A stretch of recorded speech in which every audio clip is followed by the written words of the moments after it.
Here we go. I will continue the meeting.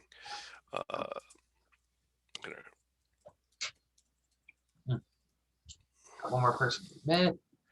2 more people. There we Yeah. go. Like I said, people tend to show up, a couple of minutes in, and that's fine. The nature of things being what they are.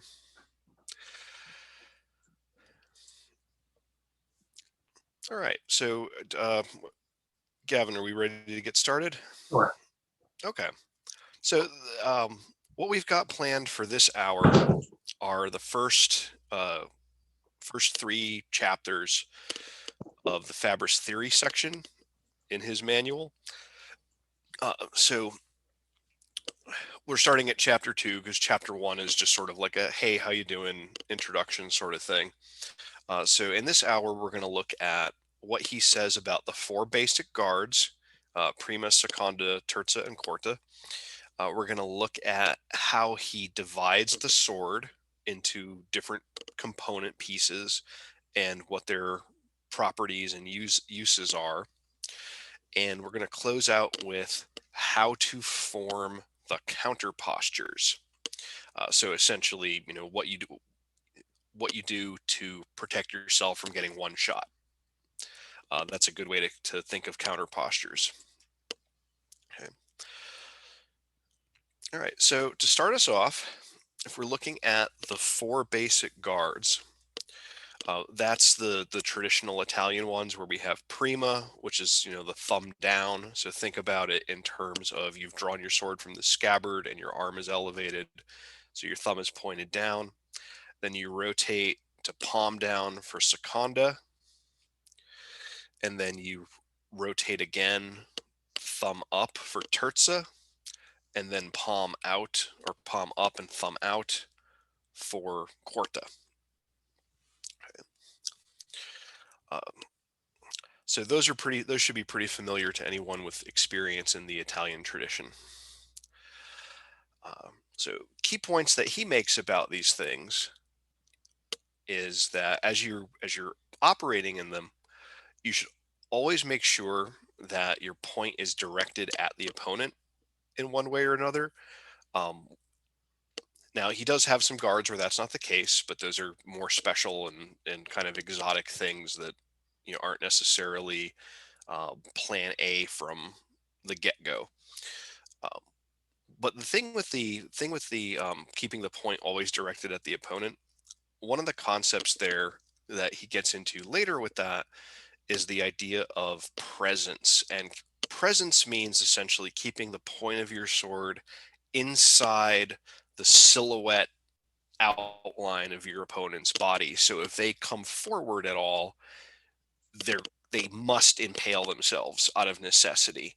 So whatever kind of guard you have, whether it's first, second, third, or fourth, keeping your point in presence gives that threat, that omnipresent threat that keeps the opponent from being able to just rush at you willy-nilly and do whatever they want.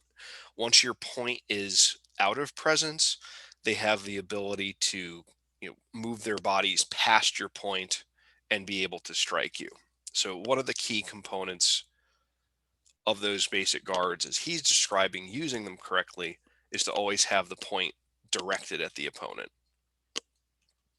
Okay.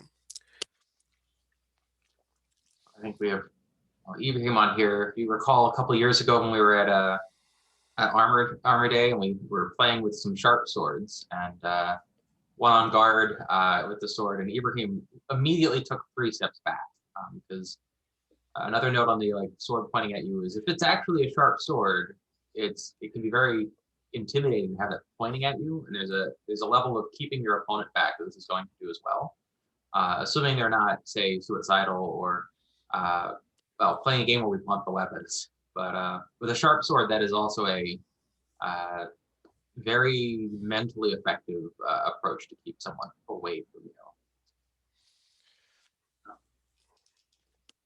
Yeah, certainly. One of the things that we don't really experience in the SCA, but we would experience if we were using swords that were sharp, is that that would be a terrifying experience. Even if you're really good at it, it should still be a terrifying experience.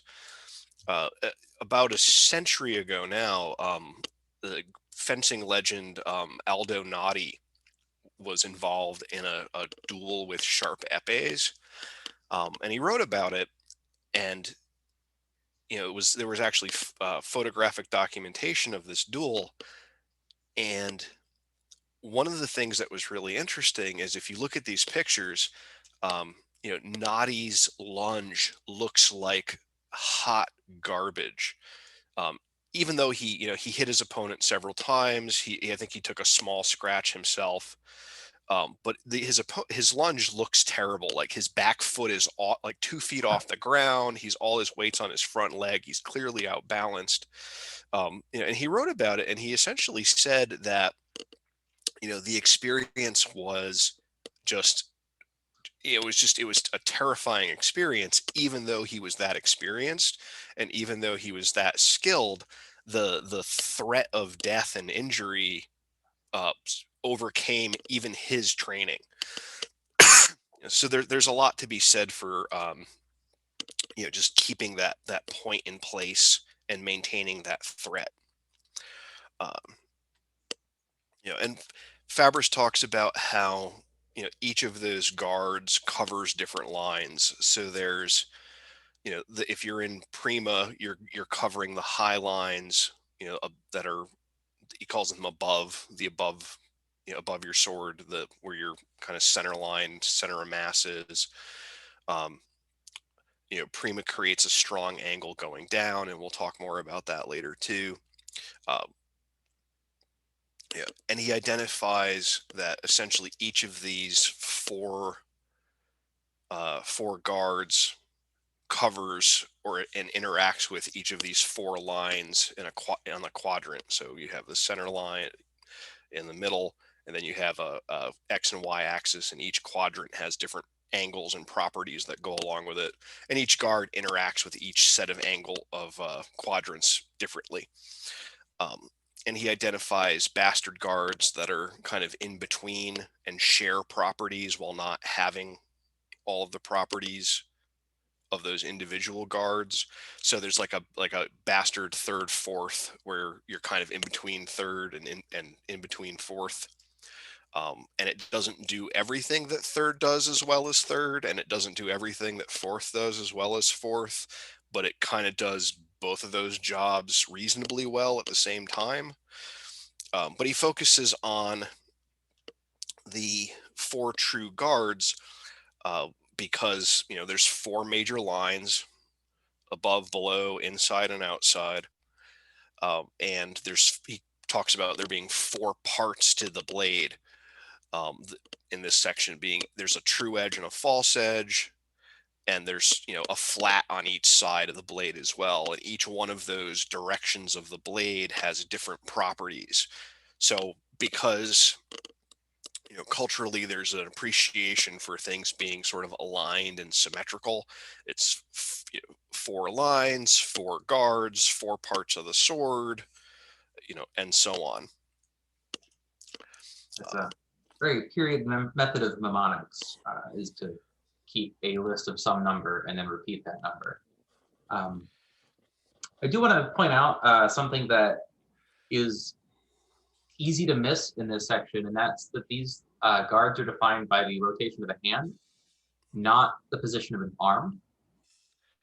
So like this would be prima, second, third, fourth, right? And that is the only difference between them. It's not the arm moving around. It's literally the hand position.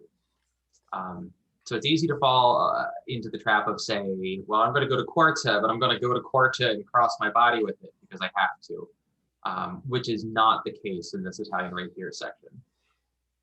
So for instance, actually, the picture behind Dante's head that he's using as a backdrop over his left shoulder is an image from one of the printings of Fabris.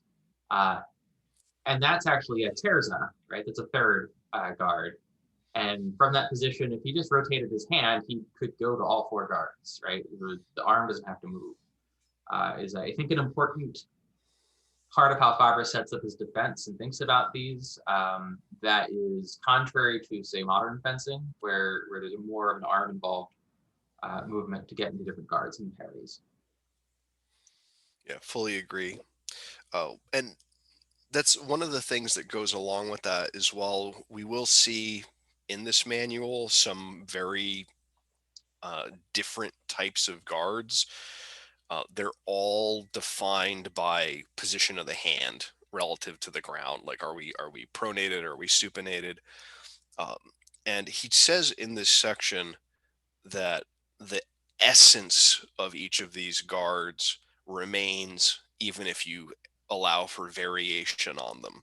So Korta is going to have certain strengths, and you can do multiple different types of Korta, but Korta is going to have particular characteristics. It defends well on the outside. It naturally forms a strong angle to the outside. Um, it's easy to do cavation from. It's relatively uh, non-fatiguing on your muscle groups. And all of the quartas share those things in common. All of the secondas share certain characteristics in common, like naturally defending your outside very well, create naturally forming a strong angle to the inside, and so on. Uh, so something to keep in mind as we go through this system is there's room for variation based on the context of the moment. It's not a system where it's, this is your guard, this is your fourth guard, and you always stand just like this. It's very reactive and dynamic depending on the context of of that particular moment of the fight.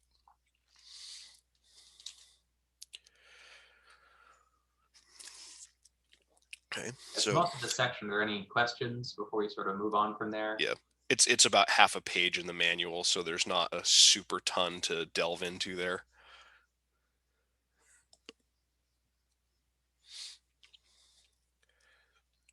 All right. Well, I All guess right. moving on to the division of the sword, we kind of hinted at it before. Yep. So Um, we've got four parts to the sword, and the way that he breaks these apart is the first part of the sword is the quarter of it that is closest to your hilt. The second part is the next piece over, going all the way up to the fourth part, which is the last quarter where the tip of the sword is. Um, and he says, that the first part of the sword is completely worthless for offense and the best part for defense. So that first part down by your hilt, he says it can parry anything if it's done with the correct form and in the right tempo at the right moment. So if somebody is, thrusting at you, if they are swinging their long sword at your head, whatever, if you intercept with with that first part of the sword, you can manage it if you do it right. He says that the second part of the sword, so go up another quarter on the blade, that can parry reasonably well, but you need to make sure that if you are going to parry with that part of your sword, that you're intercepting the third or fourth part of your opponent's sword. So it can't parry, just anywhere. It needs to parry the second half of the opponent's blade to really be able to make use of its leverage. and I think you Uh, can sort of simplify that vaguely is that the crossing point is going to need to be further from their hand than yours, which is something that often gets used as a simplification of this concept. and yeah, and he allows that the third part of the blade, so that the next quarter of it out, um, can be used to parry, but he does specify that there needs to be support behind it, like being pressed up against the opponent's body, he says, which, thinking about how that might be accomplished, it's a little bit of a human pretzel situation. So generally speaking, that third part of the blade, if you're parrying with that at all, it needs to be more of a desperate situation and less of a thing you're intending to do, or the circumstances need to be very unusual. Uh, and he says that the fourth part of the blade, the tip, is completely useless for defense. You essentially just don't have the leverage necessary to be able to block anything with that part. But it's also the part of the sword where almost all of your offense will come from. The thrust obviously needs to involve the fourth part, and all of your cuts should as well. Um, Even if you're down a bit on the blade, about the furthest down you want to be cutting is the point where it goes from fourth part to third part. Anything closer to your hand than that, and you don't really have the cutting mechanics in place to do good damage. Uh, and so you want to do things with the sharp part, because with these rapiers, they're not looking to they're not looking to batter, they're not looking to force attacks through. What they're looking for is to bite in a little bit and slice and get that pushing pressure draw, like you would use to carve a turkey, because that ends up doing really substantial damage to flesh without requiring a whole lot of effort. Once you get that slice moving, um, it goes right in, and there's almost no resistance until you hit bone. And they're not looking to sever your hand. They just need to sever the tendons, because once the tendons are gone, it doesn't really matter if the underlying bones are damaged particularly. You're still just in trouble.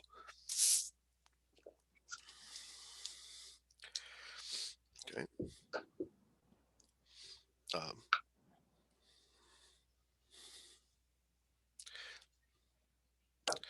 so, Gavin, do you have anything to add to the division of the sword parts? The early chapters are, again, relatively straightforward without a lot of. I mean, this is just defining the parts of the blade.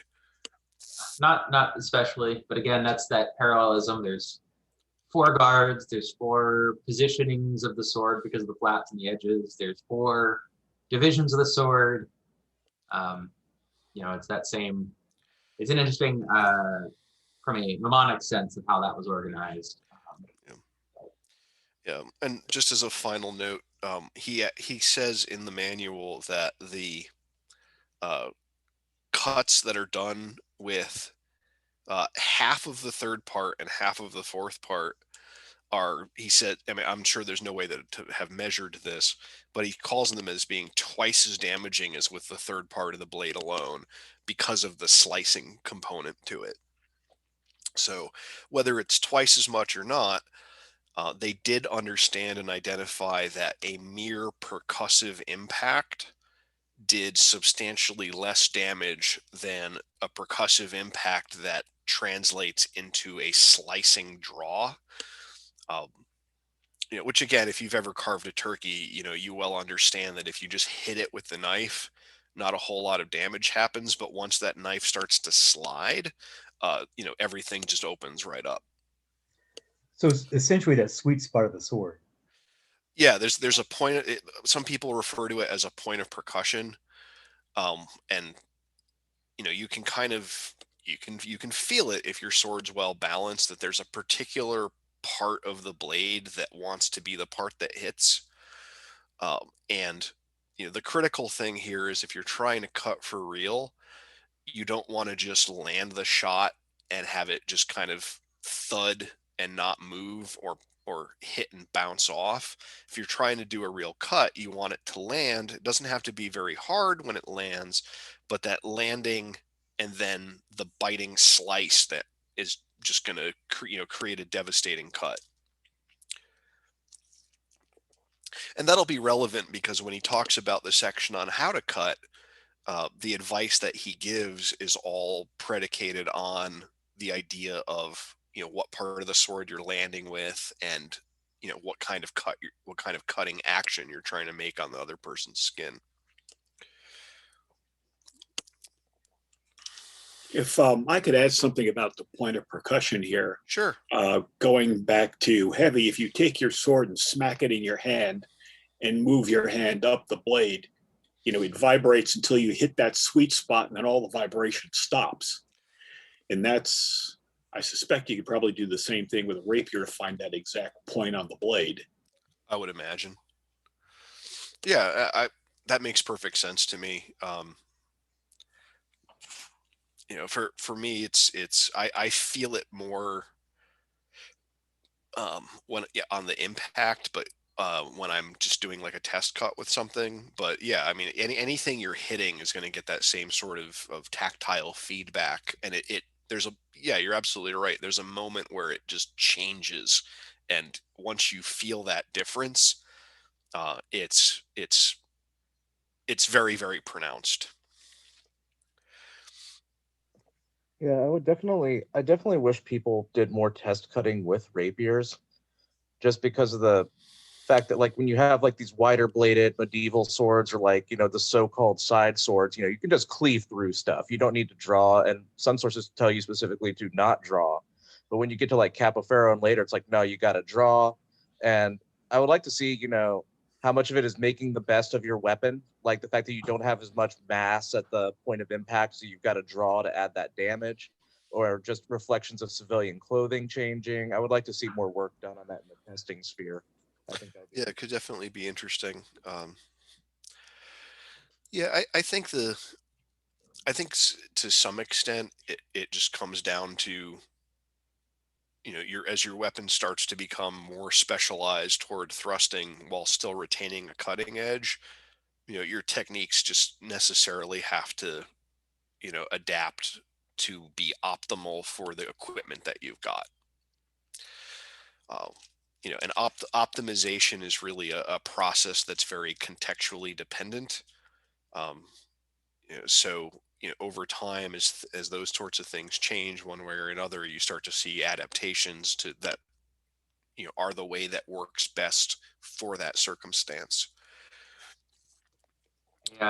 Something just with the side comment in regard to the test cutting, one of the things that I'm hoping to do when we all get to have events again is bring a big lump of clay for that purpose, because you can do test cutting without like needing to get a new animal and make a mess every time. Right. But it'll also allow some test cutting even with blunt weapons. So people can use even their fencing swords against the clay and see how that works. Which might be a trick for something that's a little more accessible than what it would normally take to get how we think about either getting all the tatami mats you'd need or stringing up a pig at a event site.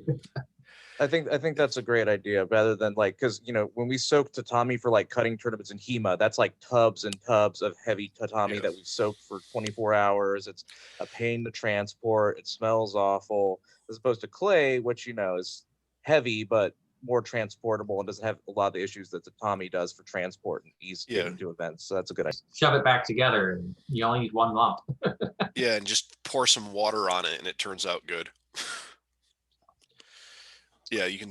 Yeah, that's a good idea, and I think that would also help a lot of people understand their edge alignment a lot more too, and how that really plays an important role on things. Well, I think we've mostly got the division of the sword section. Any more questions before we move on from there? These two sections are probably very quick and straightforward. Yeah, those are the two shortest sections we'll encounter today, I'm sure. Yeah.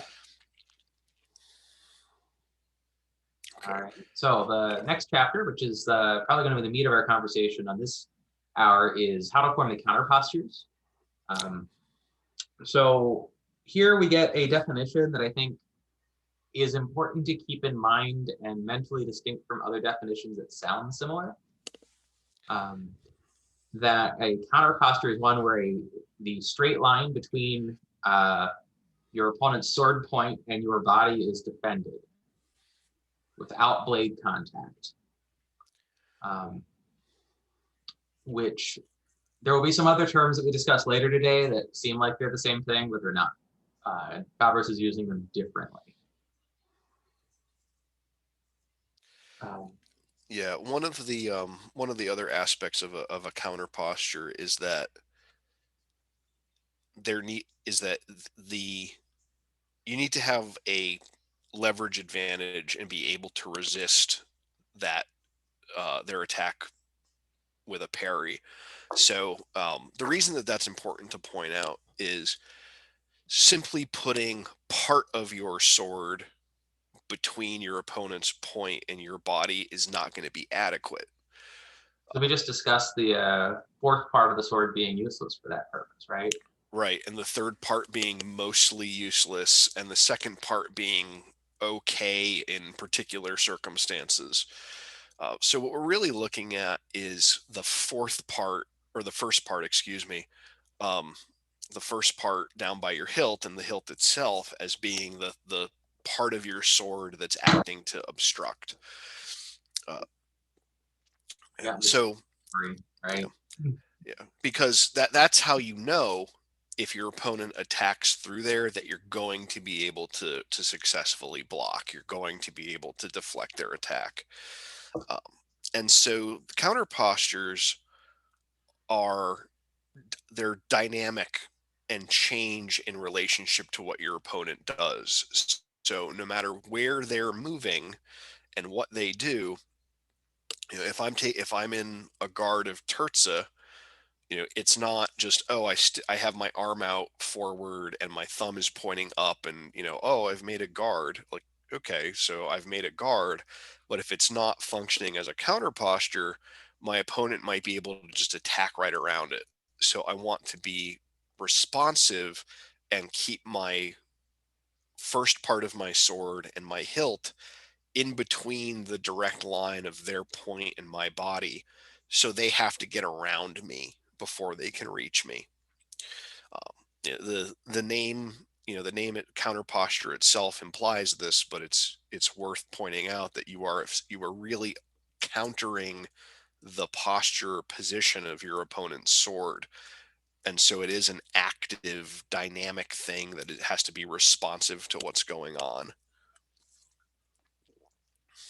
So, yeah, I mean, this is probably if you do nothing else and don't want to just get stabbed in the face, is stand in guard, point your sword at your opponent, and form a counter posture, and they will not be able to just one-shot you. That is the simplest version of defense available, I think, on this field.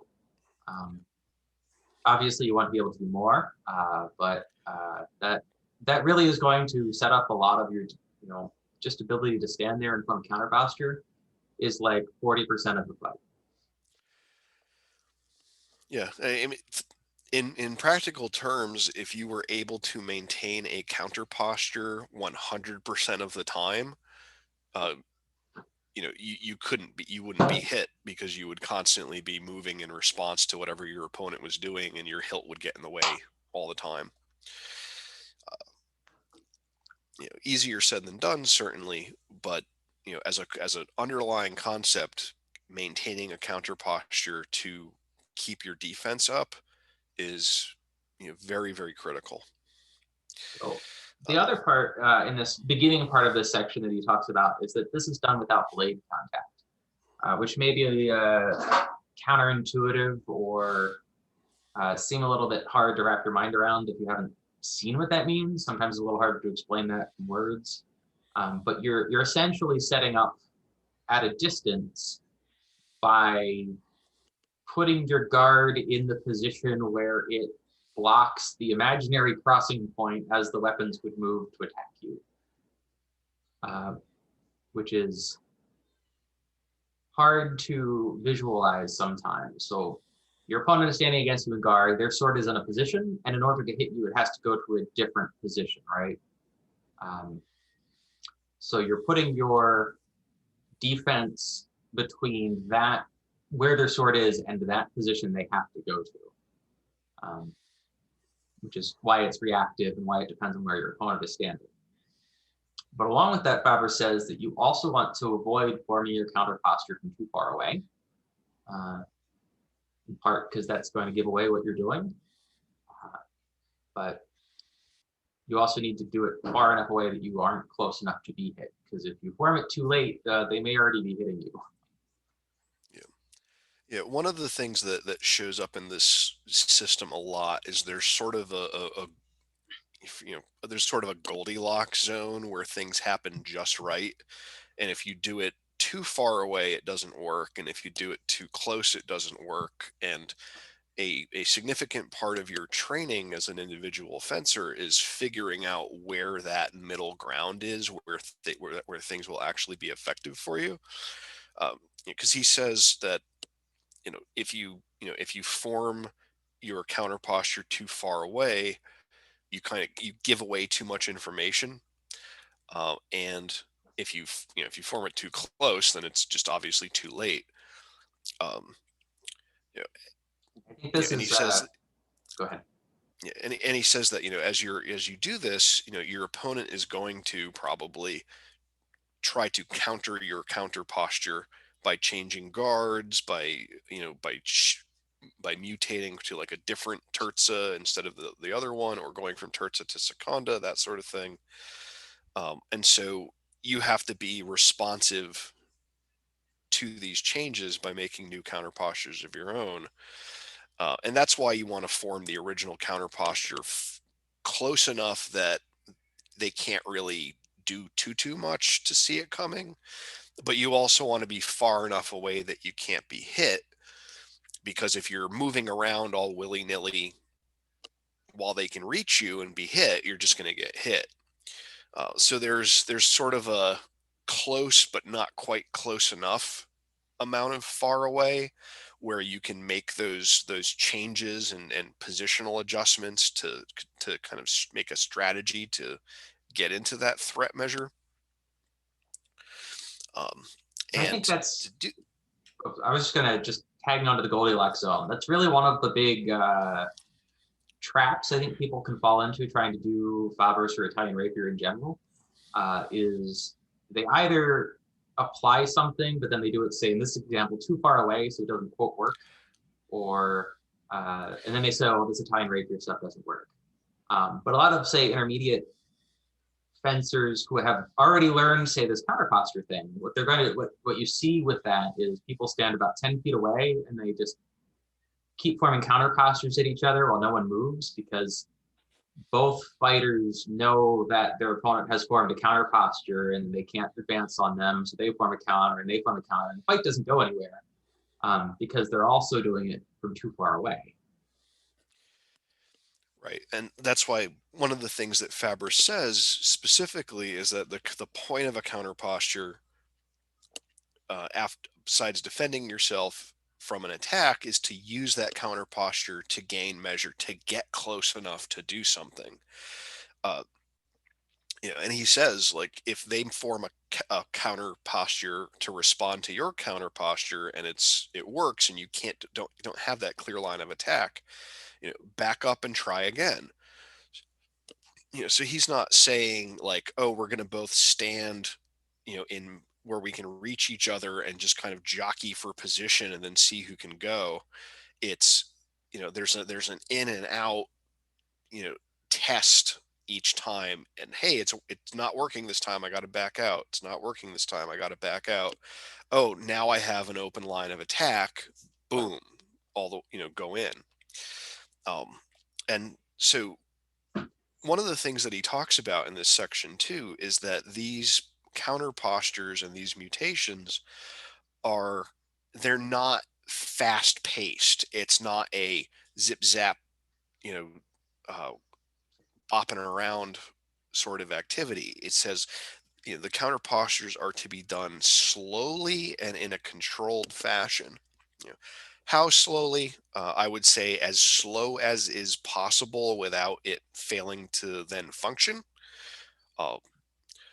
It still has to work, but you want to be as slow and control as possible, because if your opponent moves, you want to be able to react to it. And if you're moving quickly to the left, it's hard to stop and suddenly move to the right if you need to move to the right. If you're moving slowly and controlled to the left and your opponent zips over to the right, well, the fact that they were zipping over really commits them to your right. And so you now have the ability to turn on a dime and zip over to your right as well. Uh, so the idea of the counter posture as a attacking tool is to essentially force your opponent to commit to a direction of movement, because their direct line of movement toward you is not an option. And if you can't go straight forward and you have to go to one side or the other, and I know that you have to go to one side or the other, and I prepare a response for you going to one side or the other, um, I'm steps ahead of you now.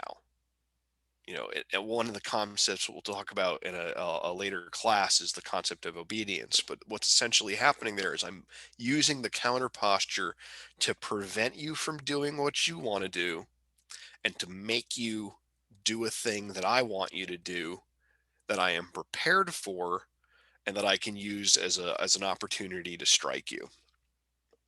Uh, and so that's why we want to be close enough to be able to take real action, but not so close that we may not be able to react. And we don't want to be so far away that no matter what we do, nothing can happen. Because if you're 15 feet away from somebody, any kind of actions they make or any kind of actions you make don't matter, because no one can reach the other person. So when we're in that Goldilocks zone, he says, form the counter posture. Don't move your feet to do it. Keep your feet still, because if something weird happens, one of the best options that you have available to you is to back up, run away, basically. Because if you're out of measure, if the person can't reach you, then you're safe. No matter how open your lines are, no matter how flawed your guard is, even if even if you've got dust blown into your eyes and you're completely blind, for a few seconds, if you are 20 feet away from your opponent, you are 100% safe. There's no better defensive course of action than to just be too far away to be hit.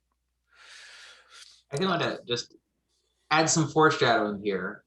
When it says don't use your feet to put yourself in a counter posture, I think on the other end of that, I think people who have done some fencing before are very much of the mindset that they're going to be using their arms to form the counter postures. But the foreshadowing to what Fabris does is you also need to consider that your hips and your torso and your shoulders and your whole body can be used to form that counter posture, not just your arms, and even while not using your feet.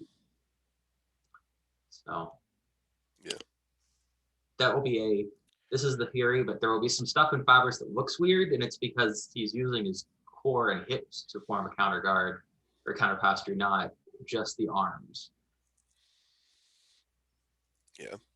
And one of the things that we'll see along with that too is the idea of trying to get your body as small as possible behind your hilt in your fort.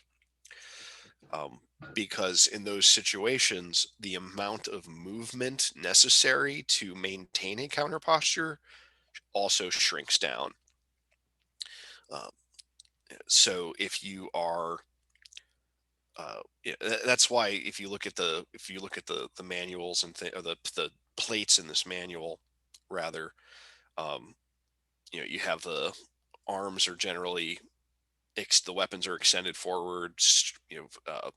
Arms are extended. You don't have a lot of things where they're where your arms are kind of cock-backed and T-rexed, and that's something that you see with people when they're when their shoulders are fatigued, or they generally haven't built the strength up to hold their swords out enough, and that affects your ability to defend. Fabris says a good counter posture is one where you can effectively parry, and that doesn't happen if your limbs are too close to your body. For one, if your elbows are tucked back, you can actually interfere with your range of motion with your own rib cage. But also, the closer everything is to your torso, the more movement there has to be to cover all of your torso. If you've got something that is more at extension, uh, further away from your body, it has to move less to cover everything. And if you do if you do the lean like he suggests, then even less of your body is at that range to need to be covered. So instead of having to move your hand a foot and a half to cover your whole torso, now you're moving it, 4 or 5 inches to cover just your head and your shoulders. Uh, so in this counter posture section, this notion of keep your fort and your hilt between your opponent's point and your body, uh, that has a ripple effect that carries ramifications throughout the rest of the system and throughout the way that he approaches all of these different pieces. Because the core idea here is make myself as difficult to hit as possible with as little effort as possible. Let's eliminate margin for error. Let's eliminate the margin for error as much as possible, because if your life is on the line or if your honor is on the line, you want to do it in such a way that the possibility of screwing up in the moment is greatly reduced. And remember, we talked at the beginning of the hour about how even somebody who's considered one of the great fencers of the last century, when Aldo Nadi was in a duel, he got nervous and his form fell apart, and he won decisively. He hit his opponent several times, and I think only received a small scratch on his, I think it was on his arm. But all that means is, if he had had a slightly better opponent, he might have been seriously hurt. And that's somebody who's, considered an all-time great. So, we always want to be working to minimize the risks of making a mistake. The more things you have to do right, the more likely it is that you can get one of them wrong. And starting with a counter posture at the very beginning of the fight, before you're even in threat measure, in that wide measure, is a very good way to put yourself off on the right foot.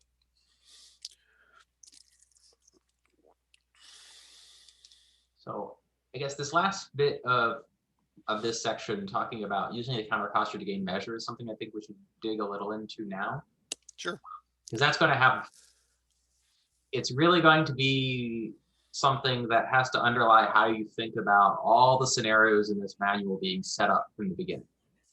And so earlier I was talking about, you see fighters that are kind of starting to get their Italian rapier knowledge built up, and they stand out of measure statically, and they posture at each other and form counter guards, and it's like rock, paper, scissors from 15 feet away. This is very much not what Fabris is going to be describing. And that's, I think, a common way people see Italian rapier is we stand really far away and we posture at each other for a while, and then magic happens. But Fabris is very much describing something that is more dynamic than that. And it's essentially, I want you to think about envisioning you're going to get in your guard and you're just going to walk towards your opponent. And there's a certain point where you will form a counter guard because you're getting close enough, but not close enough that they can hit you, right? We talked about that zone earlier. But you're going to keep moving forward and towards them. And if they change their guard and you're still far enough away, you're going to change your counter posture to counter their counter to your counter, right? So instead of it being stand back, form a perfect situation and go, it's you're moving towards them and forming counters as you go. And if they beat you in how they form their counter to your counter, then you back up. but you're going to move forward, forward, forward, countering, countering, countering, countering, and if they screw up, you hit them. If they catch you, you back in. It's very much pressure, back, or just go because they screw up. And it's not stand back and poke at each other from 15 feet away. And you really need to envision a lot of these scenarios as we move forward in this description as coming from that basis where you're not standing too far away and posturing, but you are dynamically changing the distance and trying to force your opponent to make an error. Yeah, good points. Good points. Yeah, I think that there's just to add on to that, I think that there are a fair number of historical fencers who end up kind of falling into the trap of the same sort of things that you see in like bad self-defense videos where somebody throws like one very very telegraphed standing straight punch and then holds still, and the defending person gets to do like 4 or 5 things in response. And the losing that sort of sense of the fight as a dynamic circumstance. And so so one thing just to keep in mind to supplement what Gavin was saying was that there are only a certain number of actions that can take place within this time frame. So once you cross into that zone where you need to form a counter posture, there are really only a small number of total actions that can take place. So if you can't quite reach them, you're out of measure. You step forward. They form a counter posture. Maybe they don't. If they do, you counter their counter. And if that's good enough, and you get enough of an advantage, you attack. If it's not, you back out. But it's not the sort of thing where 2 people stand and just take 12 steps just playing with their blades back and forth. It's very much a in, and then do I kill you or do I back up? Okay, I backed up. Now I'm in again. Do I kill you or do I back up? Okay, I backed up. I'm in. Oh, look, I can kill you this time. Boom, you're done. There's not a back and forth playing with the blades so much. It's very decisive in terms of going from just out of range to concluding in a fight ending action.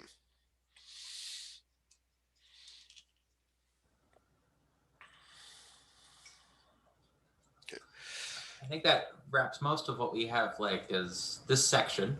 Certainly we have a few minutes for questions or discussion. And then the next class will start at 10. Or 11, I guess, if you're on the East Coast. Yeah, typically the way university classes are set up is that they conclude at the 55 mark and then start up again after transition time. So got questions right now, I'm happy to answer them. Otherwise, take the opportunity for a bathroom break, and then we will reconvene at the hour. But so if anybody's got questions or comments right now, happy to field them. I really liked your discussion, by the way, of the good distance to form a counter posture. I think people fall into talismanic or like cargo cult thinking about their fencing, where I tend to fight, for example, out of Guardia Alta from the Bolognese. I have my buckler forward and my sword up in the air, ready to come down with a cut, and people will take sometimes prima as a counter posture, way out of measure, so I know where your sword is as you come in, and then I cut them in the leg or cut them at another angle, and they're just like, but I had the counter posture. That line was closed. It's like I could do a million things if I know where you are. So, but if they've taken that guard closer, I have very little time to process. Oh, well, I got to cut to a different line now. So, thank you very much for going into that. Yeah, sure. Yeah, and in that sort of circumstance, the measure also, if you go into go into first too far away, you're just opening up your legs. So if you're in that high guard and you can control their sword, they have no defense for their legs because they've given you all that opportunity to prepare for it. Yeah, and so much of this just needs to be done and thought about as half a second instances that are dynamic and changing, and that you need to be responsive to from moment to moment. Because it's like I'm closing that one line, and if my opponent changes the line, I need to respond to that immediately and be ready to to react. Looks like Wolf has his hand raised. Yeah.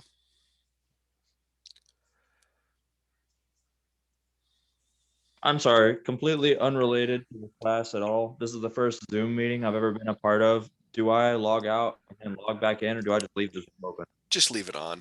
Yeah. That's what Okay. I'm doing. This room is going to be it for all 6 classes. So. Okay, thank you. Yeah, no problem. How did he raise his hand? It's in the chat options. Yeah. What was it doing there for?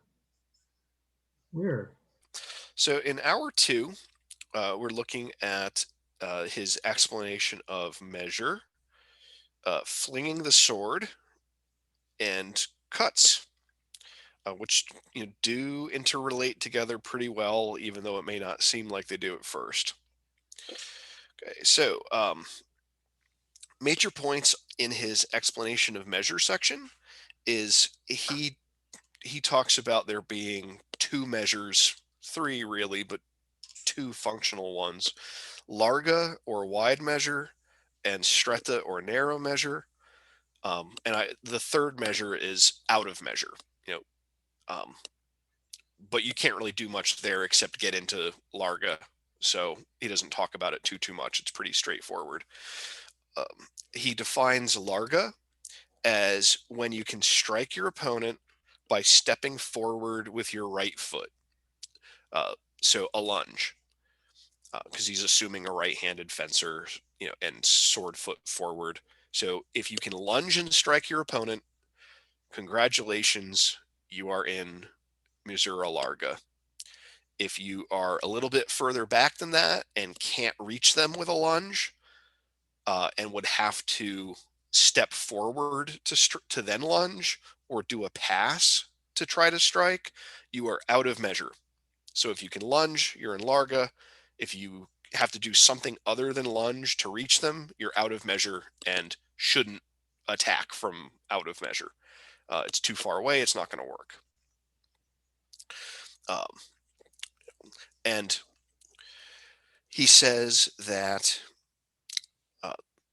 when you are out of measure, that's where you form a counter posture, like we just talked about, and that you want to enter misura larga cautiously. Because as you cross into that wide measure, if you can reach your opponent may also be able to reach you if you're of similar stature. So that's a dangerous time, going from you can't hit me at all, I can't hit you at all, to one of us can kill the other one. And so you want to do that again slowly, deliberately, cautiously. And he says that if your opponent is standing in a static guard, meaning they're prepped, they're ready, they're not moving around at all, and they're waiting for you, you need to be extra careful. Because if your opponent is not moving, then they are as ready to move against you as they can be.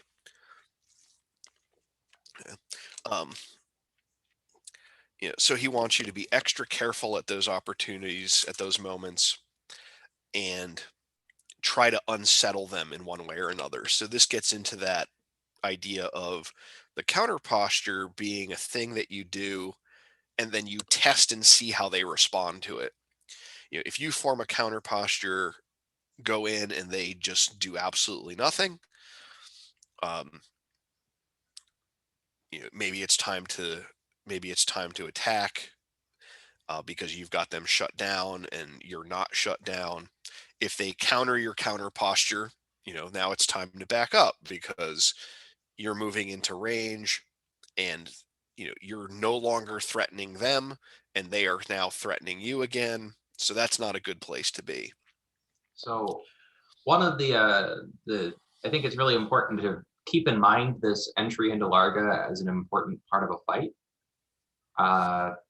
So one of the things that I think is very central to the way that I run partner drills when I run a practice and it's not a pandemic, is that almost all the time we start just out of measure, and almost every drill includes the entrance into measure with an advance, followed by performing whatever lunge or cavazione or defense is going to happen.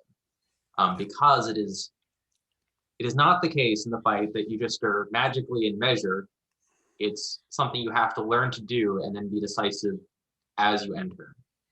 So it's cheap extra points to add that little extra step to any drill you're doing. But it's something that has to happen in any fight or the fight never ends. Yeah, and that's an excellent inclusion. Because if you always start in measure, you're essentially training for a set of circumstances that you will never encounter, and your training lacks authenticity because of it. And you might still be improving, but you're also running the risk of not being experienced in something that always has to happen. And that idea of being responsive to your opponent crops up here again, and this is a direct quote from the manual is, if you are always mindful of what the opponent can do to you, you will be considerably safer because you can more easily counter his moves. So that seems really obvious, but I think that it's something that's overlooked because of its obviousness very frequently. Yeah, every single human body moves more or less the same way. Some of us may have different proportions. Some of us may have greater flexibility and wider range of motion. But everybody moves in basically the same way because we all have, a human skeleton underneath. The joints more or less are going to work in identical ways. The muscles are going to be more or less identical. So if you look at how your opponent is standing, it really is possible to make accurate predictions about where they're going to move and how. And critical to this, the further away from you they are, the easier it is to predict their attack, because their range of motion of their body is going to dictate that they can only move in certain ways. And if I am trying to lunge at you from the very edge of my wide measure, I'm only really able to put my sword through a very small circle in front of me because my rear leg is extended, I'm leaning forward, my arm is fully extended, my sword is fully extended forward, and there's not a lot of opportunity for me to move that around. So putting your hilt there to form a counter posture means I have zero options, because anything I do to change the angle means I'm gonna go too wide or come up too short. That's why at a fundamental level, sword fighting is relatively safe, and knife fighting is super dangerous, even if you're good at it. If I were placed into a real world, dueling situation for whatever insane reason you want to fabricate. And given a choice between, hey, do you want to, fight somebody with a rapier in a real duel, or do you want to fight somebody with a knife in a real duel? I'm going to pick the rapier 100% of the time, because I can make it so my opponent can only strike through a very small, narrow opening. And I'm going to put my sword there and be very safe in the process. But if we're doing a knife fight, now we're close enough where their whole shoulder and arm becomes their range of motion, where they can also strike at me effectively. And it's not possible for me to defend that entire range of motion of their whole arm. So if I go into a knife fight, I'm going to expect that I'm going to get hurt, and probably hurt pretty badly, even if I win. Yeah. But with a sword, you can use that measure to predict where your opponent's body is going to go and where their sword is going to go. And that's how you form a counter posture. You say, you can only go through this small area to reach me at this distance. So that's where my hilt is going to live. I think, Gigante's manual in its sort of introduction has a really, I think, interesting philosophical discussion of this concept about the sword being the queen of all weapons because it's the natural distance to defend yourself. So if you ever get a chance to read through that, it's, I think, philosophically worth a read. That shows up in Capifero as well. Yeah. The other thing I wanted to add on, so just sort of a question for the audience. We've been discussing when you enter Larga from out of measure, right? There are only 4 things your opponent can do when you do that. Does anyone want to take a guess at what those 4 are? 4 things, you say? Several of them have the same response, but I just think it's interesting. We've got another 4 popping up. 4. Yeah. All right. So a very common one is they can step away from you, right? So they can try to keep out of measure by stepping back, right? So that's one of them. And anyone want to guess on others? Closer is the next obvious one. Didn't Moving quite hear closer, that. is stepping towards you is the next obvious one. Oh yes, they can step towards you, which we'll talk about in a moment. So they can step back, they can step forward. Parry, thrust. They can Not attack in you. long- Yeah, they can attack you, which is different from them stepping forward. And They there's could do one more. nothing. And they can do nothing. Nothing. Nothing. There's our 4. So if they step back, you have just gone back to out of measure, right? So that response is keep doing what you've been doing. You maybe don't want to chase, but it's time, it's a reset. Like we just talked about with trying to form the counter posture and backing out. If they don't like the situation, they might back out. Yeah, they return it to a neutral standing, and you have to try to regain your advantage. Yeah. If they attack you, that's why you have to form a counter posture before you enter Larga. Otherwise, you die. So you pre-responded to that by forming a counter posture. And that leaves do nothing, or they step forward. And that is going to, I think, be where we get into the next discussion of the strata, right? The narrow measure. Because that step forward immediately takes you to narrow measure, which is where you don't have to step to hit anybody. So you can just do it with an arm extension or a body movement. Before we get into strata, just a couple of quick points about Larga, just to close that out.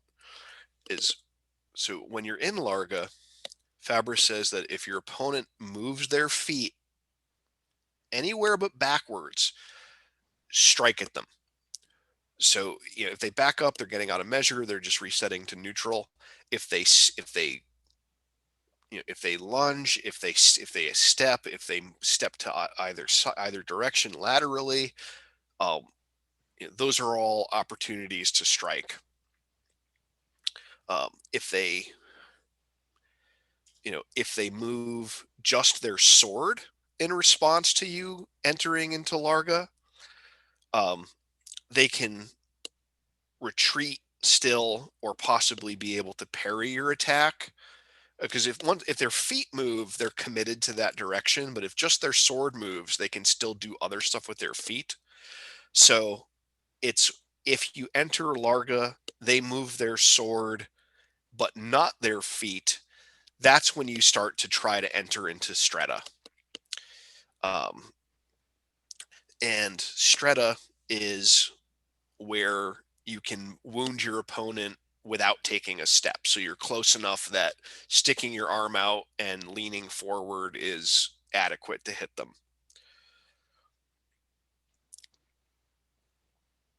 Okay. So, something else. So yeah, so that example of they attack you as you enter the Larga, you're going to hit them back while forming a counter posture, and that's a very central idea to the system. And as we mentioned, if they step back, then nothing has really changed in the fight. But yeah, so if they step towards you, or if they stand still, you end up in this situation where if they stand still and move their sword, then you want to enter the Strata.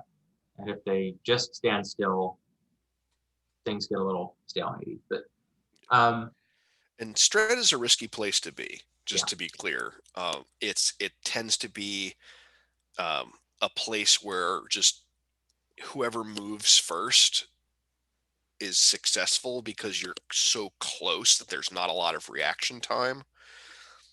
So that's why you only really want to enter Strata if their blade is in motion. So if I'm in Larga and my opponent moves their sword to their left, I can enter Strata by stepping toward their right in the opposite direction. And then I can do whatever because I'm so close and they've moved their blade off. If they're just standing still, though, and there's not that blade motion, they might just kill me when I go from Larga to Strata. So it's a very dangerous place to be, and you definitely don't want to hang out there for any length of time. If you find yourself in Strata, it's strike and get out immediately.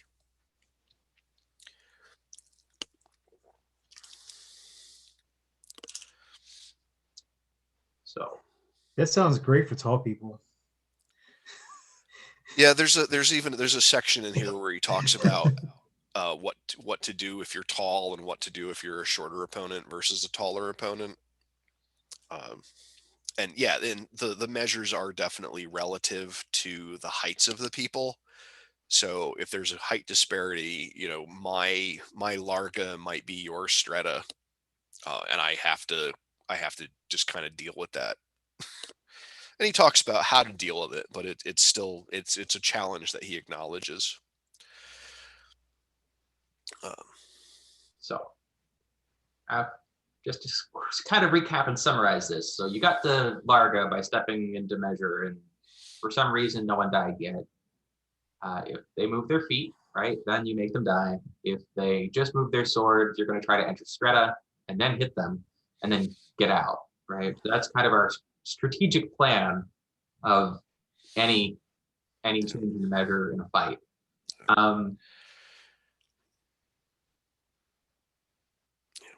And it's when you're in that Strata, it becomes possible to attack your opponent successfully without waiting for any kind of opening to happen, because at that distance, if your sword point is closer to your target than your opponent's fort and hilt are to your blade, they just can't reach you in time. So if my tip is 9 inches away from my target and their fort is 10 inches away from my point, I can just go because they won't be able to get there in time, assuming we're moving at relatively similar speeds, because even if they're a little bit faster, they still have to have that processing reaction time, and I'm just going to get there first. So so when you're in strata, you really, you don't have to wait for an opportunity. The fact that you got into strata in the first place is more your opportunity to attack. Um, provided, unless you like attack and you do it in a way where you throw your sword into their hilt to do it. I mean, obviously you can get it wrong. And it's possible to also have to do a cavazione in strata to get around a parry and still be able to just attack aggressively without waiting for something to happen to open it up. But it's a difficult place to be, and it's a dangerous place to be, and so you really only want to go into strata if you are confident at your ability to complete your attacks.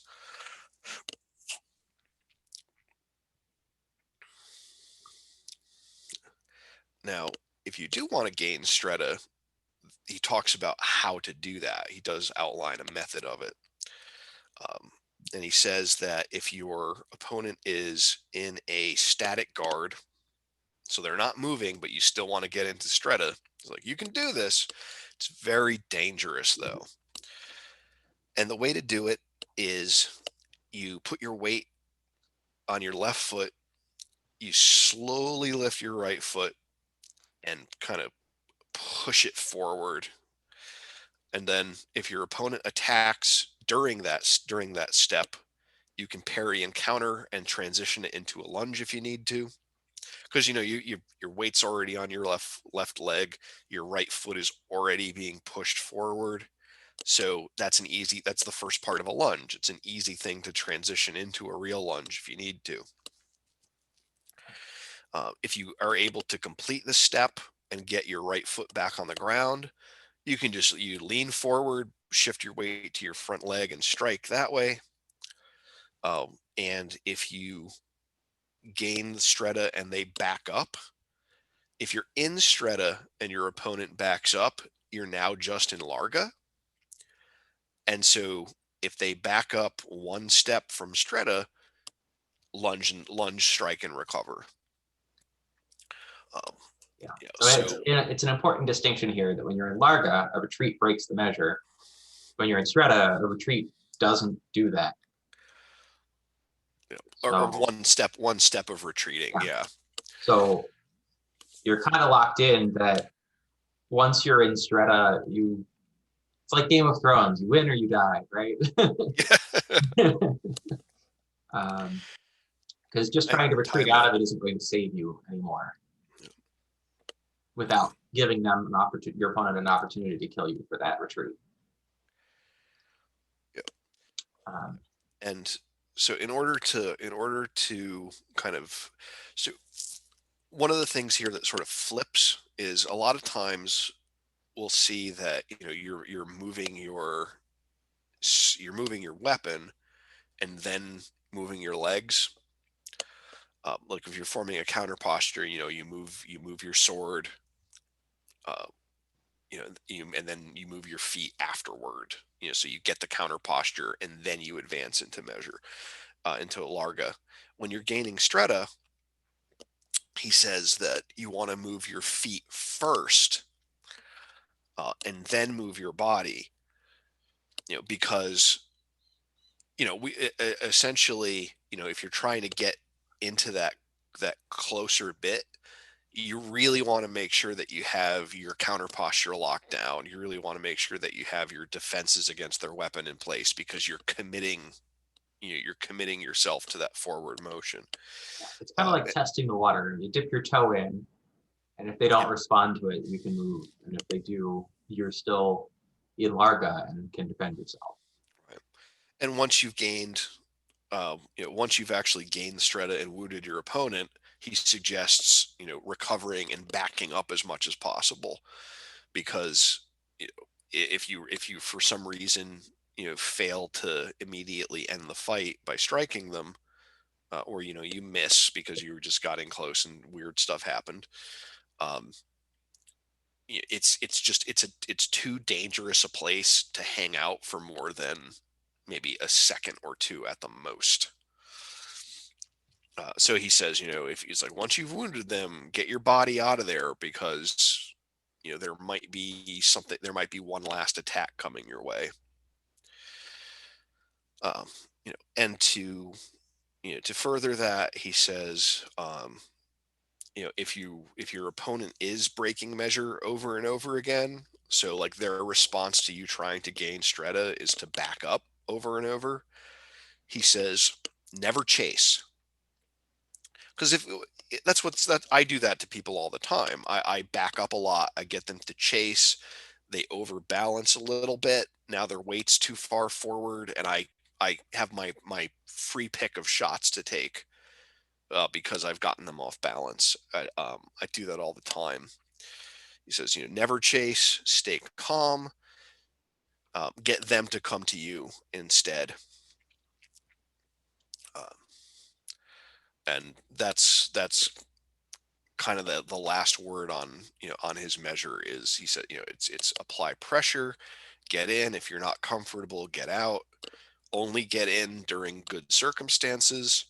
And if your opponent is trying to get you to chase them, don't. Yeah. I think there's a more sophisticated discussion of tempo, which will happen later, but those principles are being applied here, that you're using your opponent's motion to dictate what you do and how you get into measure and out of measure. And obviously, it's clear that if they're not moving, things get more dangerous. Yeah. And one thing I would say just about fencing manuals in general is they usually require at least a couple of reads through to get everything, because it's all interconnected, but you can only talk about one thing at a time. So the section on measure talks about tempo. The section on counter postures, talks about some of the issues of measure and guard, and it's all connected together, but it has to be addressed as individual pieces. I think that's most what we have on measure. Any questions? Yep. Before we move to the next topic. So chapter 6, flinging the sword, is one that has a good bit of discussion, but can also be summarized very quickly, which is on flinging the sword. Fabris's number one piece of advice is don't do it. It's bad. He says you can't do a cavazione, you can't aim, you can't control it. It's easier to be parried, and you can't attack again without cocking your arm back. He says that flinging the sword forward is so bad that it can be defended against with a two tempi action, like a parry and a riposte, which is the slowest sort of thing. And so he essentially has nothing good to say about this. And I'll leave a summary and discussion of what exactly flinging the sword is mechanically to Gavin, because he does it so well. So the difference here about flinging and what that is for your body is this idea that I think if you get mentally into the idea that you're going to hit someone with your sword, it's easy to just throw it forward, right? And it's you can also fling your body. If you jump, for instance, that's flinging your body, which is also bad. But flinging your sword is like throwing it out there and like letting your arm joints extension catch it. So this is what Fabris is talking about by flinging, and this is very different from what is a good mechanic for extending, which is a smooth extension motion, where you're in control of the weapon the whole time. And so the big, I don't know, telltale signs for someone that's flinging, maybe with our video of this HEMA practice, we'll get an example, is that the sword actually in the arm is going to move about 5 different directions while performing the action. There's frequently a kind of cocking motion that starts it, and then it fires forward, then it hits the end of the joints, it catches, it bounces back. My arm is not on camera, right? So it's cock, fling, catch, bounce back, and then put it back in place again, is what the pattern of motion happens when you do this. And all of the directions in that are not forward are both easily taken advantage of by your opponent, because any movement away from them with your weapon is a good time for them to kill you, is the simplest version. But you also, the way your muscles are engaged to perform motions, pretty much in any body part, is that there are extensors and flexors. They work in opposition to each other. So when you fling, you're kind of firing the arm forward without using the arm's muscles, and then turning off the muscles while the arm just sort of flies out there from momentum.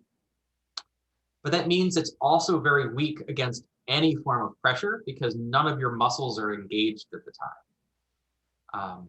And likewise, the additional side note is once you start engaging muscles, for instance, in that bounce back to catch and go forward again, it's the muscles that are in the opposite direction of your opponent at the time. So your opponent can just push on your hand and you're extremely weak against that. So it's a big opportunity for them to fully collapse your guard with minimal pressure, is all of those time points where your weapon is either being flung only on momentum or is pulling back towards you. So that's what makes it really mechanically dangerous here, is that you essentially lose the ability to form a counter posture throughout the entire extension, which is bad. Did that kind of clarify for everyone what the fling was and why that works that way? It's very hard to explain by a Zoom call what this is. So basically, flinging the arm does not, it puts your sword going in an arc and not in a straight line, which is more efficient. That's part of it too. And I know, Finn, we've done this drill where you, one of the good tests for whether you're flinging is to do a lunge with someone applying resistance to your arm or your hand or your sword. So you could also probably do this with an exercise band if you like put a knot in it and close the door on the knot. So you have resistance that's constant pressure, and you do your arm extension, your lean, and your lunge. And if at any point that pressure causes your form to break or bounce, or if you literally bounce off that resistance, that is a flaw in your mechanics. So that's the easy way I like to test that, is that I have people lunge while I lean into their arm. A properly done lunge should be able to shove me around. And a flinging arm motion or a flinging body motion is going to cause actually a fairly embarrassing level of moving sideways or falling back for the person trying to lunge. Yeah, another way to think about this is rather than using your arm to bring your point to your opponent, your legs are pushing your sword and arm into the target. So it's not the arm delivering the attack. The arm is just sort of setting it up, and then it's the legs that do the real attack. Yeah, it's very easy to, if you're thinking I have to hit the opponent with my sword to fling or punch, which is also bad, rather than you are putting your sword in a position where walking forward will make your opponent die. Yeah, taking an open line and just kind of using your legs to almost walk it in. Yeah. Right. So, don't fling. Just keep your arms stable, steady, deliberate. If you have explosive motion, that's done with your legs. With those big quadricep muscles. Not with your arm, because your arm needs to be ready to do the cavation. Right. All the muscles in your arm that are available while you're doing your lunge, the step, need to be able to redirect your blade to defeat countermeasures, to defeat parries. And I think if you're flinging your hand forward as you attack, you cannot do that. So your opponent can really just do whatever they want with you. So I think it also, recall the section we just discussed on measure. If you're at Larga, then the arm extension alone is not going to hit your opponent. It doesn't matter how hard or fast you fling that sword forward, you can't reach until you step. If you are in stretta, it's not actually faster to fling than it is to extend correctly. It feels faster, but it's not. And all of those motions that aren't into your opponent and in GTFO are opportunities where your opponent is just going to go boop and you die. Yep. So like, you don't have to hit hard with a sharp object. You just have to put it where it needs to go. So if you're at stretta, it's dangerous to try to punch or fling with your sword. And if you're at larga, there's no reason to. Counterintuitively, most of the actions that you take, if it feels like you're putting a lot of work into it to make it go faster, you're probably just slowing yourself down. Real speed comes through efficiency, and efficiency feels like it's low effort. I think a good, if you're in your car, if you start from a stop, you literally press the pedal to the floor and then let up. And just all the way down and all the way off the pedal. Does that get your car moving very well? No. No. And that's what flinging is from a mechanic standpoint.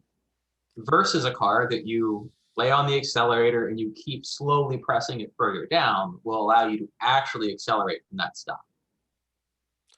Going all the way to the floor actually even might cause your car not to go anywhere because of the torque required to overcome the friction and inertia, which is where that balance I was talking about with the resistance against the lunge comes from too. So it's a very similar concept.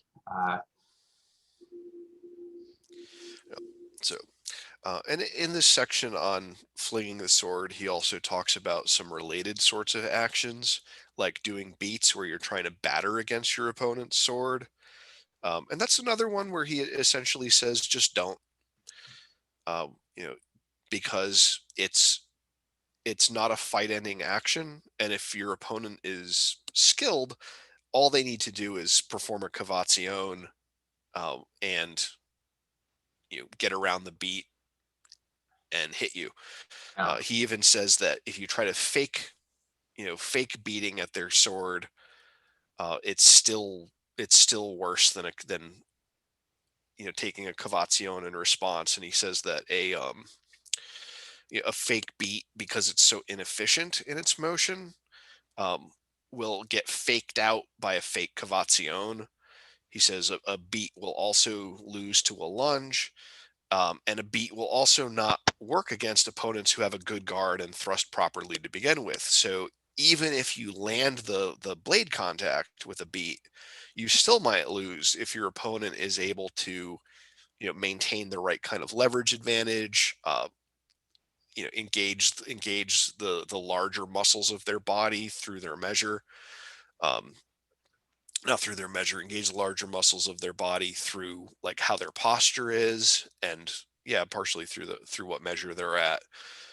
So he essentially says, don't bother with beats, because much like flings, they're just bad at everything. And they're only going to work on opponents that you could probably just do better techniques on and win anyway. I think going back to thinking about our measures again, if you're in stretta and you go to beat, your opponent's just going to stab you while you're swinging the sword sideways. It's over. If you're in larga, they can just lunge in response to your beat, which is what Fabris says here. And all they have to do is make you miss. So cavazione lunge, done. And if you're out of measure, why are you swinging your sword around? It doesn't have any effect. Now, I think a lot of people try to use beats in the SCA as like starting out of measure, beat, and then try to very quickly enter measure to sort of take the larga, but like, and it works because you can surprise people sometimes, but that also is fully defeated by a good cavazione. And because we haven't really defined cavazione, it's the Italian rapier term for a disengage, roughly. There's going to be a whole section on it later, but I just want to make sure we haven't lost people with the definition there. Yeah, it's But so you can entirely defeat this beat as a concept if you just learn the cavazione technique well, which you're supposed to. And it suffers from the same, you're moving in directions that aren't where you think you are. A lot of beats start by literally moving away from the opponent's sword and then going back at it. So if you go offline to wind up for your beat, they should just stab you. Yep. Yeah. And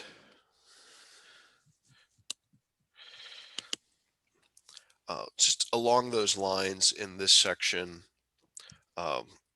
getting back to this idea that you're carrying the point forward with your feet.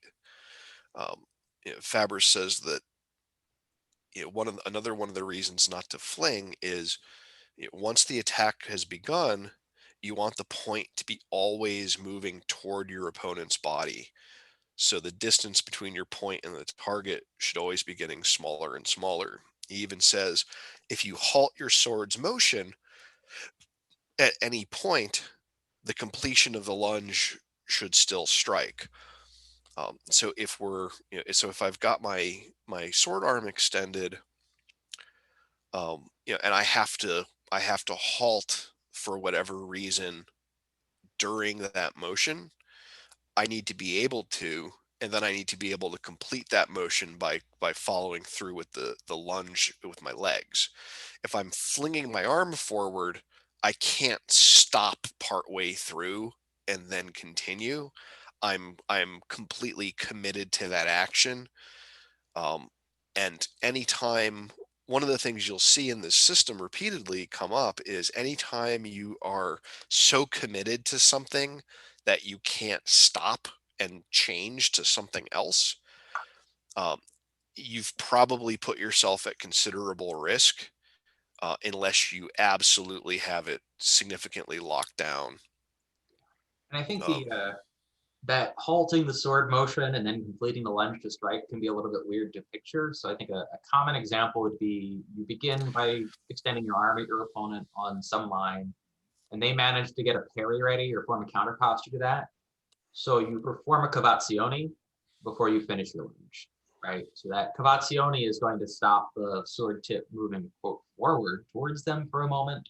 But as soon as it's back on a different line, you can complete the attack with the lunge, right? Which also, what Dante was just saying about being able to change your mind in the middle of motions, I think it's important to consider that the arm extension is a necessary thing for a lunge, but it is not always the case that anytime you're extending your arm, the lunge must follow. So think about the lunge as a discrete set of steps. So normally when we lunge, right, we're going to practice lunging. It's going to be like extend your arm, lean your body, step, arm, body, step, arm, body, foot, right? But in practice, you need to be able to extend the arm and then not finish that lunge. You need to be able to extend the arm and lean and not finish that lunge. And you also need to end up able to, say you were in other reason you've already extended your arm and you did some cavaziones and you've moved your body and your body's already, and your feet are weird, you also need to be able to lunge from that position because it is discrete parts that get strung together commonly, not a single large chunk. And the final bit on flinging the sword before we move on to cuts is he says that these rules that he's laying out here about keeping the point in motion towards the target, using this supporting the sword with your body, so carrying the sword to the target, not with your legs and with your core, those are things that make parrying safe to do. If you're flinging your sword forward with just using your arm, you cannot use that sword to also defend yourself at the same time either. If you are flinging your sword forward and they counterattack into that, you're helpless. But having your sword stable and using your legs and your body to carry the sword forward means that if somebody counterattacks, you can also deflect their attack using your fort and your hilt. And this is going to be very mechanically similar to this type of parrying is going to be very mechanically similar to finding, which we'll talk about later. So so your parries and your finds are going to overlap a lot, and they're going to be performed in sort of the same way. So what Gavin was talking about earlier about how you are kind of walking your sword into your opponent is very true and very important to keep in mind, because if our offensive actions like a find is sort of a prelude to an attack, it's also defensive. But if the more offensive actions are performed in a way that overlaps with the more defensive actions, like a parry is clearly a mostly defensive action, um, if those things are similar, then you can do both of them simultaneously, and your parry becomes part of your counterattack. Your counterattack also parries, and all of these things start to interlace together. And instead of bringing your sword at your opponent, you can start to think about the lunge as being, okay, I'm in my guard, I've formed my counter posture, and the lunge becomes a transition to a new guard that happens to have my sword inside my opponent's lungs. But it's no different from any of the other guards that I might be in and take. It just happens to have my sword inside my opponent. Which might be a little esoteric at this point, but keep that in mind as we go forward and as you think about how to develop your own fighting. That smoothness of one position to the next and thinking about everything in terms of transitions between states that flow back and forth will really be helpful. Okay. So now we have a few minutes left in the hour to tackle cuts. Thankfully there's it's a relatively short section, but we're going to look at there are basically four major types of cuts for Fabris. Different systems enumerate different kinds of cuts. He likes four shows up again. So we have mandrito, or the forehand, reverso or backhand, sottomano, which is an ascending cut to the right of the target, and montante, an ascending cut to the left of the target. Other systems describe cuts in different ways. Those are the ones that he calls out specifically. He has a diagram that has a couple of other ones included, but there you go. The critical things here is that if you are cutting mostly with your shoulder moving, that's bad and you should not do it. So shoulder is a don't. It's too slow. It opens you up too much. You can get a lot of power out of it, but power is mostly useless in this situation. So it's much better to be fast and safe. From the elbow is better, but it's still bad. So also don't, for the same reasons. Less bad is still not good. From the wrist, that's better. That's okay to do. He says you can do that just fine. And the reason for that is, if you're in your counter posture and you do a cut just at the wrist and your arm doesn't move, your hilt also stays in the same relative place. So you don't give up your counter posture while performing that cut.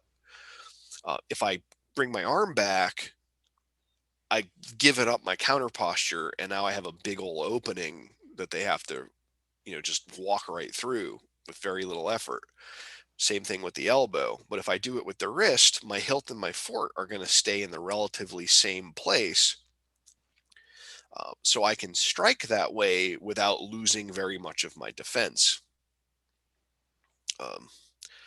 And the final method to cut is, it's technically from the shoulder, but the idea there is you're keeping a stiff arm for it and keeping the point in line the whole time. And he says that's better than the first two. So you have a kind of a small lift and a drop, and you add in the body and legs as needed. And Gavin gives a much more detailed explanation of this one than I do, so I'll turn that to him as well. Sorry, I had to take a moment to solve a website thing for the kingdom. Ah. Sorry, which part am I explaining? Oh, the fourth cut, the one that's the stiff arm. Oh, okay. Yeah. So actually, we talked about this a little in the last. Well, he's not here anymore. So this cut, right? So it's you keep the arm together, and this allows you, even if you're sort of say way up here, to defend that line in front of you with a single motion. You can just clear that line. Versus if the arm is bent at the elbow, you're very limited to your cutting range here, and you can't defend that spot.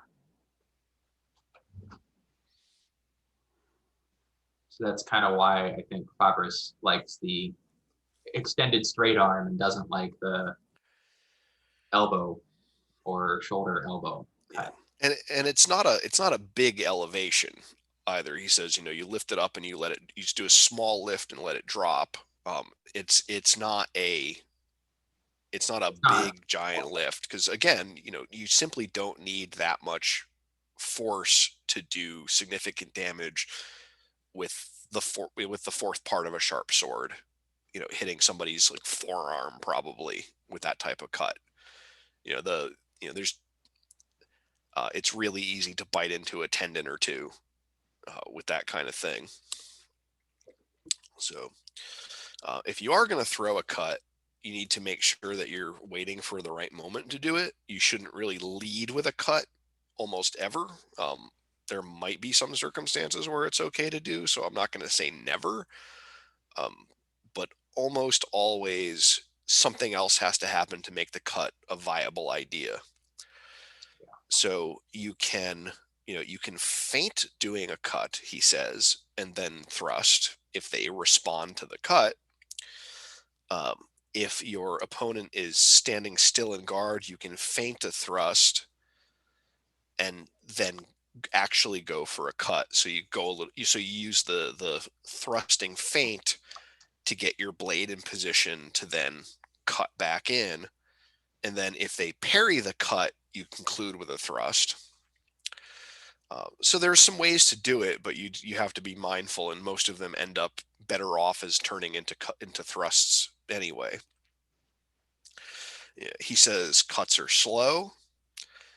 He says that you can't use a cut as a single time response to an attack. So if your opponent attacks you, you can't cut and hit them.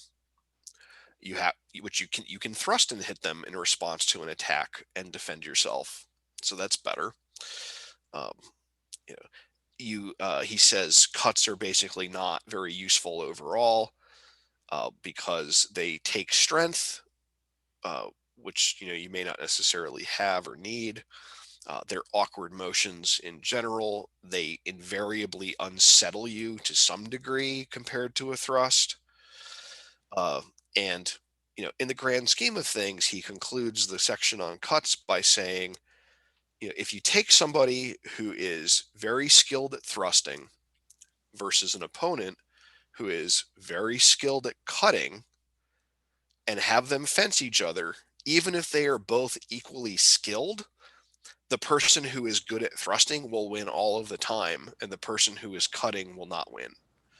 So given that sort of dichotomy, he's of the position that, essentially thrusting should take a majority of your practice and a majority of your efforts.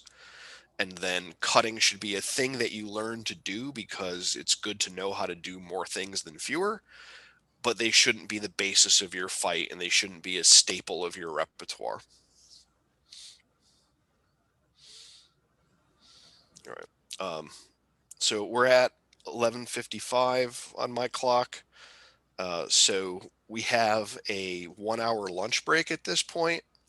If anybody has any questions before we close out, feel free to ask. Otherwise, we will reconvene at 1 o'clock, 1 hour from now.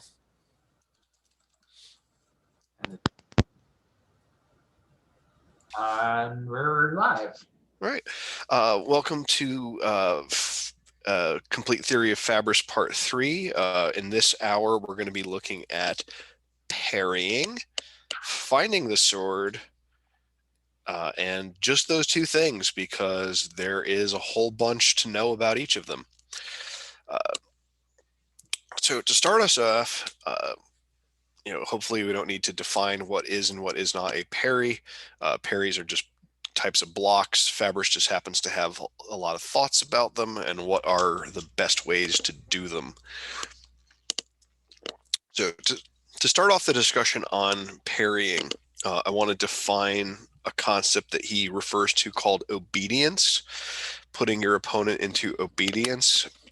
And that's essentially whenever you take an action and force your opponent to respond to it.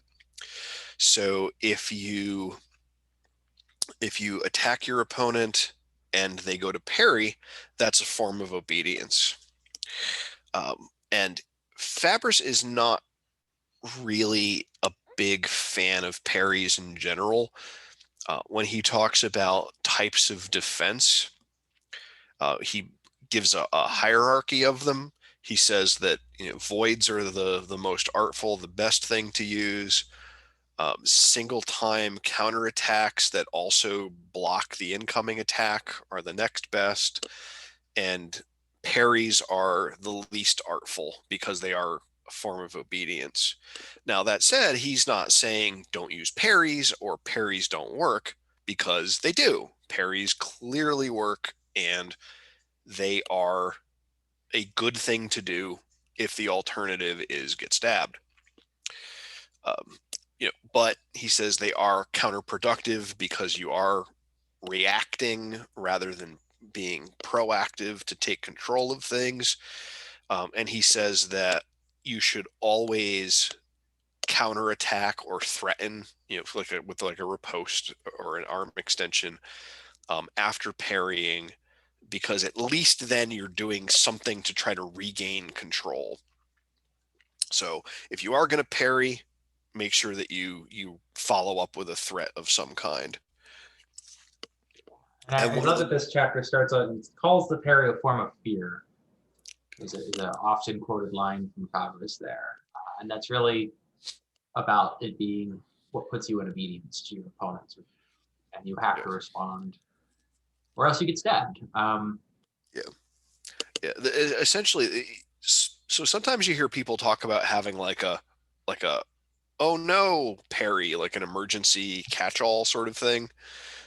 And for Fabris, he would say, well, you only need that if you've screwed something else up already. So just don't do everything else right, and you won't be in that situation. Because using parries essentially exposes you to feints.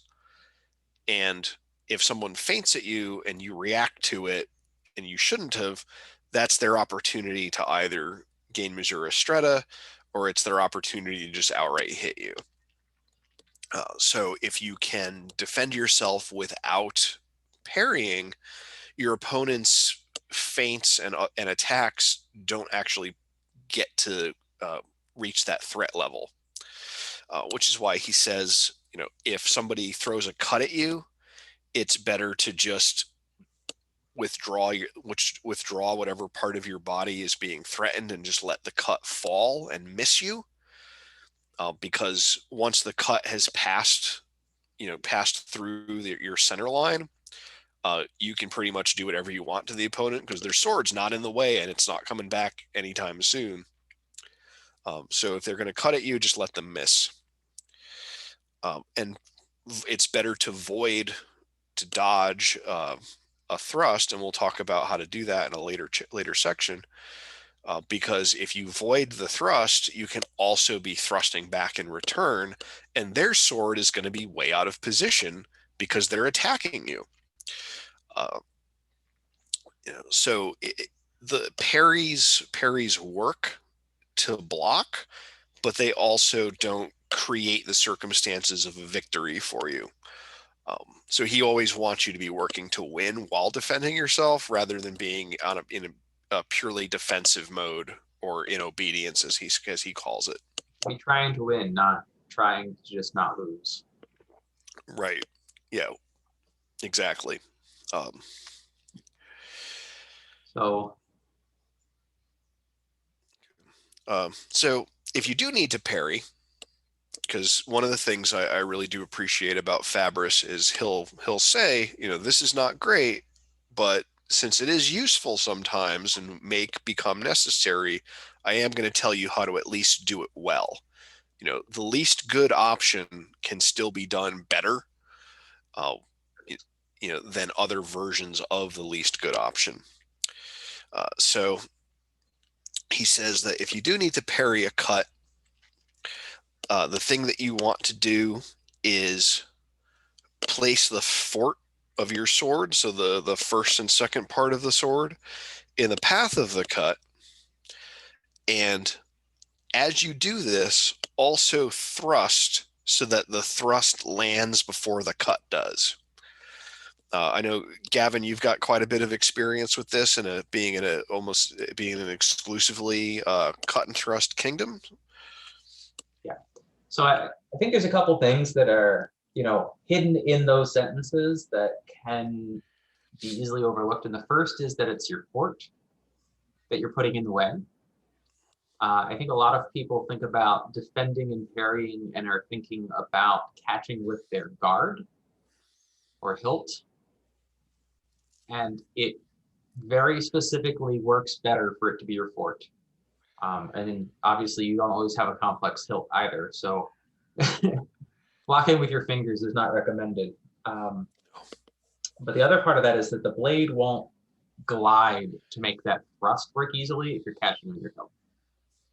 So you want to catch that, put that fort where it needs to be to catch that cut, and get behind it, obviously. But yeah, that part being just something I wanted to call out there, the getting that thrust into place to block a cut works extremely well. A lot of people, when they go to cut, are going to chamber it first. So we talked about in the last hour about when you pull a weapon away from your opponent, it's not useful. So as they go to chamber, if you launch that lunge right then, you are already, if that cut was ever going to hit you, you are already in measure, so you can land that attack. And then the other thing is a lot of people take a step before they actually finish even starting that cut. So, before they finish even start, yeah. So what I mean by that is they'll step forward while chambering, and you can stick a sword on them before their hand is even finished moving backwards. Which works very excellently, even when people are going to be trying to bring in a giant, very powerful cut, because once your sword is on them, it's braced firmly by usually their chest. So, the SCA in cut and thrust sometimes has a rapier crossing over against giant two-handed swords, and this is about the only way I would actually try to parry with a rapier against those large two-handers, is if you are essentially sticking one end of the sword into your opponent. But then it's a very strong cover. So along those lines, something that Fabris says that is, I think, very noteworthy about managing cuts is, obviously, he's advocate. He said in the earlier chapter, essentially that if you're good at thrusts and your opponent is equally good at cuts, the thrusting fighter will always win. And part of that is because if your opponent can reach you with a cut, you can reach them with a thrust. A lunge has greater reach than most cuts. If somebody cuts and also steps in like a lunging sort of way, they're going to be critically overbalanced at the end of that. So it's not something that you're really going to see hardly ever. So if your opponent's cutting at you and they can reach you, you can hit them with a thrust. And the reverse isn't true. If your opponent's thrusting at you and you try to cut at them, you may not be able to reach them at all. So, if you're mindful of your own measure, you can very easily determine whether or not a cut is even a threat and just let it miss you, let it pass by. And he says it's perfectly fine. Like, hey, if you just want to be extra sure, back up a little bit, let the cut pass you, let it fall, and then just lunge and hit them. I mean, I think I would add this is going to depend a little bit on relative heights and sword lengths, but if you were able to be hit by a cut, you are almost at strata. You may not actually quite be at strata, but you're almost at strata, which also changes the timing of, we talked about in the previous chapter about, if you're at strata and they move their sword in a direction that isn't towards you, like you just hit them. So that's also part of that range mechanic there, is that you may very well be in strata if they can hit you with a cut. Yeah, I would say from my personal experiences that most of the time, if I've got somebody who's predominantly trying to cut coming at me, especially since cutters tend to be standing more upright and with their feet more squared, and I'm not very tall either, and I can still often hit people with lunges where their blades just fall short of anything on me except maybe my arm. But if I'm hitting them square in the chest or in the face, and they're using that as an opportunity to hit my forearm, then it's not really a very wise trade. And, certainly no one would advocate for that. So in general, we don't want to parry cuts, but if we do parry a cut, we want to do it in a way that also incorporates that thrust. And he says, if you find yourself in a situation where you can't do that and you still just really feel the need to parry. So like if the cut's coming, it's probably not going to hit you. It's going to fall short, but you want to put your sword in the way anyway for, safety purposes, just so that you feel a little bit better about the situation.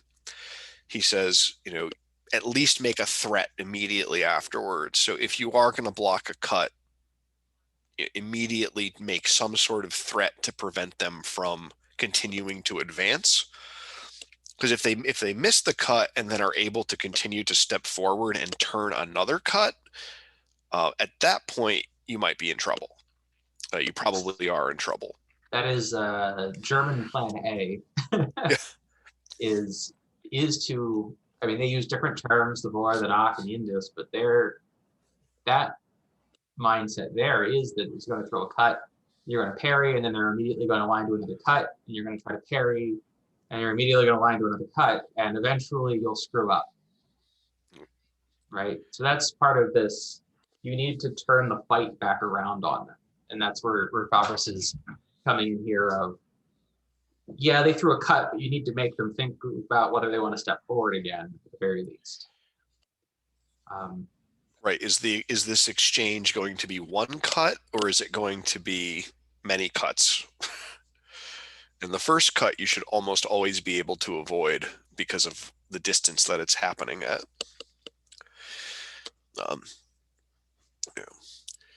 Similarly, Fabris talks about people who cut at their opponent's blade as a way of kind of getting an entry in.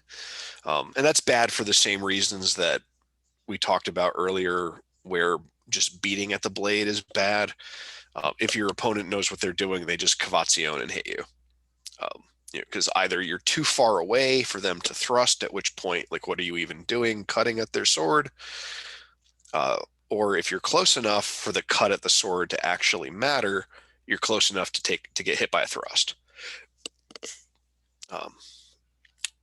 So there's just really no context where it's a good idea against an opponent that has enough skill to deal with it. he says as well that thrusts in general are much harder to parry. And that's true. And I would put one caveat on that as well is thrusts are harder to parry than cuts are, because cuts, it's making this big, huge arc and you put something in the way and it blocks it. It works. Cuts are also harder to miss with. And I think that's a lot of the appeal to them, where people are relying on them. If I close my eyes and throw a thrust at your leg, for example, I could conceivably miss that. If I close my eyes and you're in measure and I throw a cut at your leg, I will hit your leg 100% of the time. So like cuts aren't necessarily, it's not to say that cuts are useless or that they're, serve no purpose or that they're ineffective. It's that they carry all these risks, and those risks become increasingly significant the more skilled your opponent is. And so his solution is thrusts are more artful, they take more skill, and they're much more effective. So learn to do those things. But if you just take somebody with minimal or no training and hand them a sword, they're going to cut all day because those are simple and natural and easy to understand. And so there's an interesting section in Manciolino where he's discussing how to fight with a sharp weapon, and it takes all the stuff and gets rid of it, and it is just parry and then immediately throw a counter like Fabris is talking about here. But when we talked about Aldo Nadi's duel with sharks earlier this morning, that same level of, oh crap, someone's actually coming at me with a sword is going to cause a reversion to some instinctual behavior sometimes. So you may very well, if someone is actually fighting you, get into parrying.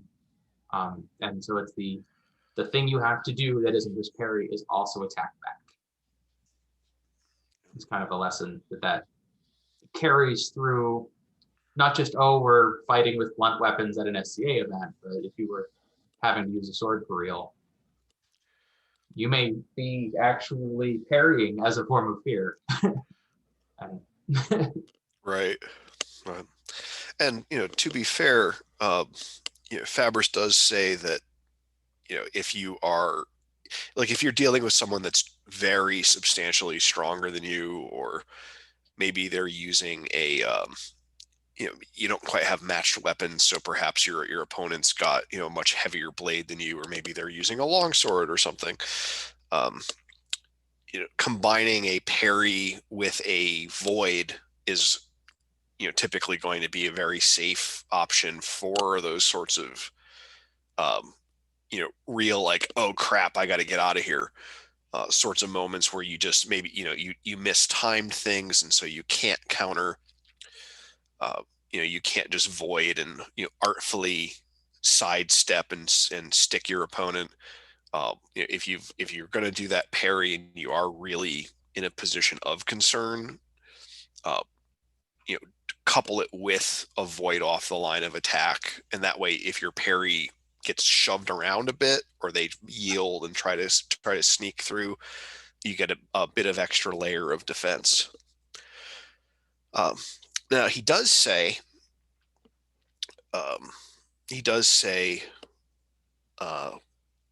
that if you are going to do this sort of thing and rely on your offhand for defense, so I'm not going to use my sword too much, I'm going to use my hand to like bat away incoming thrusts.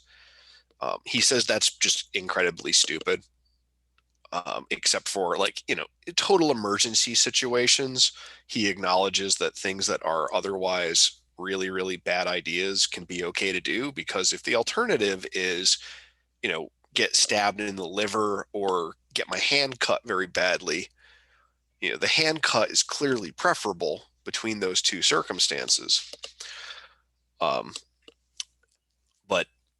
relying on your offhand in general is just a bad idea. He actually says in the manual that it is both easier and less challenging. So he throws in a little bit of redundancy for emphasis there. Says it's easier and less challenging to wound people that use their offhand as a primary mode of defense.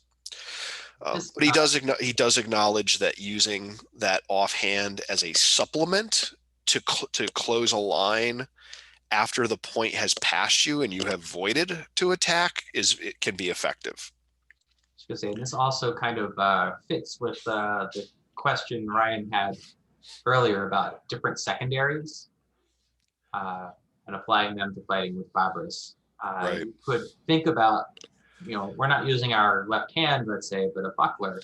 And if you're trying to use that solely as a defense, I think his suggestion that you're both easier and less challenging would also be true there, because it's the split attention issue that kind of, I think, underlies that, why it's easier. Yeah. Well, so yeah, with a buckler, you can run into the issue of not having the sword and buckler united, in which case it's fairly easy to get somebody focusing on one hand or the other, or get between the weapons. Obviously, if you have just your gloved hand, that's going to be even easier to wound versus a versus a buckler, because at least the buckler offers some steel, whereas your hand is right. You're blocking with your hand is like blocking with the thing that you don't want to get hit, which is not a great idea.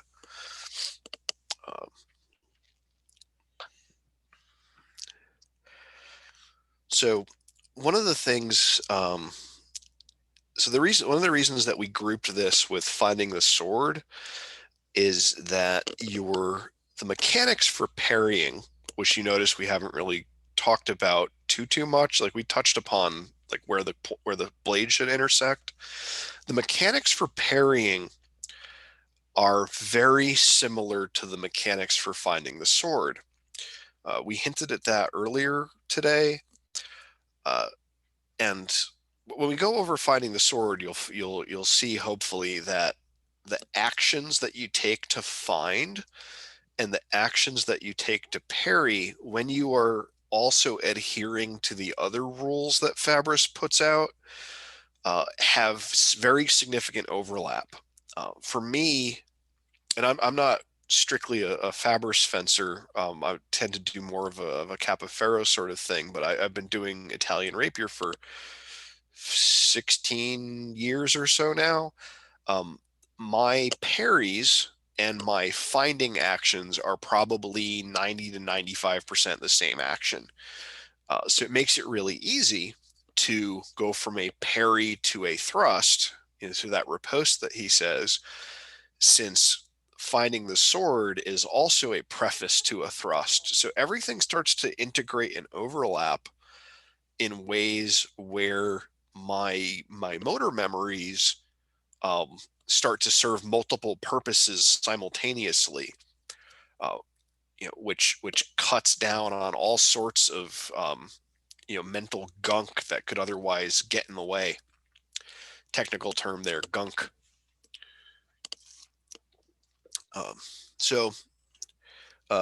Unless anyone has any questions about parrying, I think we're ready to, or final comments to make on parrying, I think we're ready to move on to finding the sword.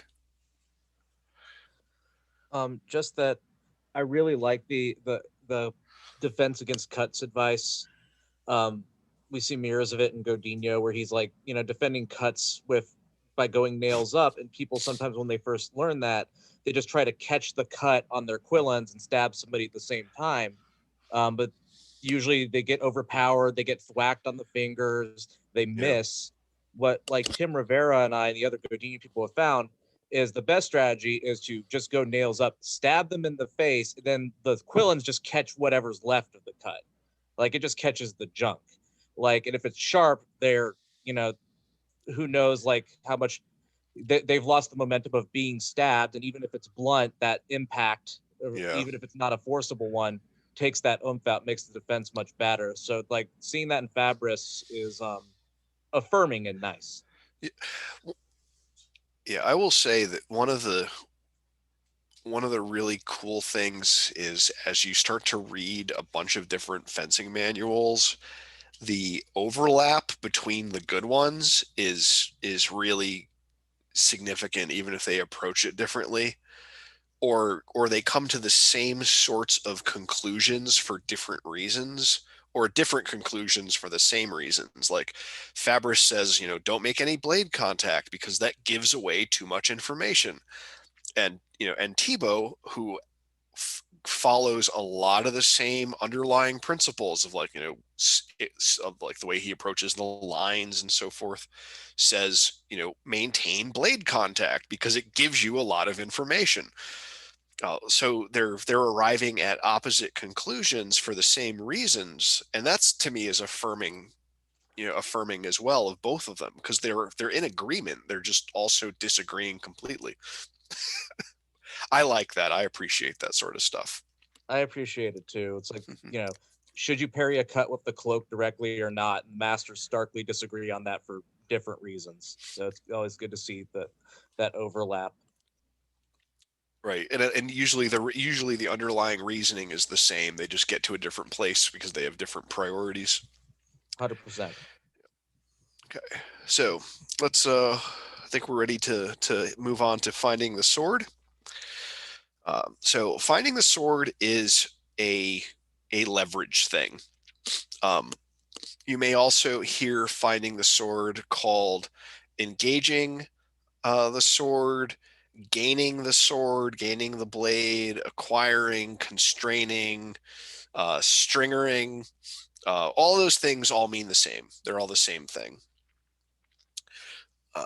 And finding the sword is similar to forming a counter posture and closing the line, but doesn't have to be. It is possible to form a counter posture without finding the sword, and it's possible to find the sword without having closed the line through a counter posture.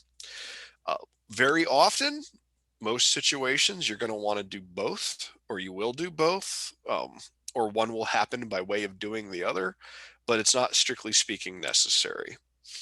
This was the distinction I was foreshadowing 3 hours ago. Yeah. Yep. So if a counter posture is just getting your fort and your hilt in the way of the direct path of their blade, finding is using your blade to get a leverage advantage over theirs that makes it harder for them to parry. And so you can think of your opponent's sword as found, and Fabris says when your sword cannot be easily pushed away and can easily push away their sword. So it's a leverage advantage. So how does this happen? Well, when the swords cross, there's a point of intersection between them. Okay. And you want to have that point of intersection in the fourth part of each of your swords initially. But you want that point of intersection to happen closer to your hilt than theirs. Because if it's closer to your hilt, you have the leverage advantage. Because their fencing sword rapiers are similar types of levers to like fishing poles. And so if you think about it in those terms, a very long pole where you're pulling on the end of it, you don't have a lot of leverage control over the tip at that point. Whereas if you grab a fishing pole like a foot away from the person who's holding it hand, they have a lot of control over it. So you want things closer to your hilt than theirs, but still within the fourth part. Most of the masters that I've seen talk about something that is essentially like Capoferro calls it a palmo. So it's like the distance between your pinky finger and thumb, give or take, away from the point. So that right about there for intersection. 7-8 inches down, something like that, 6. And you want the you want the intersection ideally to be on the weak side of their blade, and I'll explain what that means in a second. So intersection closer to your hilt than theirs, and you want the intersection to be on the strong side of your blade and the weak side of theirs, ideally. So strongest side of the blade, Fabris says, is the side your sword is pointing to. So if I have my sword angled to the left, that inside line is where my sword is stronger, and the outside line is where it's weaker. If I point my sword toward the right more, it's stronger to the outside line, weaker to the inside.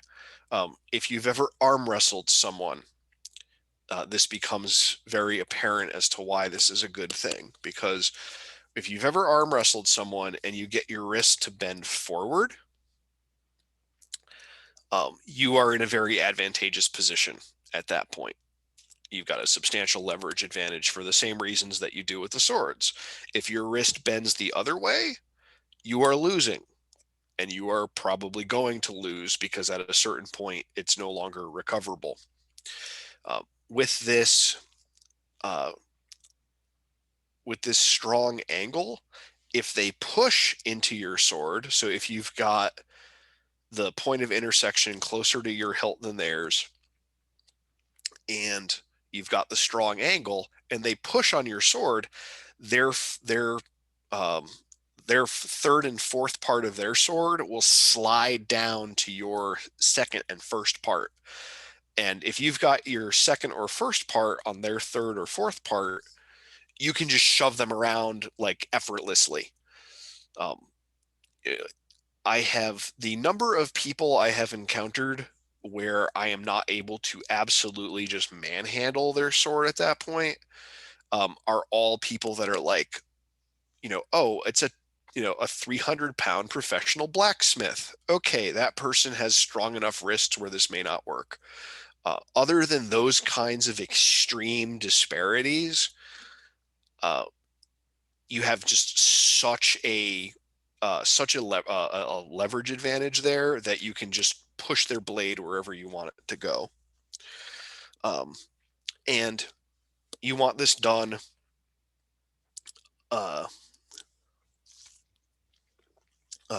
ideally with the true edge of the blade, which is the side that is on your knuckles. You can find with the false edge, but from a musculoskeletal perspective, it's not quite as strong. So true edge, point of intersection closer to your hilt than theirs. Make sure that you're judging off the hilt, not the tip, because if the swords are of uneven length, that can be deceptive. And the sword is stronger on the side that it's pointing to. So you want to essentially point your sword toward theirs to get that strong angle. And if you have to find someone's sword on the strong side of their sword, so if they know what they're doing and they point their sword toward yours, you just have to create a stronger angle than they do. Okay. Another one of those Goldilocks zones. Yes, if you That's go too far, if you go too far, it won't work. I think Finn asks me questions like that sometimes and gets frustrated when my answer is enough. Well, I mean, a really easy way to conceptualize that is, let's say you've got a raw chicken, okay, and you want to eat that chicken. How long should you cook it for, and how hot should you cook it for? And the answer to that is enough, because if you do it too long and too hot, you have something that is no longer edible. And if you don't cook it enough, you're going to have a really bad day if you do eat it and it's undercooked. So, that whole notion of doing something enough but not too much, I think that shows up in a lot of places in real life. to the point where we could all probably come up with a whole bunch of examples of it. How fast do you go on the highway? Well, you want to go fast enough that you're not being rear-ended, but you also don't want to go so fast that you get pulled over or lose control of your vehicle. All sorts of stuff like that, shows up, and it's frustrating, but it also appears very heavily in anything that requires experience or developed skill to get good at, because a big part of that practice is just figuring out judgment for how much is enough, how much is too little, how much is too much. And since we all have slightly different bodies and slightly different strengths and slightly different speeds, we have to make those determinations individually for ourselves through experience. That's one of the reasons why when you when you go to practice swordplay, or any kind of martial art or something, a big part of your first experiences are going to be just doing drills and getting it wrong, and then seeing how you got it right, and repeating what you did to get it right, and seeing if you can make that consistent. And it's not easy, but it's the same way with cooking chicken. You want to make sure that you cooked it enough, and you want to make sure that you didn't overcook it. So a lot of Fabris's discussion in this section is sort of this, well, enough, but not too much. Yep. So we have. Yeah. So he says, don't bring your point too far away with the angle, or they'll, be able to get their, the third part of their sword on the fourth part of yours. And then you lose, because the fourth part is completely useless for defense. So if you get to that point, you just get hit, because they can push right through your sword. He says that what you can do is think about the distance between your two swords, and then push as far forward as that distance between the swords. So it's one of those circumstances where, if you want to get a little bit more of an advantage by, going from fourth part and fourth part to maybe you want to get your third part on their fourth part, you have to do that relative to how far away their sword is from yours, because that's how you can gauge your own ability to kind of cheat that in. Yeah, because it's essentially, they can move the distance between your two swords, and the time it takes you to move your sword forward that distance. Yeah. Is what's being compared there. So if your swords are far apart, then you can move them forward before their sword will touch. You can move it forward more before they can touch your sword. And if they're touching, any level of you pushing will be countered by them pushing. Right. And in that case, if you do that during their initial attempt to find your sword, so you guys are at neutral, your opponent moves their sword to find yours, and you push your sword forward at that same moment, you can end up with the third part of your sword and the fourth part of theirs. And I know I'm saying a lot of numbers here, but if you do that, and get to that point, you've got a really substantial, almost insurmountable leverage advantage.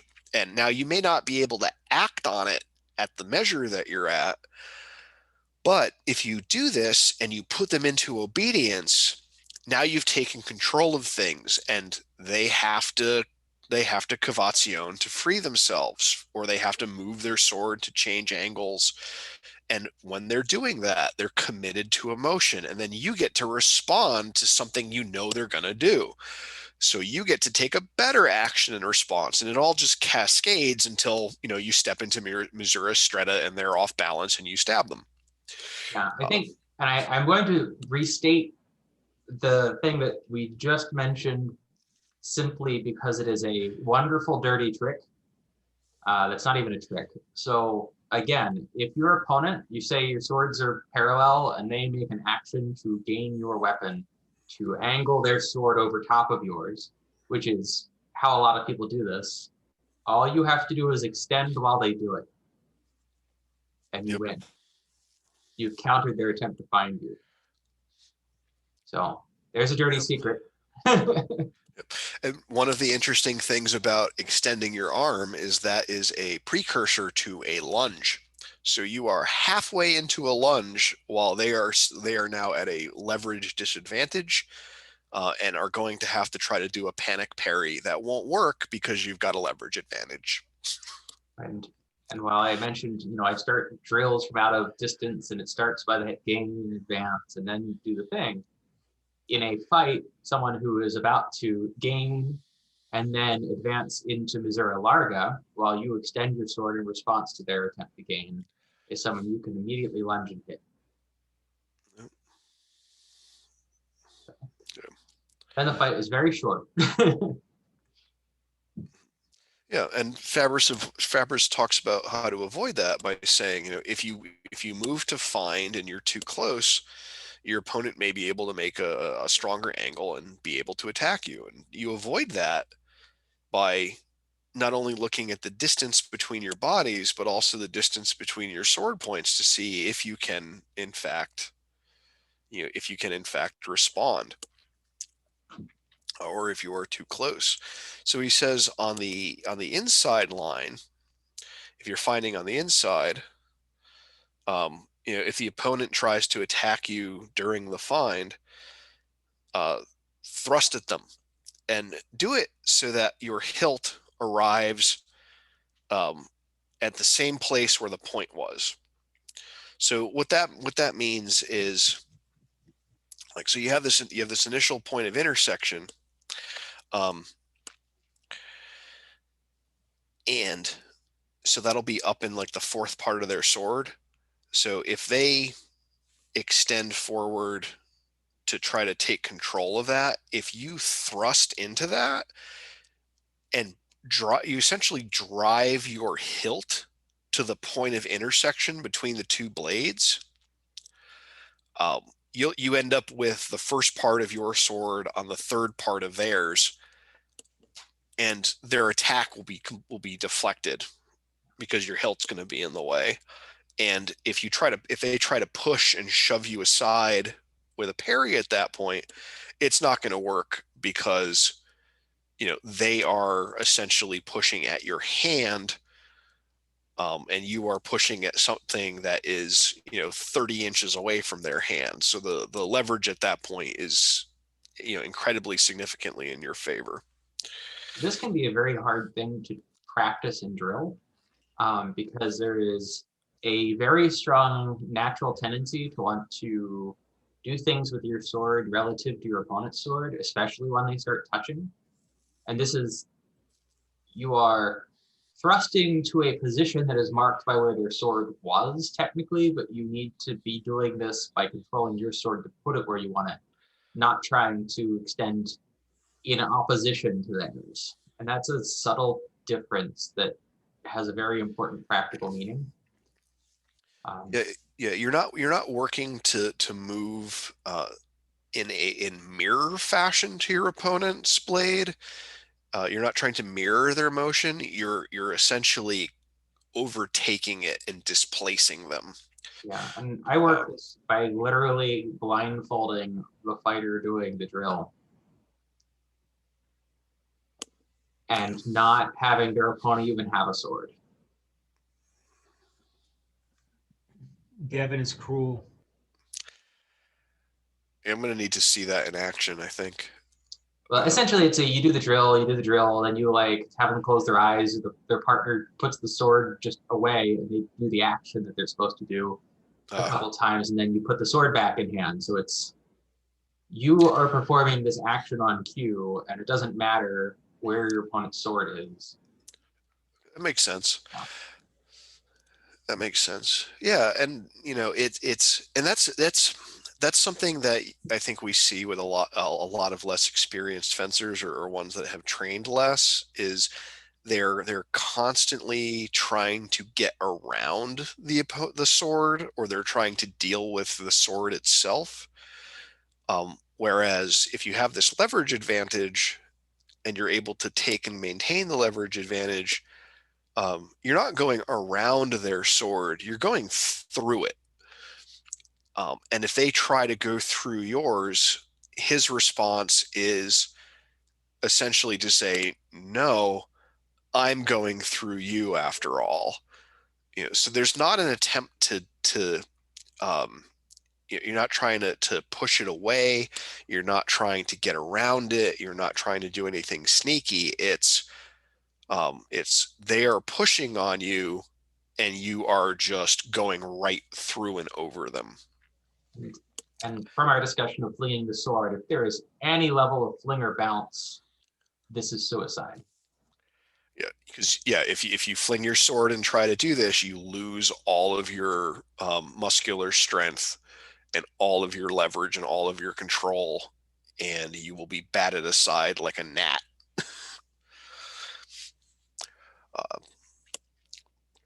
So you'll jump on their sword for them. It's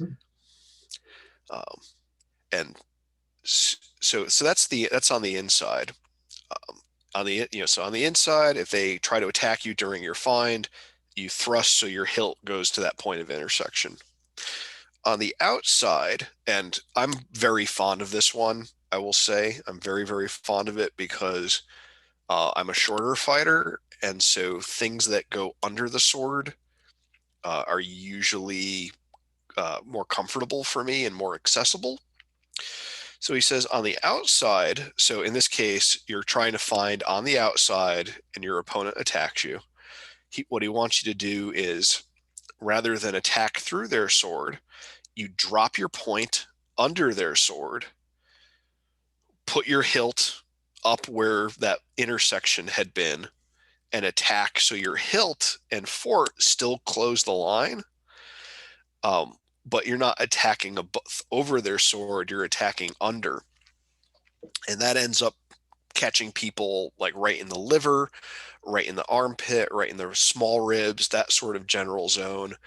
And if you can envision this, if you are the opponent in that case, so if you're the opponent in that case, there's not really a good parry for that shot for you available, because you have to like kind of throw your hand down to do it, and you still probably won't be able to get their sword out of the way, and it's very easy for the attacker to evade at that point. And your dagger is basically completely useless unless you're physically capable of bringing your hand like all the way over and getting the blade all the way down to like where your hip is, because otherwise it's just not gonna do any real purpose. So I'm a big fan of that one. I use it all the time, especially on people that have a really substantial reach advantage on me, because if you are fighting somebody who is very tall and you do that sort of thing, it really throws them off from what they're expecting to be able to do very frequently. So I love it. So on the outside, drop your point under their sword, put your hilt where the point had been, and go low. Excuse me. Here we also get an admonition to not make blade contact during the find. You want to avoid making contact because it gives information. But also one of the things that he says, and this is very interesting that he's figured this out, is the pressure of the blade on blade contact makes them sort of stick together. And so if you make that contact and your opponent pulls their sword away, you're going to fall ever so slightly and get yourself out of position. Gavin, you've got something for that. I know. There's sort of two levels of that. One is that sharp edges actually stick to each other a little, but the other is actually it's actually a brain thing. If you have a partner around to test this at some point, if you take your fingers like this and you have someone try to pull your hands apart, okay? So you start and have it like this, the fingers separate, and they try to pull your hands apart. It'll be very easy. Okay, you'll have to believe me or find a friend. But If you let your fingertips touch, this becomes substantially harder to pull apart. And I know that seems like it's crazy nonsense, but it has to do with how our motor plans and our brains link this behavior, because here I'm just kind of holding in space and none of my muscles are engaged. Okay, but here I am applying slight pressure inwards and my muscles are already engaged to do that, and that's countered by the other finger touching it. So it changes essentially muscular tone in a beneficial way for the task. But when you touch your opponent's sword, you're doing the same thing. You're committing muscular tone towards pushing into their sword ever so slightly. And changing directions requires that you halt that pressure and then oppose it. Yeah. Which it's very subtle, but it exists and is a thing. And I think it's staggering, really, that someone was articulating this, a concept that subtle, 400 years ago, well before they could have had any sort of, neuroscientific basis for making such a claim. I mean, To notice that it made that much of a difference. I mean, when you learn to feel that in your sword, it's hugely obvious. Because it's a 4-foot long lever that's going to amplify that effect too. Yeah. So like, I don't know, whenever you get a chance, like with a partner, like just do blade touching and then have them pull their blade away and see what happens to your sword. It will fall towards where it was because of that slight engagement. You can even feel how there's a little extra resistance to you trying to break that distance. And if you wanted to build a drill out of this, you have one person, you start with blade contact, you have one person go to break that contact, and that's your trigger to lunge, essentially. Yeah. Or at strata, extend, because Right. that little extra inertia, if you can avoid being stuck with it, you can just hit them before you otherwise would be able to. And one last piece of advice from Fabris is, if you do avoid blade contact, but your opponent wants to do blade contact to you, you can either yield and strike. So if you're finding them and they move to try to push you away or what have you, just do the thing where instead of meeting them with force back, just let them overcommit, yield around and strike. Or you can do the thing that I was just saying I love to do, which is drop your point down and strike underneath their sword. And if you do anything like that and they start to chase after you with their sword to try to get contact again, now you can just do the cavazione and strike them as you need to. And one last thing, getting back into that whole Goldilocks sort of zone, is he says, make sure that you don't overfind and let the opponent pass your point in the process. And what he's talking about with that is, if I make too much of an angle and my point leaves presence, remember we have presence being inside the silhouette of the opponent.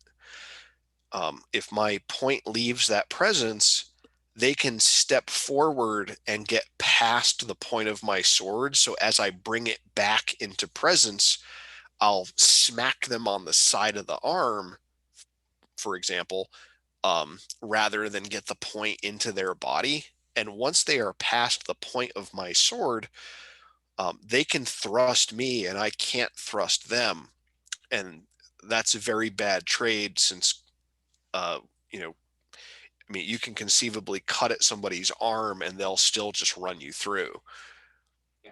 And if you, outside of the SCA contexts, you are also setting yourself up to be grappled and thrown. Right. Which is not a good place to be either. Yep. Okay. So we're at the end of this hour. Does anybody have any comments or questions? I would just like to understand better this outside activity because I'm left-handed, so this inside outside is an important game to me. Because righties tend to want to fight to my outside and I to them. So the idea is that I set up sort of my engagement to the outside, point angled out, but like when I actually make my attack, do I like roll the hand to prima essentially and thrust under the arm? Is that kind of what's going on here? Oh, so you're so could you restate that for me, please? Yeah, sorry. Like, so It's okay. I'm left-handed. Okay. So what righties tend to want to move to my outside because it's a more comfortable place to be than, with the lefty on your outside. Gotcha. Okay, I got you now. So- Yeah, so if you're left-handed, the opponent's inside is going to be your outside and vice versa. Mhm. So in practical terms, not much is going to change other than you will mostly want to do,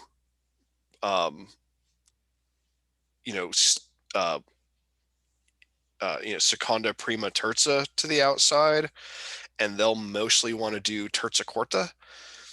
And so those guards have characteristics.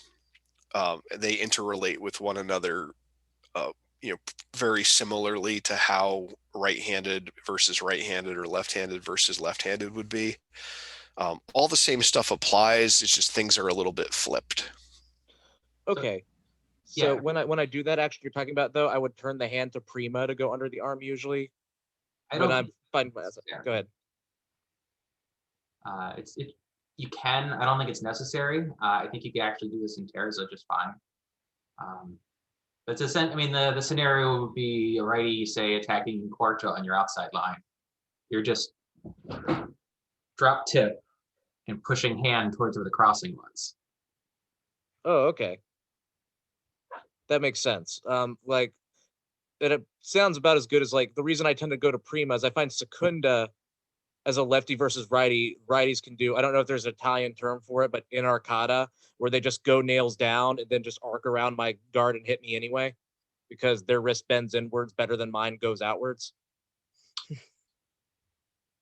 So I tend to roll all the way to prima because it's harder to arc around my defense when I do that. I actually expect that prima may be less safe for this. Okay. If you aren't forming a good prima, there is a biomechanical sort of lockout that you're creating with this dropped tip, where even if you're in quarta, even on the outside, that angle down here is going to cover your low line because that's where your sword is, and you're just going under theirs. If I turn it to prima, then my tip could be pushed down more than I want it to be. Because see, my wrist can hinge this way, but it can't hinge down more that way. Yeah. Okay. So, like, yeah, I see what you're saying. That makes a lot of sense, especially with the quarta to the outside, angling down, sort of like a modern octave-ish kind of thing that you see, like in Marcelli as well, where you parry with almost with the false edge, but you just angle down and go. Yeah, and it's not really a parry, ideally. Yeah. You're going to be connecting with their sword theoretically on your fort kind of at some point, or your hilt. And that's what you're going towards with the crossing point. It's really important though that you are thinking that your hand is going to the crossing while the tip just goes down. You're not thinking about controlling the tip of your weapon. Makes sense. Thank you. Let me know when you're recording. You're recording. Okay. So for Fabris theory part 4, in this hour, we're going to be talking about tempo and countertempo, and the cavazione and feints. So that's going to cover a lot of different things. Okay, so Fabris defines a tempo as a movement made within measure. Okay, so that's of critical importance to understand and keep in mind. It's very straightforward, but it has to be within stretta or larga. If you are out of measure and you move around a whole bunch, none of that really matters because your opponent can't reach you. If your opponent can't reach you, there's no real threat. They don't count as tempi. Once you're in larga, though, if you move too much, you are at risk. So tempo are movements made within the measures. And for something to really be considered a tempo, it needs to be an opportunity to wound or an opportunity to take some other advantage. So it's a movement within the measures, but it's not just any old movement. If your opponent has an involuntary tick to their eye because they're in a stressful situation, that's not a tempo necessarily, unless you can move faster than someone can blink, which you probably can't. And if you can, you don't really need good fencing anyway. So you have to be able to take some kind of advantage. Taking a step into stretta from larga, that's an example of and gaining advantage. Finding their sword could be a situation of gaining an advantage. Those kinds of things. And the reason you're able to take advantage or attack is if somebody is moving in one direction, they cannot also be moving in a different direction in the same way at the same time. It can't be done. I can't move my hand to this way and also this other way at the same time. So as long as I'm moving in this direction, during that tempo, you can move your sword in the other direction, and I've got to stop and come back before I can do anything about it. So as long as the tempo of your attack is smaller, takes less real time to complete than the tempo of the opponent's movement, you're going to win that exchange. If I do something to the left and it takes 1 second for me to complete, and you're able to lunge and strike me in 3/4 of a second, you always win that exchange. So as long as the tempo of your attack, and attacks are all tempo, is less than the tempo of whatever your opponent is doing, you come out ahead. And he says that measure matters a lot for this, for what's available for you. And we've talked about the effective measure on how big of a parry that you need to make, how hard it is to defend against attacks, how you're able to make predictions about what your opponent can do, all based on measure. And he says, if you are in misura larga, the opponent moving only their weapon or only their body may not be enough for you to get an advantage or to strike, because your lunge needs to be sword goes forward, body goes forward, legs step, etc. And if the opponent just is out in wide measure and they change their hand position, my hand is going to complete its motion a lot faster than you can complete a lunge. So I'm offering you a tempo, but you have to be realistic about what you can accomplish during that tempo. So Fabris says that if they move just their body or just their sword while in larga, use that as an opportunity to gain stretta instead. And then once you're in stretta, you can go. You can if they make another tempo while in stretta, you just attack, no problem. So I think going back to when we were discussing measure and how, at the start when you're out of measure, there's no tempi going on, right? But as you enter measure, there are only 4 things your opponent can do. And so now we're getting into what measure you're at tells you what tempo you need to do different things. So we can flesh out that sort of decision tree. If they step backwards, right, they break measure. So tempi stops existing again. If they step towards you or attack, now they're moving their feet. So you are able to hit them with an attack. And if they stand still or just move their sword, then that's, well, standing still can be an opportunity to enter strata, like we talked about. But if they move their sword, now you have the tempi to close to strata, like this is talking about. So that really goes together with our measure chapter that we discussed. I guess that was the first hour, in that it's making a decision set for you to play with. Yeah. And he's something that Fabris says about these different opportunities is that any type of movement of the feet is usually a prime tempo to take some kind of advantage, because if I move my sword, I can still break measure. I can still do a void type step. I can do a whole bunch of things if I'm moving my sword and not my feet. If I commit to a step, I really can't do anything except finish that step past a certain point, because I'm just falling, controlled fall, but I'm still just falling to the ground until that step is completed. So people moving their feet is a prime opportunity. And that's one of the reasons why it's really important to have very grounded guard, so that you've got a lot of stability. If you're in a situation where you're kind of wobbly, and have to kind of adjust and settle after every step, you really expose yourself to a lot of risk there.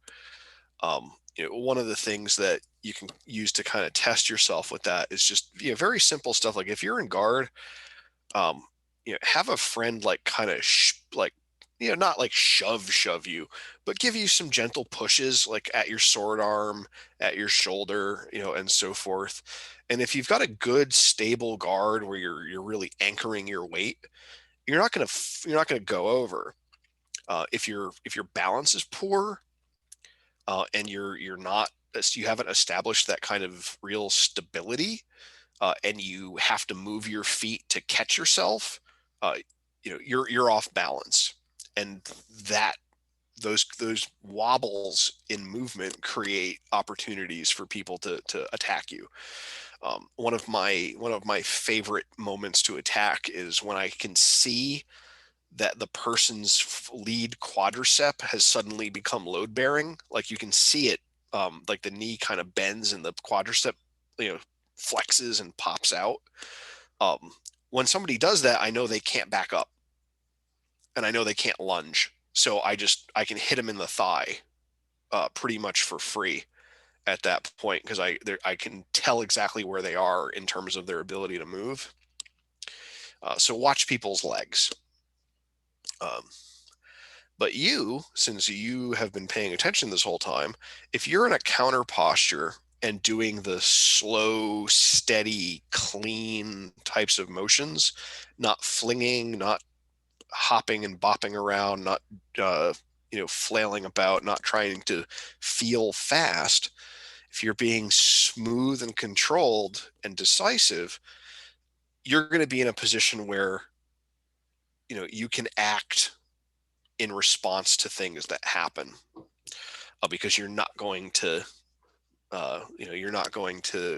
be off balance or too committed to emotion. And he warns us that sometimes people will offer tempi as invitations, and that's going to be a judgment thing, to determine what are invitations and what are not. But keep in mind, he talks a lot about how to know whether or not you can take a tempo, or whether or not it's not safe. No matter how inviting something looks, if the distance of your point to your target is less than the distance of their blade to your point, your blade, it's probably not going to be safe to do, because they're going to get a parry on that. They're going to be able to get their blade in the way. So this is another circumstance where whether or not something is a good idea becomes relative to what the other person is doing and where you are in relationship to them. Okay. So he says, I have a question real quick. Sure. So, almost all of Fabris's plates conclude with a strike to a lethal target. Where do shallow targets kind of interface with that, in your opinion?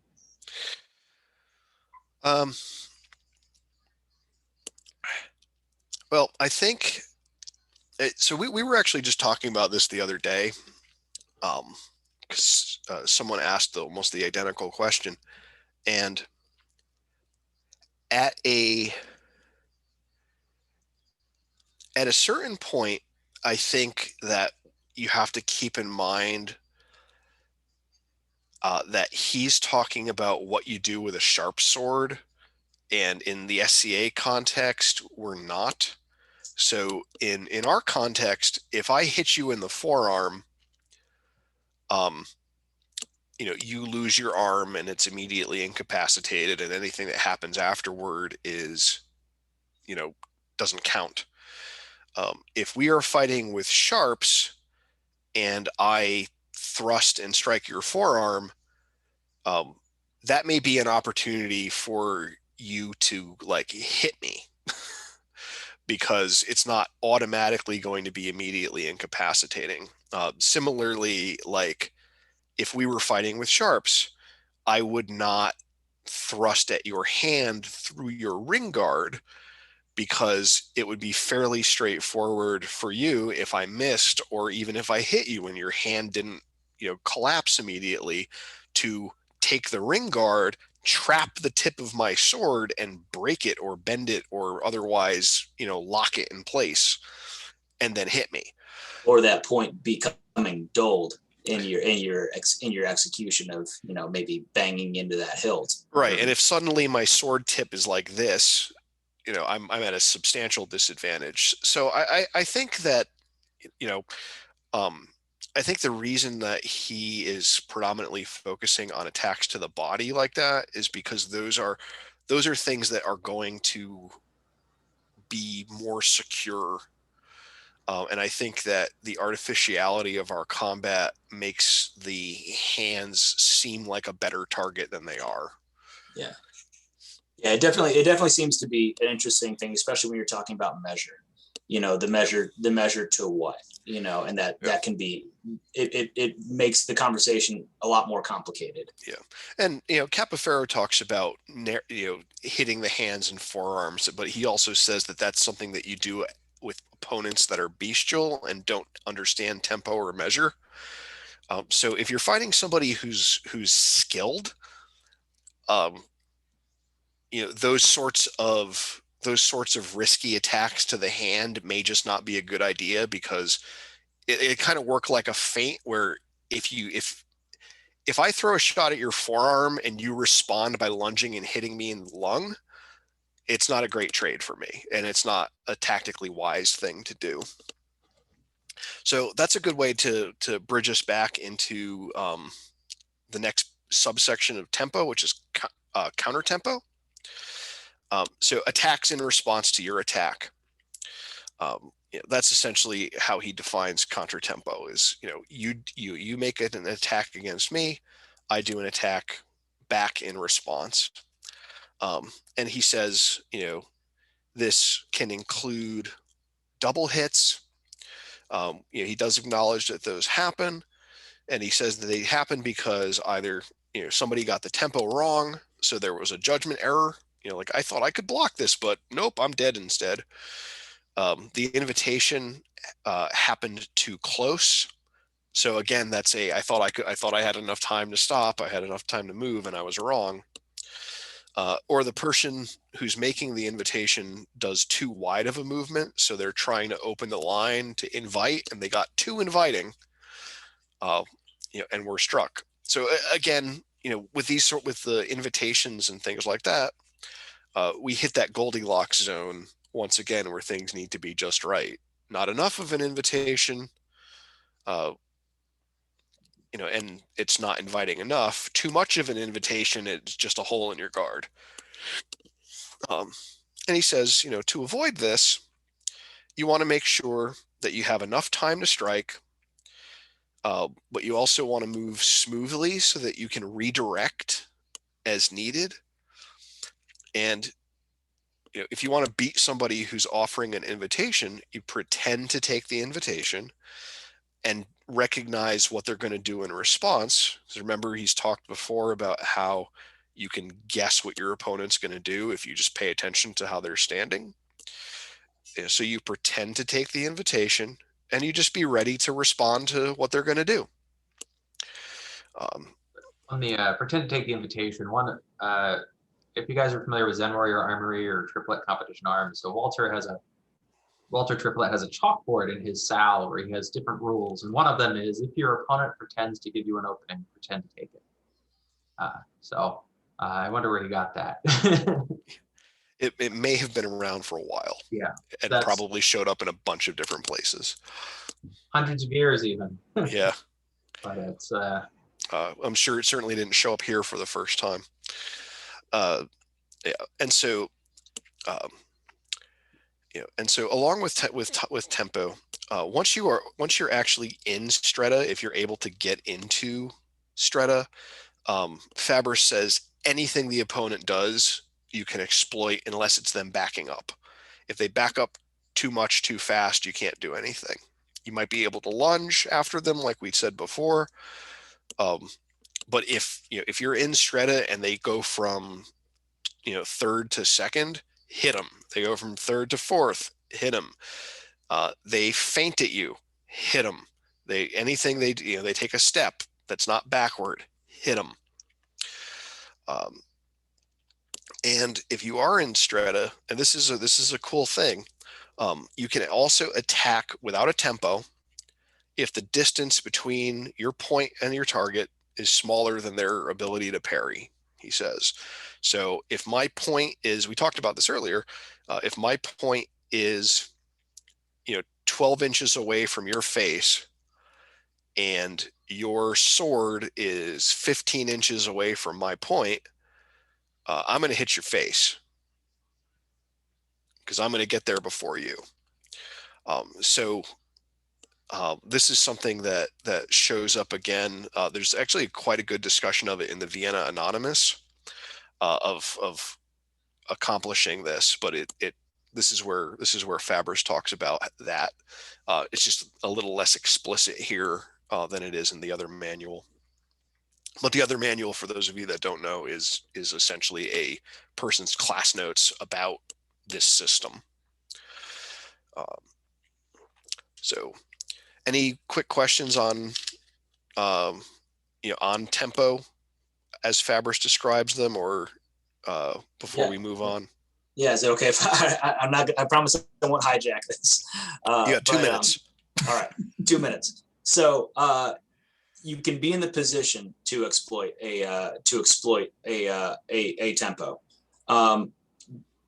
Does Fabris or do you have any thoughts about being in the kind of setting yourself up in the right mindset to take a tempo? Basically, where you're, being ready for it is one thing. Having the speed and being in the right mindset to immediately take that and do it in time and do it, in an effective way, I find sometimes is different. Does Fabris talk about that? And do you have any way that you teach students to exploit tempi, especially really small tempi, by having the right mindset and having the right speed for it? So my answer to that would be, everything's just drills. You present the context, you help the student build motor memory for it. If they have to think about it, they're not going to be able to do it if it's a sufficiently small tempo. So it needs to be something that they have practiced, hundreds of times to not need a mindset and just do it because it's there. Yeah, I mean, I think I would describe exploiting tempi like this, is that you realize you were lunging after your foot lands, is the point of training you're going for hitting those small tempi. The drill I do with this starts large, so there is an explicit list of 5 tempi that appears in some other manuals of when you can safely attack an opponent. That is a little more specific. It's certainly encompassed by what Fabris is saying, but there are things like after your opponent has parried, after you have parried, after your opponent's weapon has passed you, when they move towards you, either to attack or not, so an advance or a lunge or whatever, when they chamber cut and when they change guards, right? And so we set up with a purposeful, like as the instructor, you're the partner here, and you have a student whose job is to keep their weapon free through this drill, right? So you're working on constraining them and doing things like that, and then you give a cue. And some of these cues, you start with it very large, like, you're just gaining and having them work their cavazzionis and do something else, and then you give the cue by raising to alta for chambering the cut, and your expectation is they immediately launch. And then you can work that to be smaller triggers. So there's a point where you get into this where the goal is, as we start the drill, even the motions of changing guard to do the finds that they're supposed to be avoiding are the trigger for a launch. Cool. Yeah, that definitely answers my question. Thank you. Good. All right. So as promised earlier, we've used the word cavazione many times, and now we're going to talk about how to do them well. So cavazione is essentially, as Fabris defines it, moving your sword from one side of the opponent's sword to the other side. So if we're on the inside, we go to the outside. If we're on the outside, we go to the inside, and so on. And he talks about a few different varieties of that. There's the cavazione of tempo, which is something that would be done like as a response to a find or beat. So your opponent moves their sword, creating a tempo, and you cavazione in response to it so that you escape the find or avoid the beat entirely.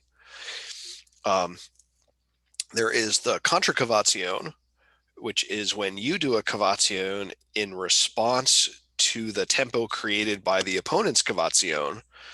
So if you move to find their sword and they cavazione, you could contra-cavazione to retake control over what's happening. Then there's the recavazione, which is a cavazione made during the tempo of a contra-cavazione. So you go to find, they cavazione, you contra-cavazione, they recavazione. There's nothing after recavazione, because at that point you have either missed or one of you has been struck. As a matter of just we're close enough to do any of these things, there's not going to be an opportunity for a fourth cavazione in this exchange. Simply because if both points are moving, forward simultaneously, you're going to cover the distance, well before you can do more than a couple of things. So that's something to keep in mind. There's a limit on how much you can really do before you're not doing anything else. And so earlier we mentioned like self-defense videos where somebody gets 5 responses or 5 actions in response to somebody's like single straight punch. That doesn't work here. And it doesn't work there either in any way. Yeah, it's very important that Fabris says that a successful cavazione has to follow a forward mobile motion. So yeah, if you, for instance, are at measure or whatever in Larga, and so they go to gain, or you but not, or you're just out of measure and someone's entering, the first cavazione really should result in your arm extension at least happening. So you should end extend it after that one, for example, and then someone counter cavaziones, and they probably should be extended, and they might step forward during it. And then if you recavazione and step forward too, you are probably through them or a lunge or whatnot. So it does require forward motion, not just moving the sword around in circles. Yeah, it takes, there needs to be, Cappafero says, every time you do a cavazione, it should be done either with a forward or backward motion. Fabris is mostly talking about it as a forward motion sort of thing. He also includes a half cavazione, which is similar to what we just talked about earlier with the outside response to your sword being found. That's a half cavazione. It stops under your opponent's sword, so it completes just the drop. He says it's usually done as a second or third move in a sequence. That matches with my experience of it. I'm a big fan of those, again, because I'm on the shorter side of things, and I can usually get myself nice and low, especially in response to somebody targeting up at my head. So I'll invite above my sword, so people threaten my head and my shoulders, and then use a half cavazione to go under their sword where they can't really defend. And he said it's really good to do the half cavazione if a full cavazione is going to be voided. So if your opponent is going to dodge your full cavazione and you stop halfway, there's a good chance that they'll end up throwing their rib cage onto your point because they're expecting your point to be somewhere else. And then he talks about the commitment of the sword, which is where you start a cavazione, get partway through, and then return to the original side that you were on, and that's done as a response to someone who decides to thrust through your cavazione. So that's one of the options, is if your opponent is doing a cavazione, you can do a straight line thrust through it, and commitment of the sword would be the defense against that. So one thing that I think this at least alludes to that is more explicitly stated in, I think it's Giganti, is that the first motion of the cavazione needs to be down. So a lot of people get in their cavaziones are these big circles, and it's really just down. And this difference can be pretty big in practice. So as long as down is the first part of that motion, you can make a lot of things just miss your weapon. But if you start trying to create an oval path by moving sideways first, you'll get caught. Your cavazione will be very slow.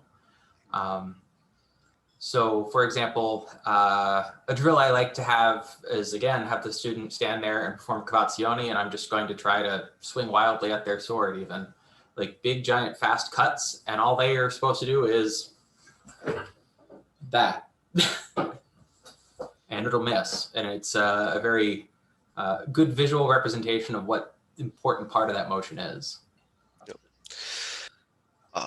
So mechanically, when you're doing the cavazione, and this isn't something that he explicitly describes, but something that that I've found through experience and experimentation, is he says that the cavazione needs to be done at the wrist, and if you take your rapier somewhere about 4 or 5 inches away from the hilt, there's a center of mass for the weapon.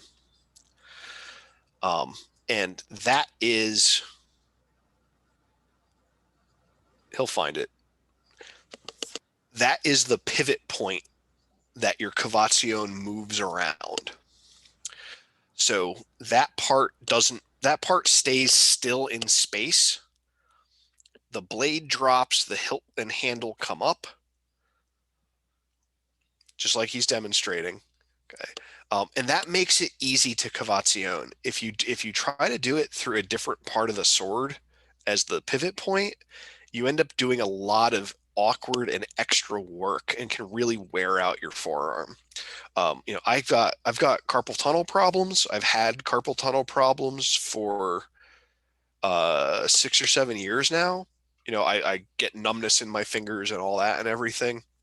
I can cavazione all day because I'm moving around that center of balance, and so the mass of my hilt, when it's elevated, does most of the work of bringing the blade back up when I just give it a little bit of a nudge, and vice versa.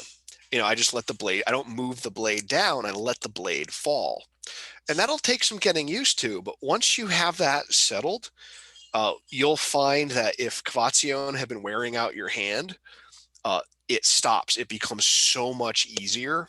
And like I said, carpal tunnel, numb fingers, all that, many, many years now, hasn't affected my fencing, to any meaningful degree. And it certainly hasn't cut down on how often I'm able to. And it's because, I'm doing the cavazione in a efficient way. And it also has the advantage of being better for defense, because if we've got a line closed, because we're formed a counter posture by using the first part of the blade, and we do that cavazione the way that I just described, well, what part doesn't move? The first part of the blade stays right where it started. So you can do the cavazione without giving up your line. So it's a great way to do it. I really recommend it. Fabris doesn't describe it explicitly that way, but I having figured that out, I can't imagine doing it any other way. Every other way that I've ever tried is it's less efficient mechanically, and so it just seems like a worse idea. So an additional thing that's probably worth mentioning here, Dante, is sword grip. Oh yeah, I'll let you do that. So controversial statements and pet peeves. So if you skip ahead and look at any of the pictures in these Italian rapier manuals, if you pay careful attention to how the sword is gripped, you will note that it is not how most SCA fencers hold the sword. So a lot of people, see their nice rapier, and I'm going to do this lefty. Hopefully I can get the camera view. A lot of people hold their sword like this, where the pommel is below. This is the ulna, right? I hope you guys can see that. Yeah. And this means that the sword blade is not lined up with the forearm. So you have an angle here, okay? This does not appear in these manuals.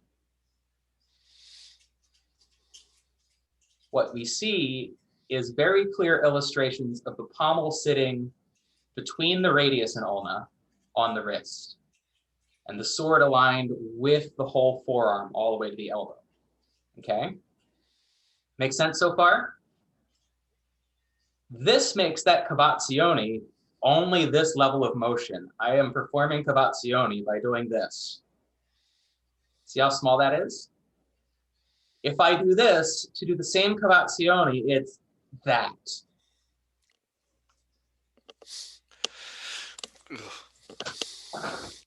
Your carpal tunnel hurt looking at that? Everything about me hurt looking at that. But yeah, it's things that we said this earlier, but things that feel like they are strong or fast usually aren't, and things that take a lot of effort are probably not the right things to do. So the small, subtle, faster, less strenuous action seems in every way superior to the larger, slower, more strenuous action. So a consequence is that a lot of people who grip their swords wrong for Italian rapier then cannot perform effective cavazione and then say Italian rapier doesn't work. But that is and pet peeve. End of segment. So moving on to chapter 12, which are feints. So Fabris has some pretty good ideas about feints. He says that a feint is when you pretend to attack one target and then attack another during the attempted parry. And I think that's an important thing to realize, is that the feint has to look and feel like a real attack, and the only way to do that is for it to be to look enough like a real attack that it kind of could be if you needed it to be. So, like, for example, if I want to feint on the inside line intending to attack to the outside line, I'm going to extend my arm on the inside line, and if you move to parry it, I will cavazione and strike you on the outside. So I've got to be in larga. I've got to be in a situation where, I have a sword advantage, or we're at least neutral. Because if you've got my sword found and I extend, you're just going to hit me. But it has to be convincing. It has to be an attack that would otherwise work. Because if I extend my arm on the inside and you don't move to parry, and I cavazione and throw my point into your hilt because you didn't move, I'm going to feel really stupid. So that extension on the inside, if you don't respond to it, I need to be able to turn that into a real attack and hit you. If I'm feinting from further away where it's not a real attack, the feint's not going to work against somebody who can recognize it as such. So we say pretend to attack one target. It needs to function as an attack. It needs to work. And he says that feints work better against a moving target rather than a stationary one, because it's, once you're in motion, it's harder to change motion, change directions, respond to things. And he's picky about his feints. He calls out several types of feints as being particularly poor. Stomping the ground to try to scare people, he says, is not a good feint. He says, if you move the body and sword forward and then hold the sword back so that people miss the parry, that's not a good feint. So that's like if you if you've got your sword somewhat withdrawn because you're in guard, and you step and bring everything forward but don't extend your arm first, hoping that people will like parry and then just whiff your sword and then extend. He says that's terrible, because if you do that and they just attack back into it, your sword's way out of position and you're throwing your face at their point. And that gets back into really working against what your opponent's doing and putting your sword in the right place rather than trying to respond to their sword that we talked about a couple hours ago. Yeah. You don't have to parry if there's no attack.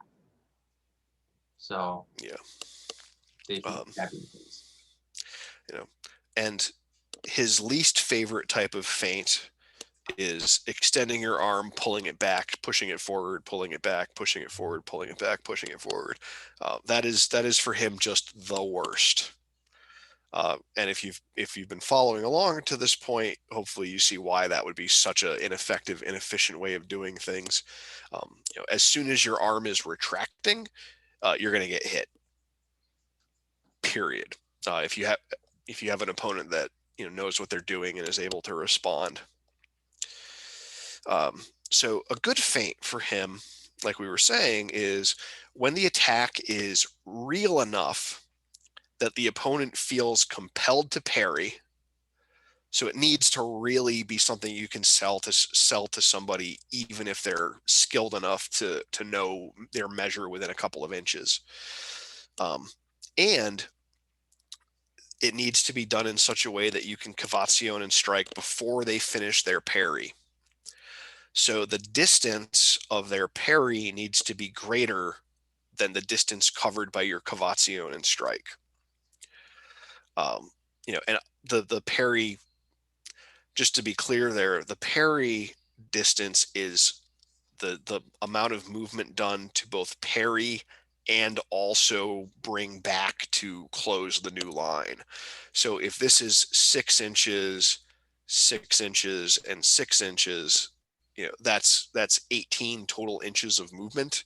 So that's what my cavazione and strike would have to be less than, not 6 inches. Okay. He says that every time you do a feint, you should do it expecting that the feint will be countered and be prepared for it.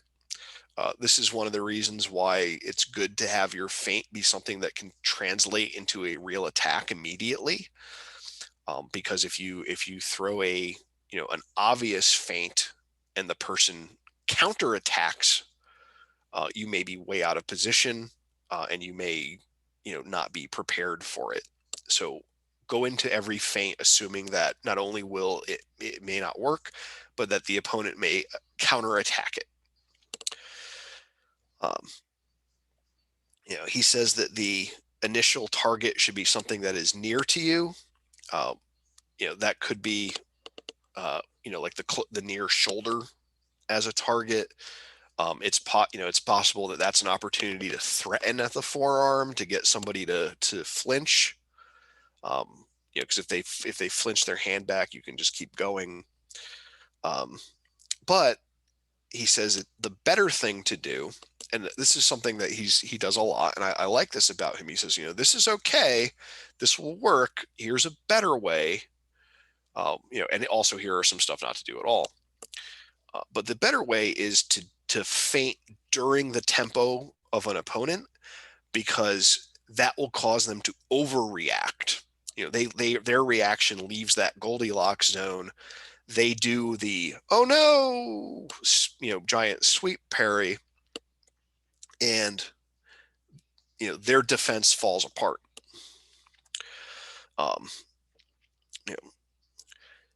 And the other part of the mirror to feinting that he describes are invitations.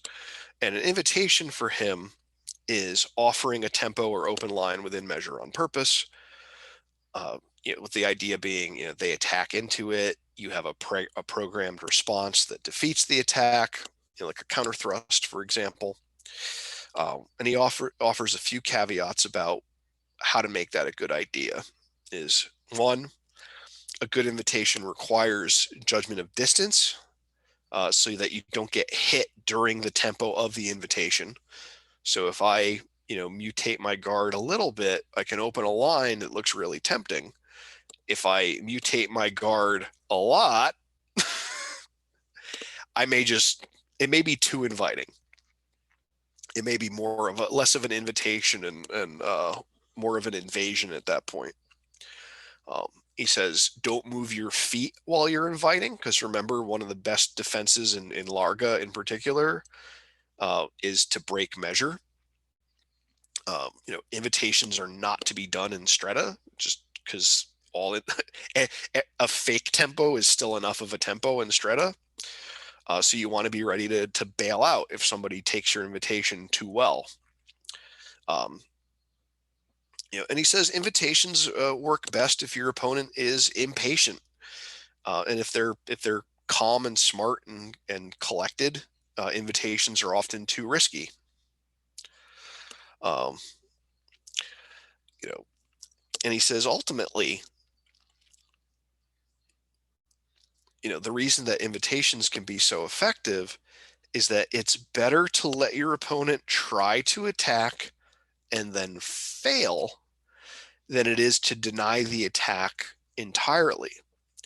And getting back to what Gavin was talking about earlier with his list, the list of 5 tempi, an attack is a tempi. If you deny the attack completely, then there's no opportunity for you, because the opponent just never does anything. If you make them think they can attack and trick them into failing to do so well, now you've got a nice tempi that you can take. Okay. So just a strategic aspect there, mixed in with all of these mechanics. Gavin, we're coming close to the hour, so anything you wanted to touch on? You're muted. You're muted. There we go. Okay. I wanted to touch on the notion of feinting while your opponent is moving, because I think that's worth a little bit of additional discussion. And this ties into the idea of obedience that we discussed before. And so I'm posting a YouTube video in the comments that is talking, it's actually a demonstration of how trailer loading can cause you to crash.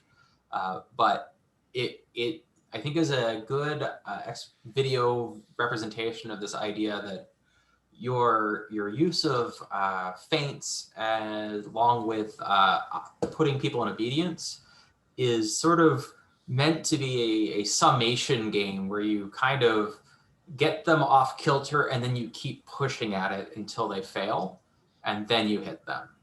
So, you know, your opponent goes to step towards you or something and you throw an aggressive feint thrust at their face, and then you're hoping that they go, ah, right?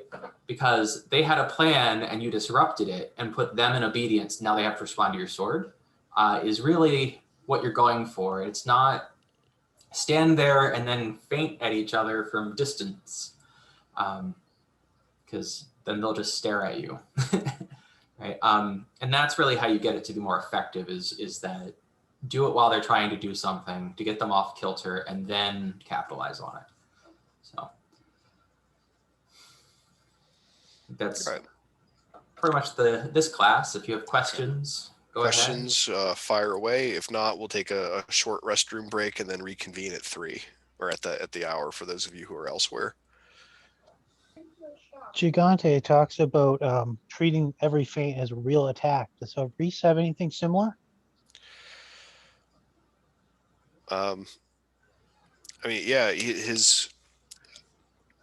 I don't necessarily know that he says it as explicitly as that, but you know, his definition of what makes a feint good is something that is real enough that the opponent feels compelled to parry. So, you know, getting back to the earlier thing about parries and how they are a quote unquote form of fear. You know, your feint needs to be realistic enough as an attack that it forces the other person to respond to it out of a sense of fear, of self-preservation.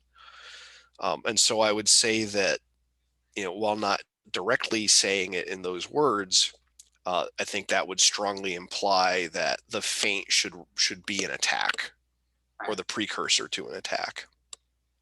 And I personally like Gigante's, I think it's 8, 9, and 10, as a very good way to practice feints as a drill. Thanks, guys.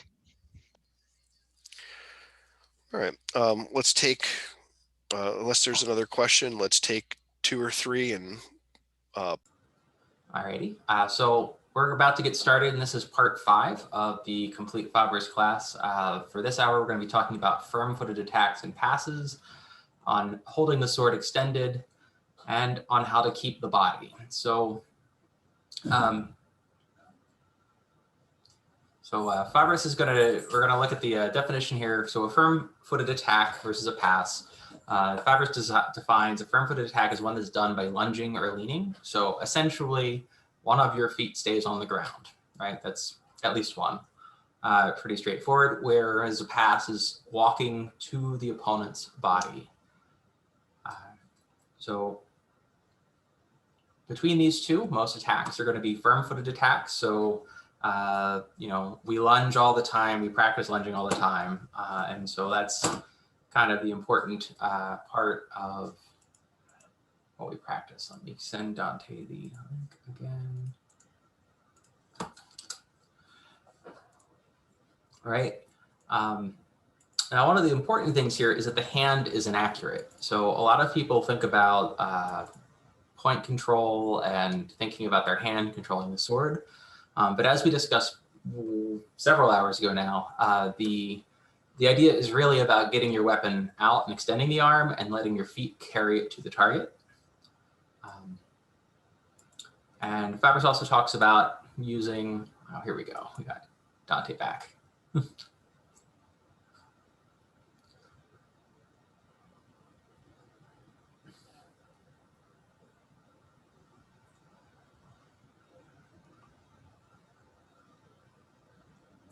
Welcome back. Yep, I'm back. So we had just gotten into what a firm-footed attack definition. So firm-footed being lunging and leaning, and passing being walking. And then I saw you connected. So Yeah, we've had a bit of an ice storm here, so the power flickered for a moment. Yeah, so so he says that the firm-footed attack is the most common one that you'll use, and justifiably so. He says, that the firm-footed, because it's the most common and best, it does take practice, which is true. You've got to do your lunges. You have to drill. and so, and then we It had doesn't work very well. Yeah, and we talked about hand being inaccurate and point control Okay. not being how this works, and reference back to the not flinging the sword part of these classes earlier about using the body to carry the sword to the target. Okay, so did we do the gain We've and not- reach? We did not get that far, no. So Okay. Yep. Okay, so he says, to gain extra reach, bend your body forward. This also takes practice, and something to keep in mind, and this is really important.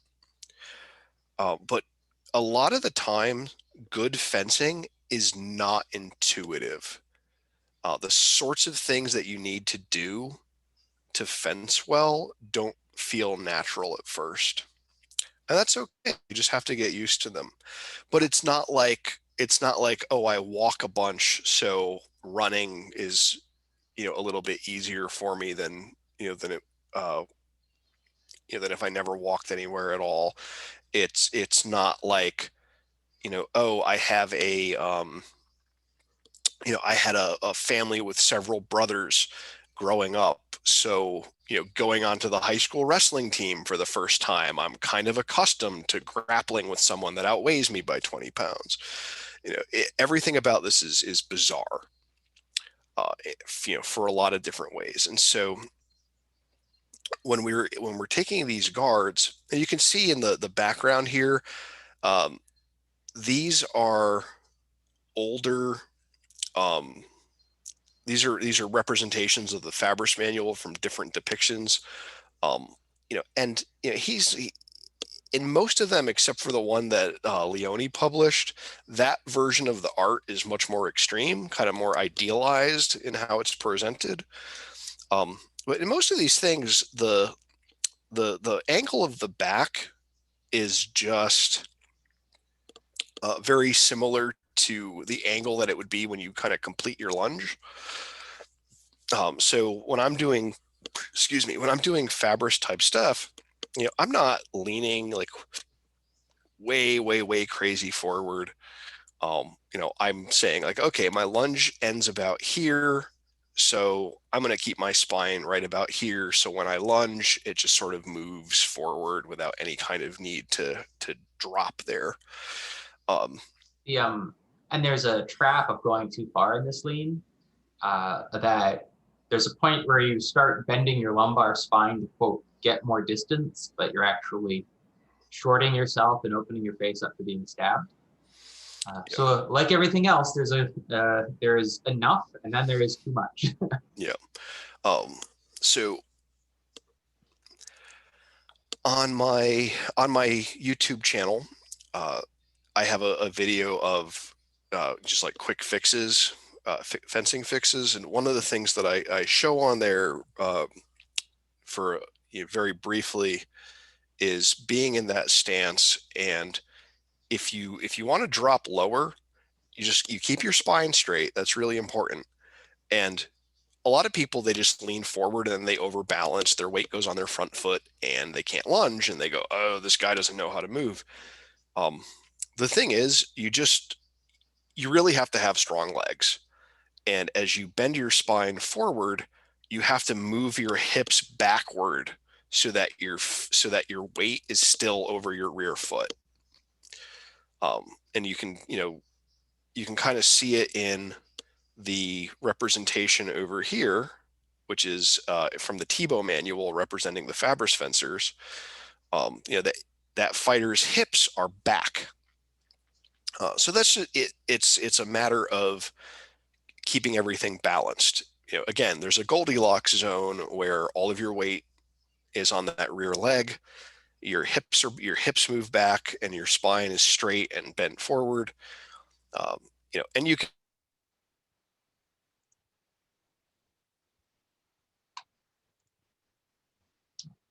I wonder if he lost power again. Yeah. All right. He's stuck in the middle of thought. Maybe. So the just to finish that thought about the lean, so you're really relying on leg strength underneath you to really get yourself lower. And you are trying to keep a lean, but you want to not lean too deeply, because then you start changing how that lean structurally works. And I think Lydia actually taught a class on this earlier today on how to get into that position. But what I've found works best is deadlifts and squats to really build the posterior chain for supporting that. Anyhow, so moving kind of on to discussion of these firm-footed attacks and passes. Fabris tells us that we want to avoid standing with our feet too far apart. We keep most of the weight over the foot that doesn't move. And generally, we want the sword side foot forward only with a single rapier, and not the other foot forward.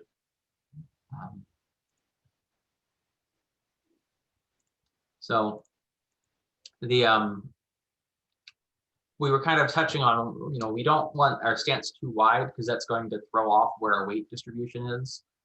So if you have a really wide stance, it's difficult to keep your weight over that rear foot, because you start letting your front foot go way far away, and that's more weight further out if you think of your leg also as a lever. And likewise, our weight is going to be over the foot that doesn't move, because that's the firm foot, right? It's a firm-footed attack. Fabris cautions us against putting the not sword side foot forward.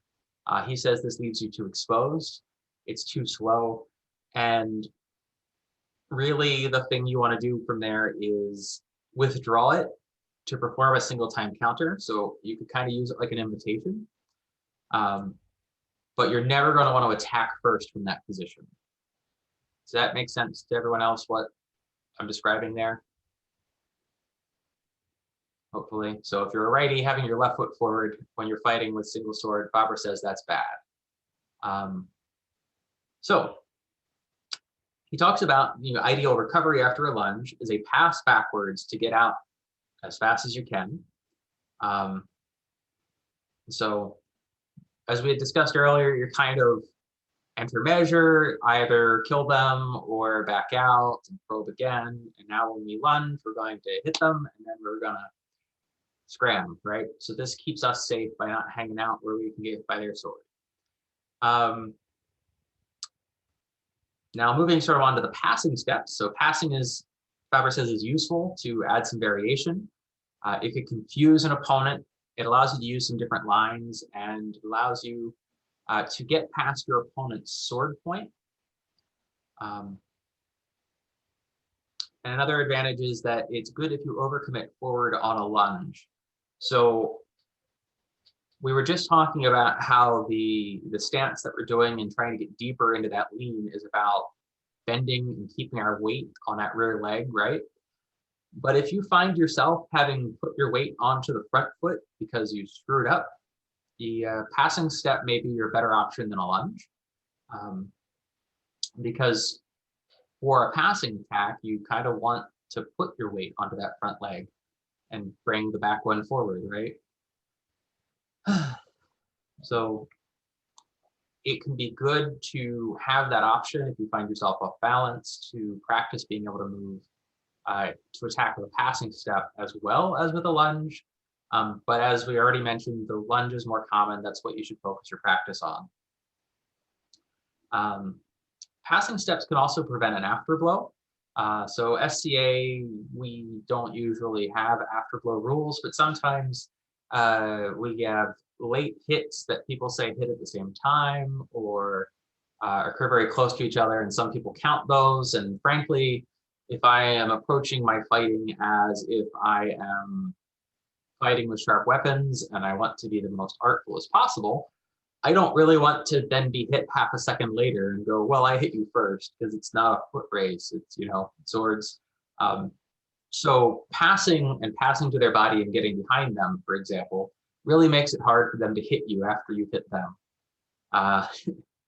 If you're, you know, doing a HEMA competition, there are points sometimes that are scored for afterblows, or they have scoring that cancels all the points you just got if you get hit by an afterblow. So passing attacks can be very useful. They can also be useful, and this is a, you know, an odd case of, in our rule sets, the artificiality of someone calling blows on themselves. If you've got an opponent that maybe is not doing a great job of acknowledging blows, a attack with a pass can very clearly demonstrate the hit in a way that, say, lunging and recovering might not. So there are a couple sort of, I guess, what's the term, additional uses for it that aren't necessarily part of Fabris. So passes are also useful for running the length of an opponent's blade. So what you can get into is someone like overextends themselves, and as they start recovering their sword, it really opens them up, and you can just pass to their body because you can. And that would also be a setup for, say, going into a grapple. So we had kind of discussed earlier what happens when someone, say, crosses their body too wide when trying to, say, find a sword or whatnot by angling too much, and how it opens them up to being attacked on that line and close to the grapple. Well, now we're talking about that exact situation here, of how you can use passing attacks to do that. And then other thing is that you sometimes want to set up voids, and or gerata is another term that they get called. So lunges kind of have some limited voiding options, but you can pass and move very laterally in a way that avoids your opponent's weapon and puts you in a position to hit them. That said, Fabris says passes are more dangerous if you don't have a dagger. And when you're passing to the offside, do not lead with the offside. So let me pull that up. Reading off of Dante's notes here.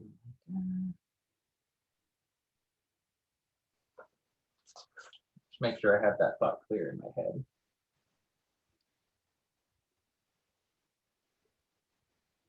Oh, okay. So that one is when you lead, like, let's say you're in guard and you're going to pass forward with your left foot. You don't want to lead with the left part of your body. You want to keep that part back even while you're passing. Because that's going to essentially perform a void. And the reach actually remains identical, which is counterintuitive. So that's kind of the big broad overview of passing step. Any questions on that? I think that was, hopefully many of you already know what a passing attack is. So that's kind of a long list of things.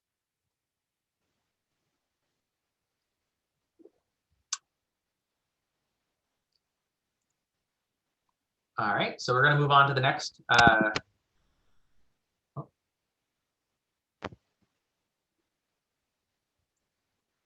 Moving on to sort of the next section on holding the sword extended. So Fabris seems to kind of like sword relatively extended, but he notes that it's more fatiguing and it takes more efforts to keep your sword free, right? So obviously having my sword back here is less tiring than having it all the way out here.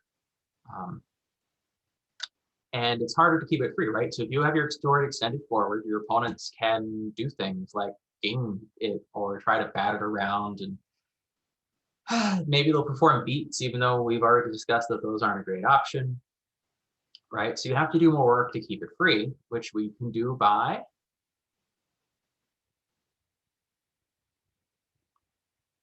remember the thing we have to do to keep our sword free? Cavazione. There you go, right? So if we're going to hold the sword extended, we also need to have a good cavazione, a well-practiced one, or people will just be able to get your sword, gain your weapon, and kill you, right? So that's the thing. But Fabris says it's much safer to have your weapon extended. Do you guys have some guesses on why that's the case?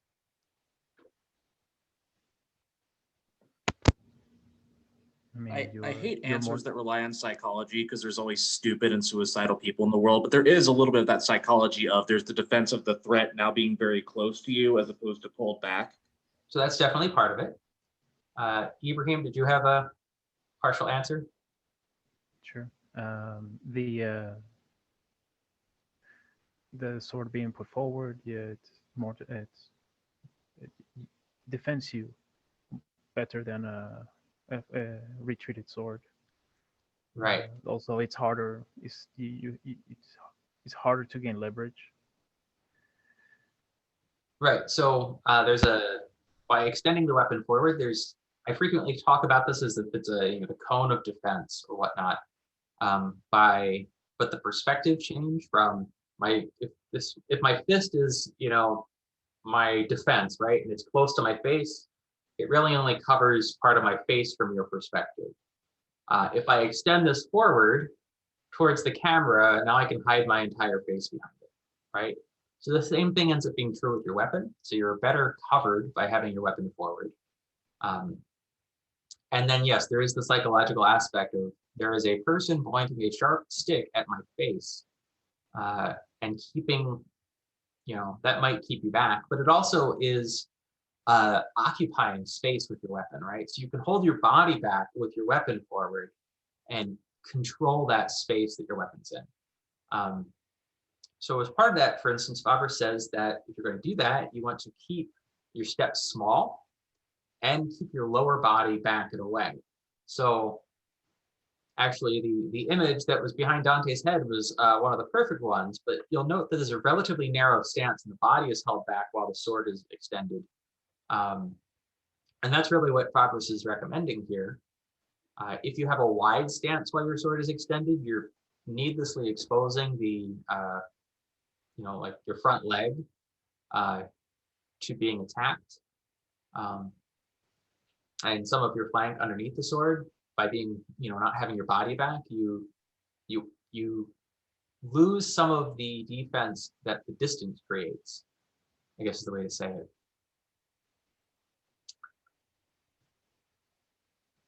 So one of the other things about keeping your weapon extended is it's actually very good parrying cuts, which may seem counterintuitive. But if you remember back to what we were discussing about what part of your sword do you use to defend, right? It's your fort. And if that is forward, then cuts are going to run into it. There's a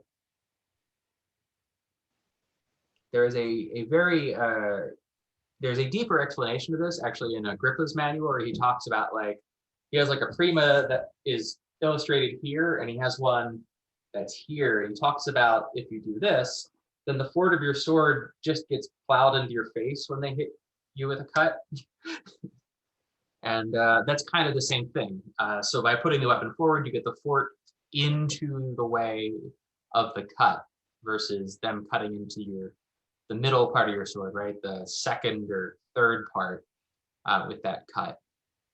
And then it just goes through your weapon and hits you in the face anyhow.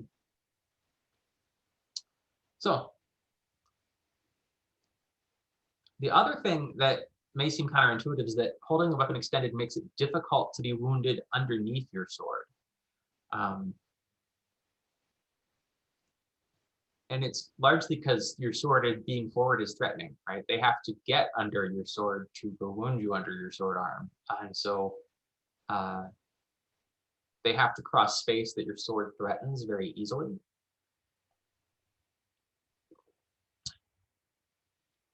Is that making sense to people. I'm trying to think of a better way to word that.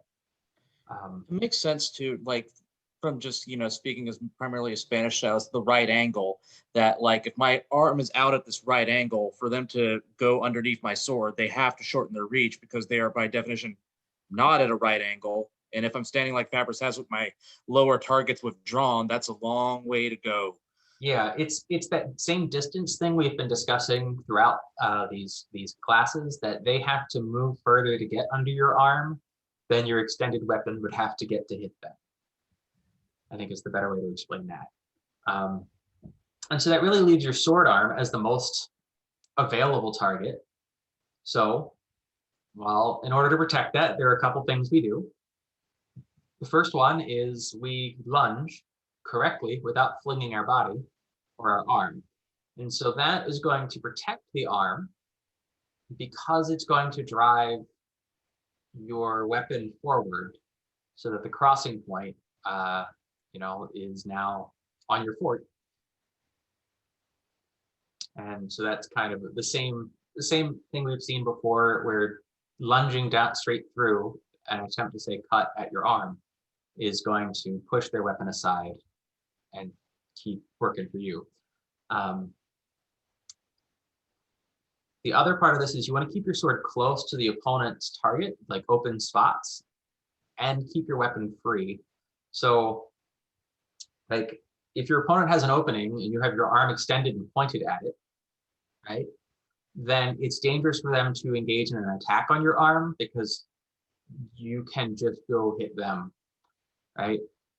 And then keeping the sword free, as we've talked about before, is tricky when your arm is extended, right? We need good cavazioni. We need to not let people beat our sword up and around. We need to, not get tired and arm wrestling them. And really, you just want to make certain that you're not being super reactive with your sword. And so you have to practice keeping it in its position. Right, so part of that is fatigue, right? If you start out and you're in guard up here and it's extended and then your arm gets tired and then you drop more, eventually you're going to expose your arm. Because, I'll try to scoot back. If my sword guard is here, my arm is my fist, right? My arm's pretty covered from your perspective. But as this starts dropping from fatigue, you can see this starts getting opened up, right? So that's part of it. So just by having it extended and behind your guard is good, but your arm gets exposed by moving out of position, either from fatigue, or if I'm really reactive and I go, I have to parry, there's a nice big arm. You have to kind of practice your defense there. So the opposite sort of holding the sword arm extended is to keep it at an angle, right? So we've heard before the idea the sword is strongest to the side to which it points. So by being on an angle, you give the sword more strength. So that's certainly an advantage. And I think a lot of people think of gaining swords in the Italian system by being angles they form over their opponent's sword. It's a lot of angle play. But here Fabris is actually saying that that's not the best way. Because you're losing distance and creating bigger openings. So we were just talking about if I have my arm extended towards you, I'm covering my high outside line from your perspective. But if I angle over, I've just exposed all this space, right? So I'm stronger on my inside line, but I've exposed more of my outside line. So that's a trade-off, right? The angle also makes cavazioni more difficult and can be defeated by a straight line attack.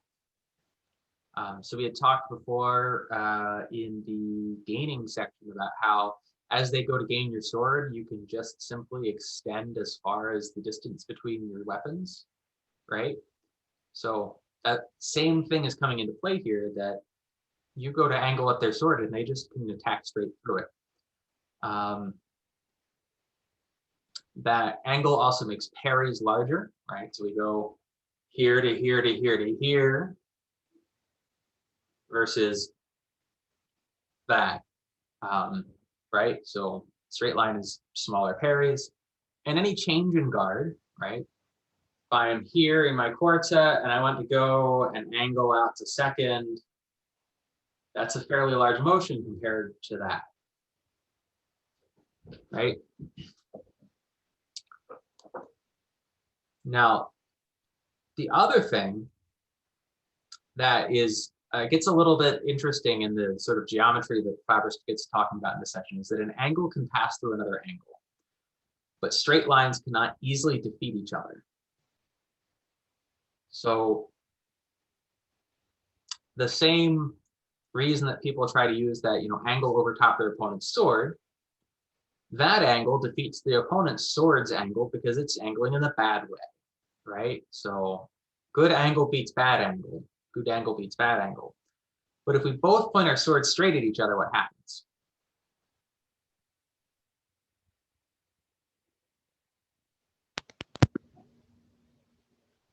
I mean, don't you both leave open? Yeah, so if we both point our swords at an opening and they're parallel and we both jump forward, we both get impaled, right? That's one outcome. Or if we both have swords that are pointed straight forward and we try to occupy the same space, we both miss, right? If they literally are pointed at each other, they can't, so they're gonna get deflected and they'll miss. So straight lines can actually be better than angles. This is kind of a contrary to, I think, a lot of the ways that some of the other Italian rapier manuals start talking about these gains and lines and angles. So this is probably one of the more deeper thought sections of Fabris.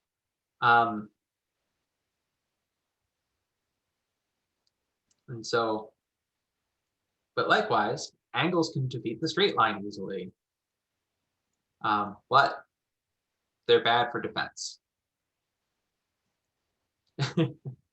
So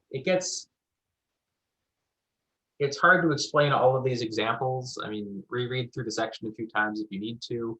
And it works best to kind of play with some of this with swords in hand, which is not how Zoom calls work, but there's some very interesting but counterintuitive parts to this section. Anyhow, so let's say your opponent has formed an angle in their guard. All right, so Fabris is going to tell us how to defeat this. First, we have to have an advantage of sword. We have to have an advantage of the body and foot. We have to evaluate the angle, or else we could be hit, like a double hit. So the advantage of the sword, as before, is, is the crossing point closer to your hand? Is your body and foot, are you in a correct measure? Are you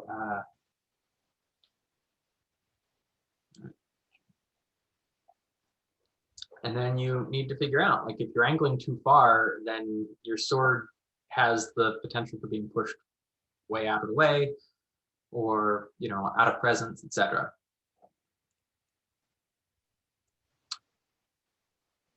And then Fabris says it's better to withdraw the arm and keep the sword aligned with the forearm than guard with an angle. So, say I had my pet peeves discussion. It would be better to withdraw than do that. And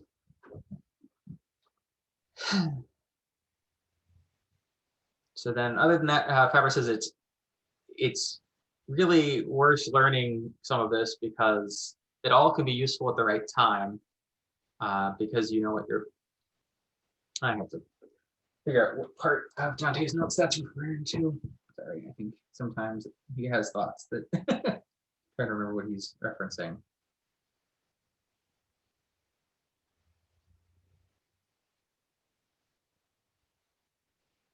Any questions while I'm double checking what this note means?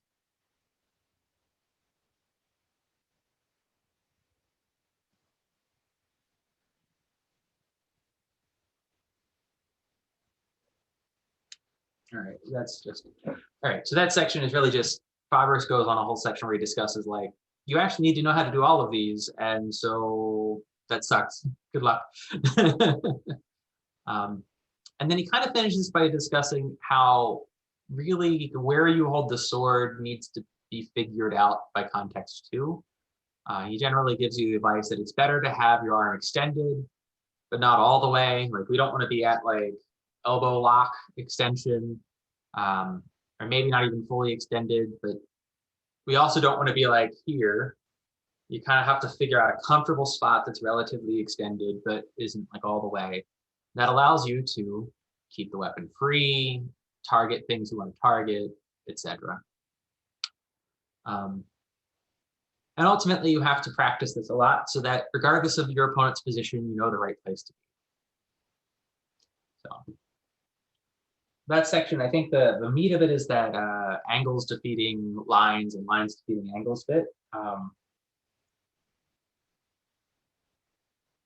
trying to think of some specific examples to give you to explain that a little further. You guys have any specific questions that brought up first, and that might help me come up with a way to explain that better.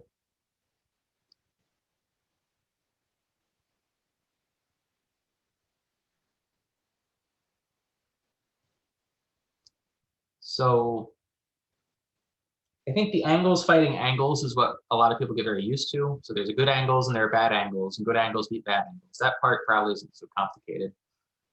So I think the kind of root of that is the straight lines is that if you can keep your weapon, you can just move it through straight through the center, then you can defeat angles too. So he's kind of recommending a straight line, where everyone else seems to really talk about angles. So that's kind of the crux of that section. All right.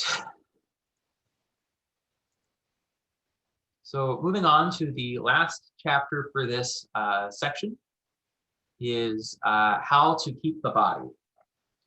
So first question, kind of Fabris introduces, is should you stand up straight or should you try to get low, right? Should we be high or low? Anyone want to guess? Or read ahead?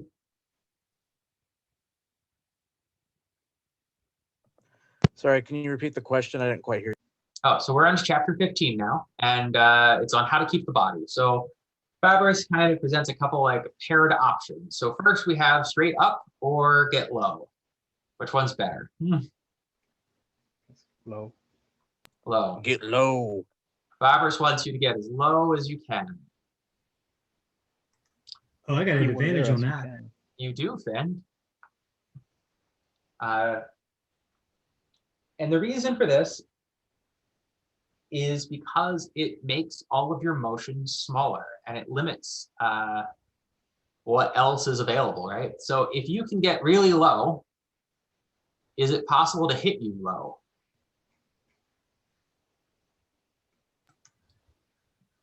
As long as you stay behind your sword, you should be relatively well protected. Right. So so if your opponent can get way low, then it's not really possible for you to hit them under their weapons. So you have to use the high line, right? So you can constrain your opponent's options to only coming from above if you can get low enough. This also limits how big motions are, right? There's just less that you have to defend if you can get very low in front of your opponent.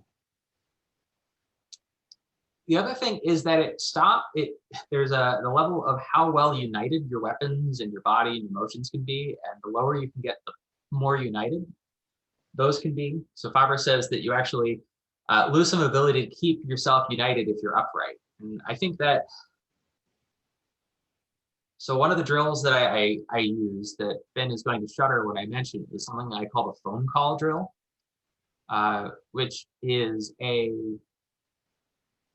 transition from an upright quarta essentially, or an upright guard, into the leaned Fabris get low guard, and you do it very slowly while your hand is like you're holding a cell phone. And one of the key parts of that is that transition puts everything forward together, and it brings it all into one spot. Like in this imaginary space in front of you. Versus if you're upright, you have all of this zone that you have to coordinate. If you get low, it's just this. So that's sort of an interesting thought that he's thinking about, being less united. And then he also says that it's also ideal to put everything forward and low. So weight's going to be on your rear foot, because otherwise you can't step without shifting. And this is one of those ideas in sort of body mechanics of, we've talked a little bit about not flinging. We've talked about it is part of that tempo and being ready to take a tempo with your body, is that you really need to get to the point where you can move and then not have to shuffle every time you move in order to either perform the movement or to regain your balance. All of that, like, oh, I have to shift my weight and then I can step, or I landed and now I have to readjust, is really bad. Hopefully that's obvious, but it gives your opponent some great opportunities to run an iron rod through you. So not a great thing. That said, so Fabris is talking about, it's better to get low. It's better to lean forward and get low. But if you can't do that, right? So this takes some practice and training. It's better to be able to move while upright than it is to get low and be incapable of movement, right? So Dante mentioned earlier the difference in some of the artwork for different versions of Fabris. So the picture that he had over his head is a much more upright stance than the ones we see in, if you're using the Leone translation. Those are very down, low, and forward. And Fabris here is saying, like, more forward better, but like if you get locked into that position because you can't move from there, like that's bad. Like, so again, it's do enough, but not too much. The other thing that he talks about in this section is that you want to unite your body with the sword. So you're going to get as much of your body behind the fort of your sword as possible. And this is all going to be tiring, but it's beneficial. It's kind of a quick section, I think, because it's really just, if this, then this, and this is better, and this is better, and this is better. So yeah, here we're talking about the stance and guard, right? And so obviously being upright, we want everything in front of us. We want to keep our weapons extended in front of us. We keep our arms extended. And if we can get our lean, we want to get everything out here.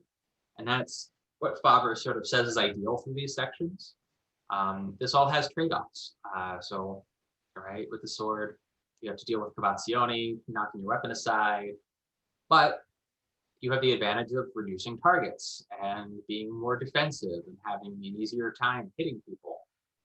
With getting your body low, you have smaller motions you have to make once you're there. You have fewer openings, and right, so it's kind of the same principles throughout these couple sections, that you have to do some stuff that's tiring, and the best advice he has for you is practice. That's most of the things for this section, this unit today. So if you have questions, things you want to discuss, stare at me silently for 20 minutes.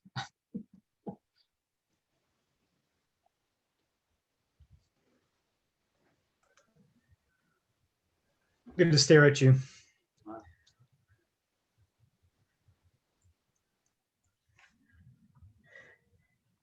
Hey, this After a while, reading all the Italian manuals, they start blending in together.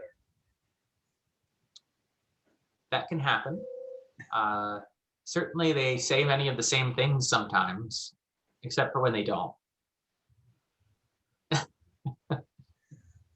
So my advice on that front is to like read and reread the same one several times before like moving to the next one, rather than say, sit down and read Giganti and then Capoferro and then Fabris all like one after the other, because they do have distinct ideas too. And sometimes, like, well, the section we just talked about with the straight lines and angles is directly contradictory to what Kappler and Gigante say to do. Yes. Which is, if you're thinking of things like Gigante introduces them and then try to do some of the stuff that Fabris will describe, it won't work. Now, Fabris also has sections that do exactly what Gigante and Kappler say, but his straight line thing is a bit of a, innovation is the wrong word, but like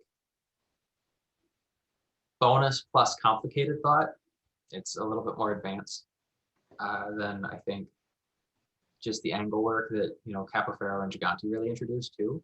Like all three of them include those angles and how to fight with those angles. But then Fabris is also, you can do this other stuff,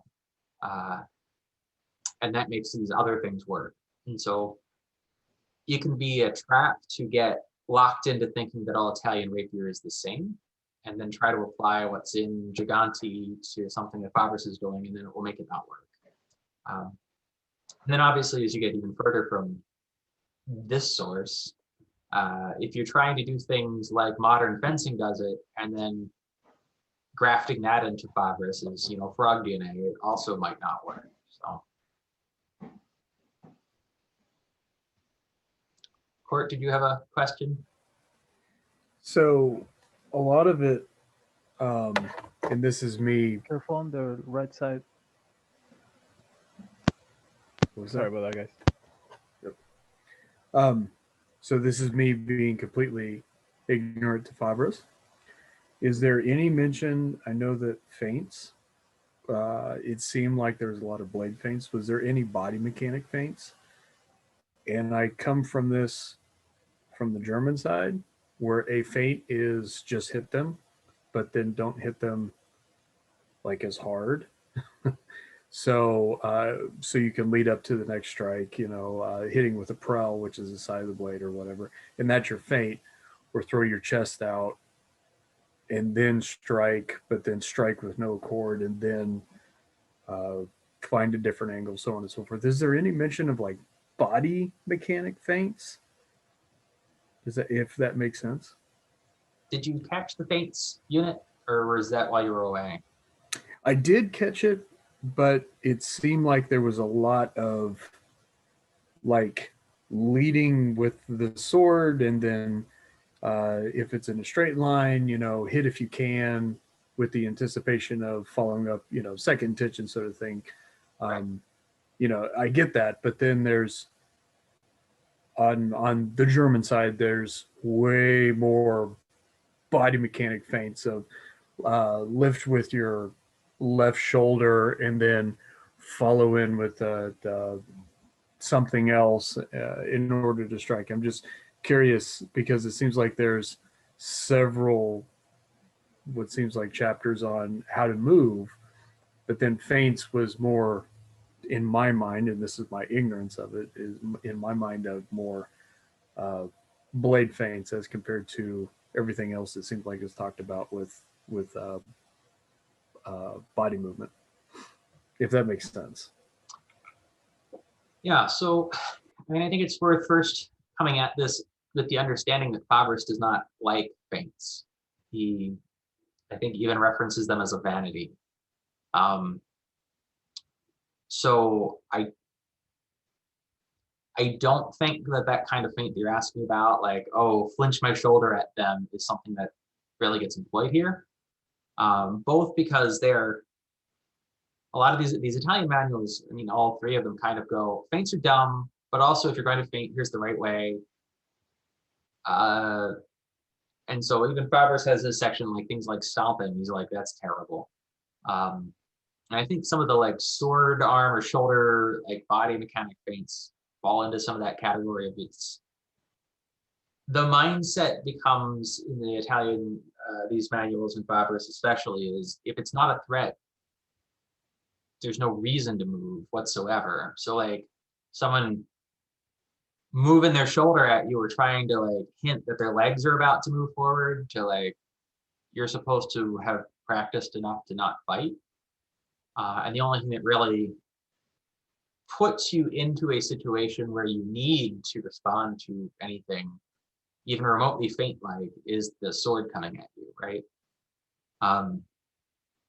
So I think they're conceptualizing anything that isn't like literally a sword coming at you as something you shouldn't be responding to, and is a very not a threat feint. So I think the answer is there aren't really body feints for that reason in what you're describing. Because there's a level of like, well, you're not threatening me, so this isn't even relevant. And then the flip side of that is they have a very specific thing that they say is an okay thing, and that is those attacks that really need to be a real attack that you change directions on, is I think how Gigante calls it. But that it is very much an attack that if they do nothing, you should just land. Because it's more focused on the sword being a threat is what you're concerned about. So a sword coming at you is something you have to deal with if you believe it's coming at you. And it gets tied back to obedience. Does that kind of answer that question? Yeah, and it leads up to the previous chapter that you were talking about with the straight line and finding the right angles. If you can't gain the obedience of your opponent because of the straight line, is there any way to create that opening without absence of the threat?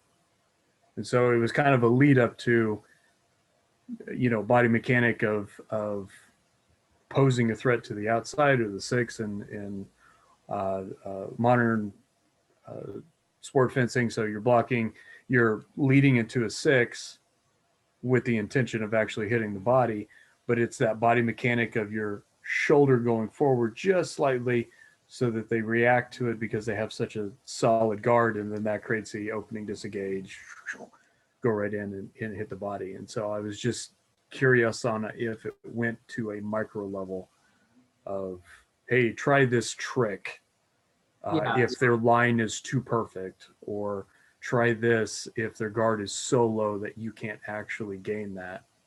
Yeah, there's ultimately if your opponent just stands and stares at you in guard, it's not safe to attack them, right? That's kind of a very basic fundamental thought in these Italian rapier systems, that if they're stationary, they're not moving, their weapon is covered, their openings, their sword, they have formed a counter posture and they're not moving, then that is a person that's going to be very difficult to kill. And so there is a solution to that in Fabris, sort of, which is not part of today's class, but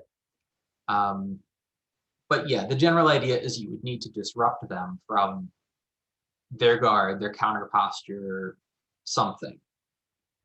Obviously, there are ways to do that, footwork, movement, gaining their weapon, finding their sword, trying to provoke an attack with an invitation, trying to trigger a parry with a feint, right?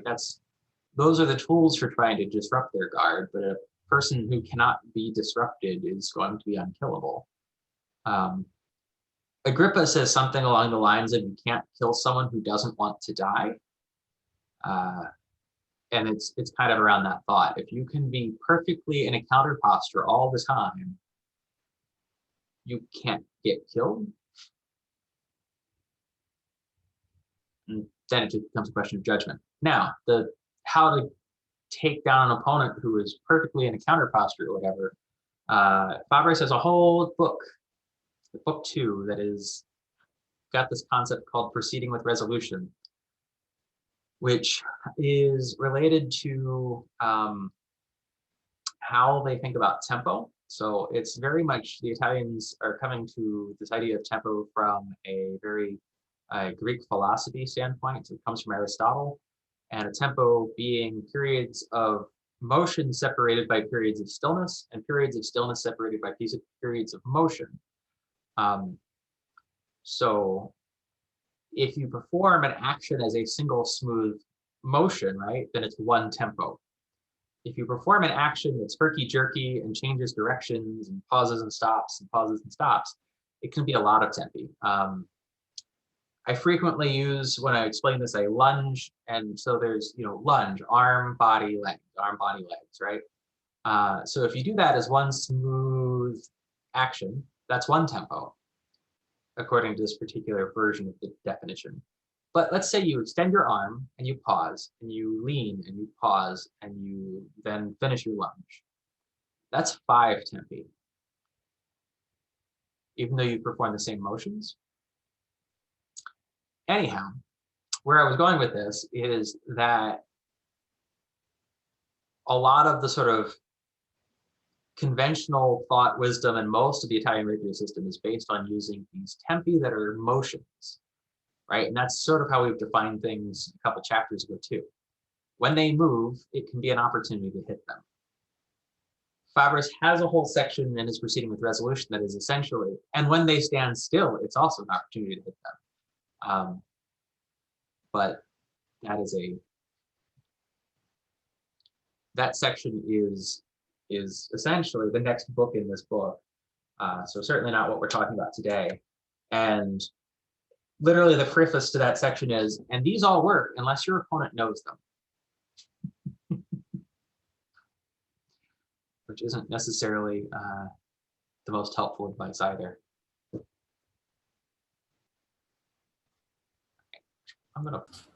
Alrighty.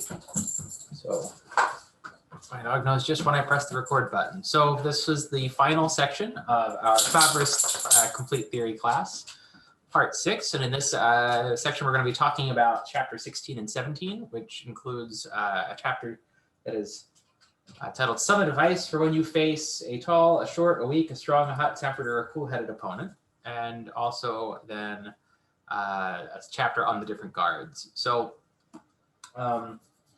this section, chapter 16, really gets into giving specific advice for mismatches in physical attributes or disposition of your opponent. This sort of starts off with talking about tall fighters versus short fighters. And so really, height really ends up being that you need to base your strategy on reach. So a tall fencer certainly can reach a shorter fencer before the shorter fencer can reach them back. And so if you're tall and you're fighting a shorter person, you want to stay on the offense. You can literally hit them first. You don't actually have to find the sword because they can't hit you back, but it's better if you do. And really the key is to keep your sword free and keep the distance. So if you're the taller fighter, you skirt around at the edge of your distance where they can't hit you back, and you don't even have to worry about defending yourself, just hit them, right? It's good to be tall. And really what you're going to be trying to do is wound your opponent in the tempo when they try to get into the measure. So if you do, great, immediately withdrawal. And if you don't, just back up anyhow. Now the secret then to this is that your opponent might not let you do this. So if they, don't let you just skirt at the edge of measure, you want to be careful to approach cautiously, leave the measure every time your opponent advances, and wait patiently for a tempo. Fabris advises the tall fencer not attempt to pass or perform a passing step. And if your opponent tries to attack you with a passing step, you need to get out of presence, break the measure, and threaten them with the point. So essentially, keep your distance, don't take chances, just use distance and reach as your advantage. It's interesting that Fabris says not to use a passing attack. You guys have a guess on why that would be if you're the tall fighter?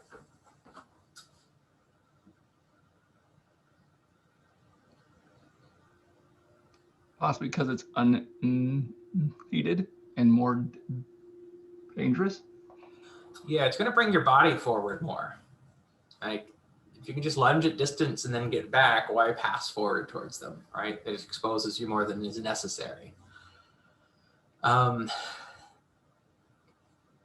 so this is probably fairly obvious. Like, if you're tall, use your reach.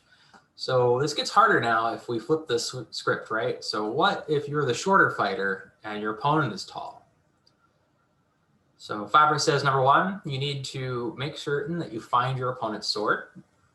You're going to attack with a passing step once you're in measure. This is because Fabris says retreating is too dangerous. So he doesn't want you to lunge and then try to retreat out. He just wants you to get past their point and go forward. He does note that one of the advantages shorter fighter has is that they're smaller and therefore their motions are smaller. So a taller opponent is going to be slower and have bigger motions. So that makes it harder to get off the line, even with an initial advantage, and it creates larger targets. So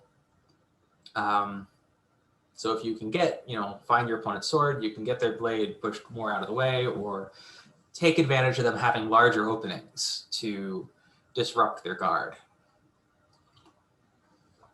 A shorter fighter is going to need to carefully control distance. So you don't want to hang out in the zone where you can be hit but can't hit back. You either want to be too far away or close enough that you have a chance to hit them and not end up in that middle zone that the taller fighter is trying to keep you in. And then the other advice is stay behind your sword, and your opponent, your main priority is to get past your opponent's tip. Is that consistent with your experiences, Ben? Yes, once I get past the dangerous pointy bit, the rest of it, I can just take my time. And with a passing step or going on offline thrust, I get out of the way faster. If I do back up, I'm just getting back. I'm not getting myself out of danger. I'm putting myself more into danger. Is that what you asked? Yep, pretty much. All right, so what if you're strong and your opponent is weak? Well, you want to base your strategy around finding your opponent's sword, and you're going to be able to redirect and attack right after a parry. So if you're strong, you want to have control of your opponent's weapon, and you'll be able to immediately push attacks after they've parried, right? So that's a fun advantage. But if you're a weak fighter, you don't want to be arm wrestling the sword, right? So you want to keep your sword free. Remember, cavazioni, cavazioni, cavazioni. You also want to be careful to not parry. So a stronger fighter delivering an attack, if you parry, they may be able to overwhelm your parry, right? So you really want to be careful about parries unless it's on the strongest part of your sword against the weakest part of theirs, right? So that leverage that you get from being close to your hand may not overcome some strength differences if you're parrying with the second part of your sword against their third. You want your first against their fourth.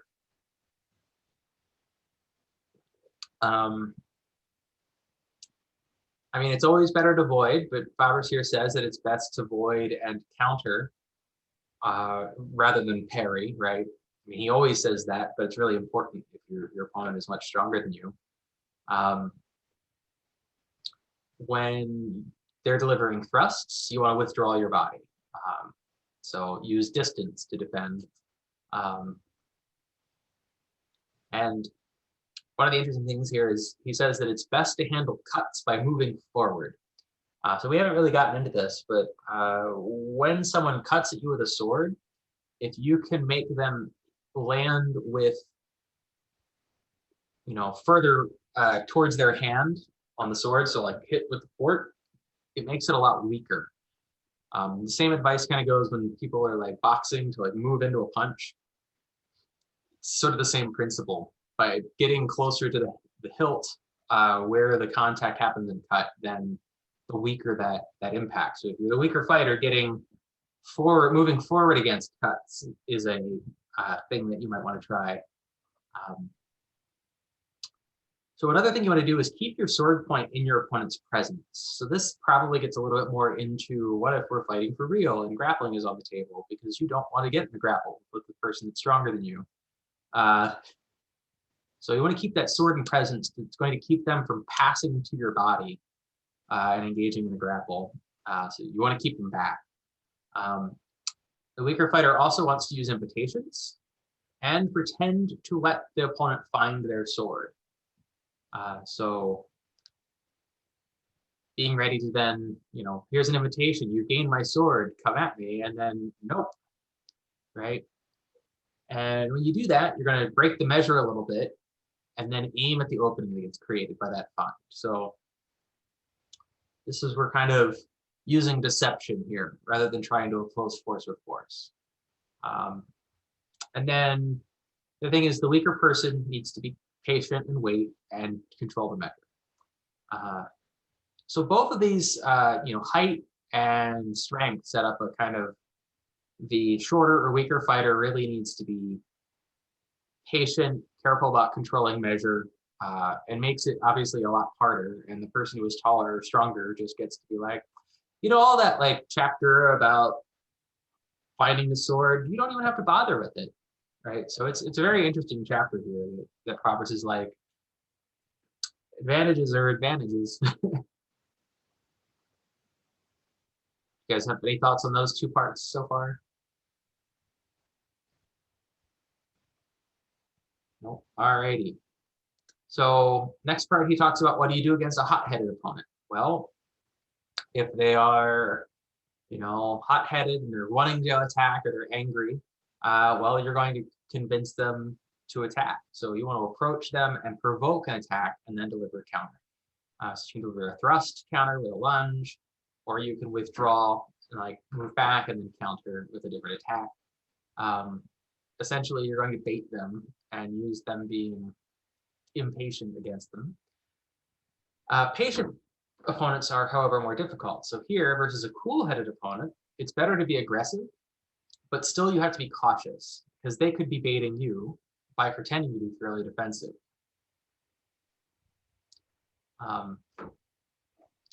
And then he says that you always have to consider the dangers presented by the individual. So you have to stay cautious and you shouldn't underestimate anyone, right? So there's a couple strategies laid out, but it really does just boil down to like, if you have a disadvantage, you have to fight better. All right, which it's not a terribly difficult section to get into. Any thoughts, questions on that before we move to the final chapter?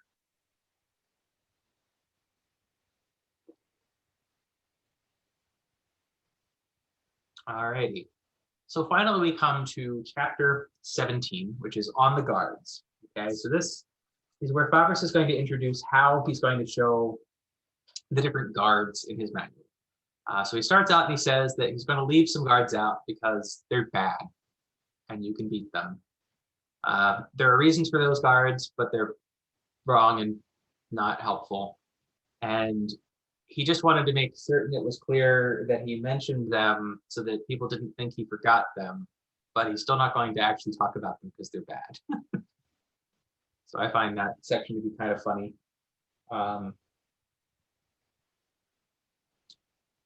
And so then he is going to tell us that when he's presenting these guards, the text is going to talk about what to do and should allow you to infer what the opponent is intending to do. And then he's going to talk about the guards and the wounds that derive from those guards. So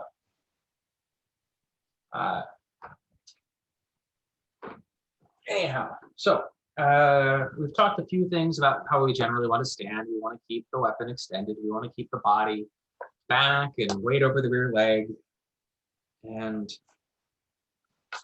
such. But ultimately, he's going to really just present what he thinks is important and useful, right? That's not a surprise. So if we're going to go into the first couple plates here, just to kind of get some examples. So I don't know, do all of you have a copy of Fabris?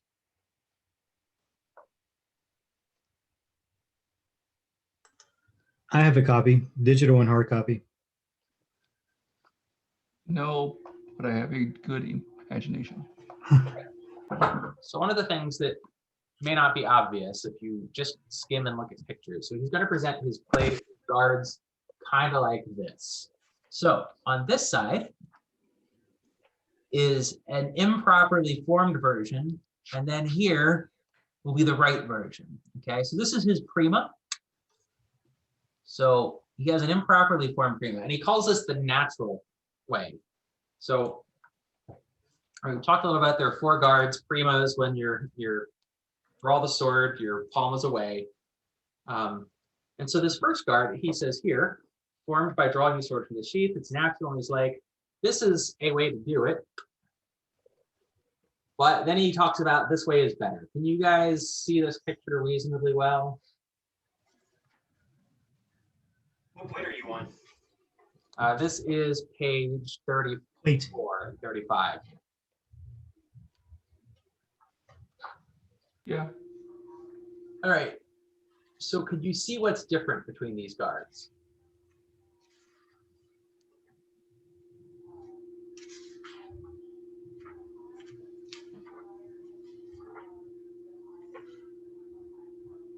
I mean, one is, well, on the correct one, his head is down and his hand is protecting his head, not hanging out. Right? Points are not online. Like the figure on the left side, the left plate, the point of his sword is over the head of his opponent. Whereas the one on the right side, with your left hand, they are oriented toward each of their opponents. They're in line, basically parallel. And they're behind their swords. Right. So, and just because, so it's clear, these are both set up to be the same guard from 2 different angles in these. So it's not like 2 people doing different things like some manuals have. Yeah, so the big difference is essentially that in the correctly formed prima, the arm is extended forward such that it covers the head and body better, right? Like that's the difference. Fabris is like, here, this is how people get into prima, but then the right way is arm extended forward, right? We've had a whole chapter discussing the theory of why do you put your arm extended. Body is held back, the stance is narrow, right? You heard this before an hour ago.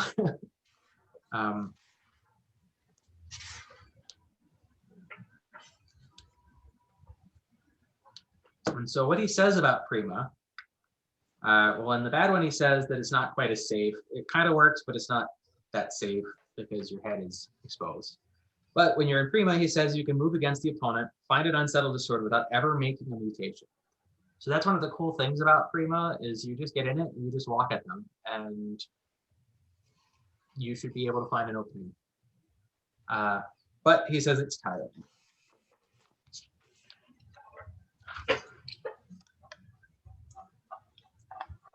All right, we again have second. Over here, we have the bad version, and here we have the good version. So what's the difference?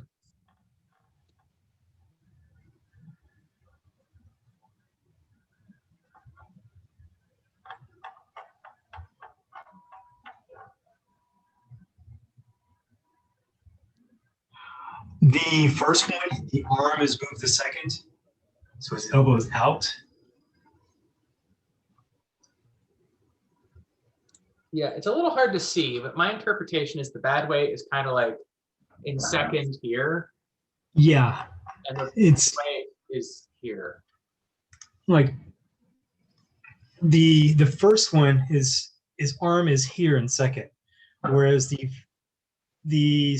one that's correct is he's moved his wrist, he twisted his wrist instead of moving the arm.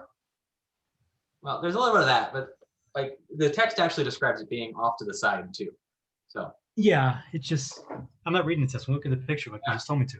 So again, arm forward, body held back, stance kind of narrow, right? Yeah. It's almost like okay, so these are again an expression of the theory that we've just discussed all day.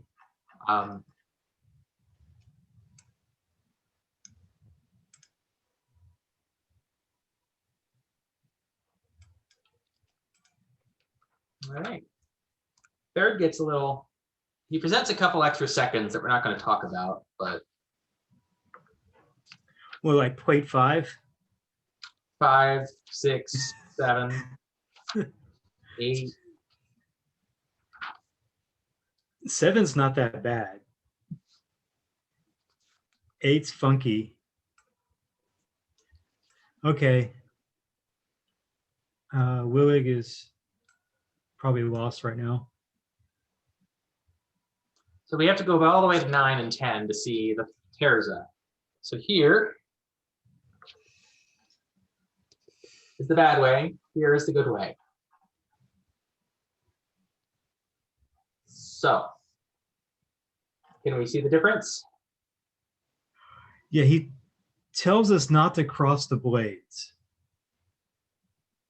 which plate 9 is the traditional way of going into terza.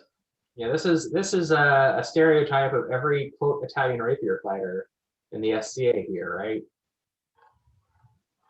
Yes. Yes. Now he doesn't say don't cross. He says it's sometimes better. It can be better to do straight line stuff. But what else is different? Really, we're talking at form right now.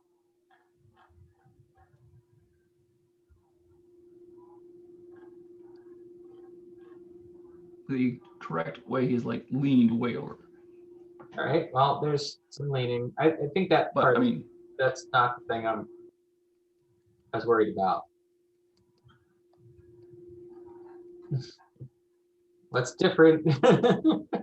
Arm and sword is extended from the shoulder in plate 10. All right. We had an entire aside about holding the sword wrong, right? Yes. Not the hammer grip like what it looks like in plate 9.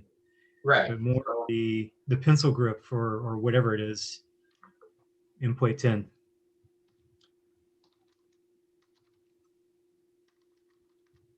So this plate 9 Fabris is like, this is bad because you can just be wounded before you can even defend yourself, which is because you're not lining things up. You're creating an angle that's weak inside the weapon at the wrist.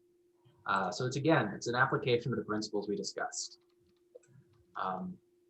Whereas 10, this arm is extended, sword is aligned with it. It's easy to perform a cavazione. It doesn't have a weak angle. It's a very straight line position. It threatens space. It can't just be pushed up into the side. It's in presence, right? So these are all applications that we've talked about.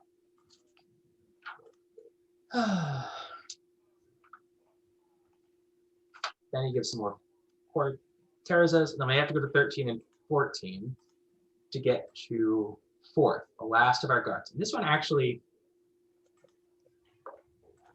so this is the bad one. This is the good one.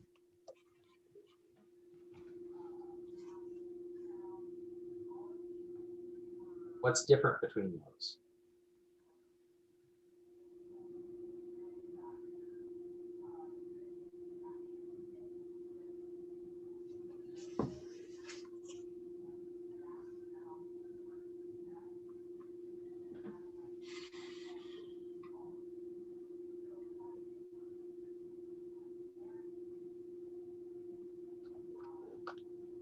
Well, I mean, you have the whole stance where you're more upright and your arm, well, I mean, the one that's wrong, you're more upright, and the one you're right, your arm is more straight, right. Way more straight.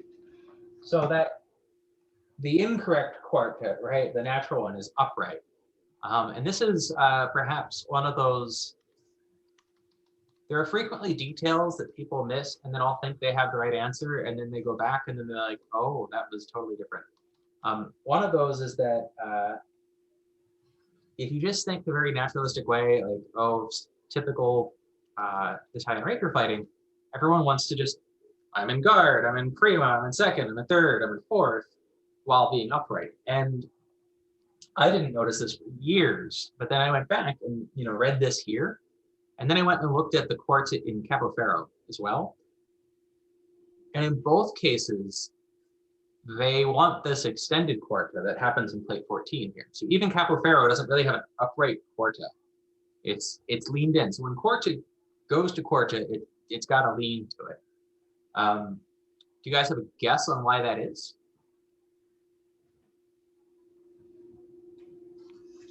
Structure. Some of it's structure. So if I'm in guard and quarta here, right, and if I'm upright,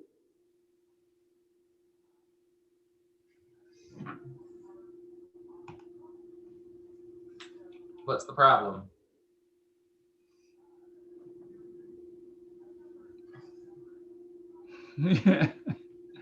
Right, your head. Actually. And people all think quarta is great on the inside, but then they do that. It creates a big opening versus that lean added to it. Really removes that left side of your body, if you're a righty, or the right side of your body, if you're a lefty, out of being possibly hit. And so Fabris actually says this fourth, of the 4 extended guards, this is the safest.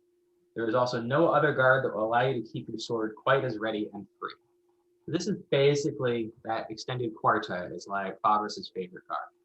Because again, it combines all of the features we've learned we're supposed to have. It has the body lean, the stance is somewhat narrow, the body is held back, it's getting lower than as possible. It's got the arm extended, got the weapon extended, and it makes it very easy to keep your weapon free, gradazioni, to move, right? So these are all applications of the principles. It's kind of the key and why we're looking at these in ways that it can be very subtle.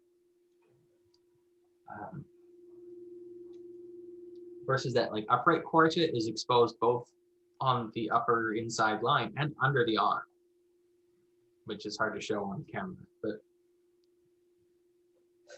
that's kind of a quick run through of what some of these guards are and how they apply those principles. That's most of what I have for you guys today. I don't know if there are questions now or things that have come up.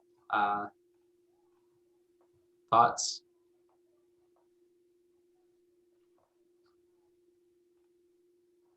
Just make more attention to my form, especially when in secunda and quarta.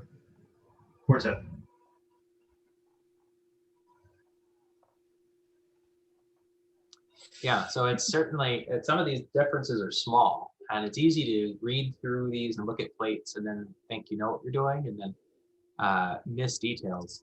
I don't know if any of you were, well, Finn, you've been doing a lot of art recently, right? Like with your paints? Yeah. Certainly there is a part of viewing things as an artist that is seeing what's actually there, not what you think is there in your head. That becomes very important, that you are seeing what's actually in front of you to make a drawing of or whatnot. And the same thing applies to these plates. You have to see what's actually in the plate and not what you think is in the plate, which is kind of a big warning flag as you now grab this book and read it 6 times as a continuation of today is you'll miss things, you'll skim some things, and then you'll go back and you're like, well, that was dumb. I've been doing this wrong the whole time. And it can be a very alarming thing. I talked about my pet peeve about sword grips, but if you're holding it, like plate 9, it's going to make your cavazionis bad, and then you're going to be sitting there, well, why can I never win with my cavazioni? And it's a structural problem that's literally the difference between seeing a tiny variation in how the pommel is held in the hand, right? That's in the whole picture, it's a very small part. Or that lean that's in quarta, right? So that's kind of one of the big pitfalls, is make sure you're seeing what you're seeing.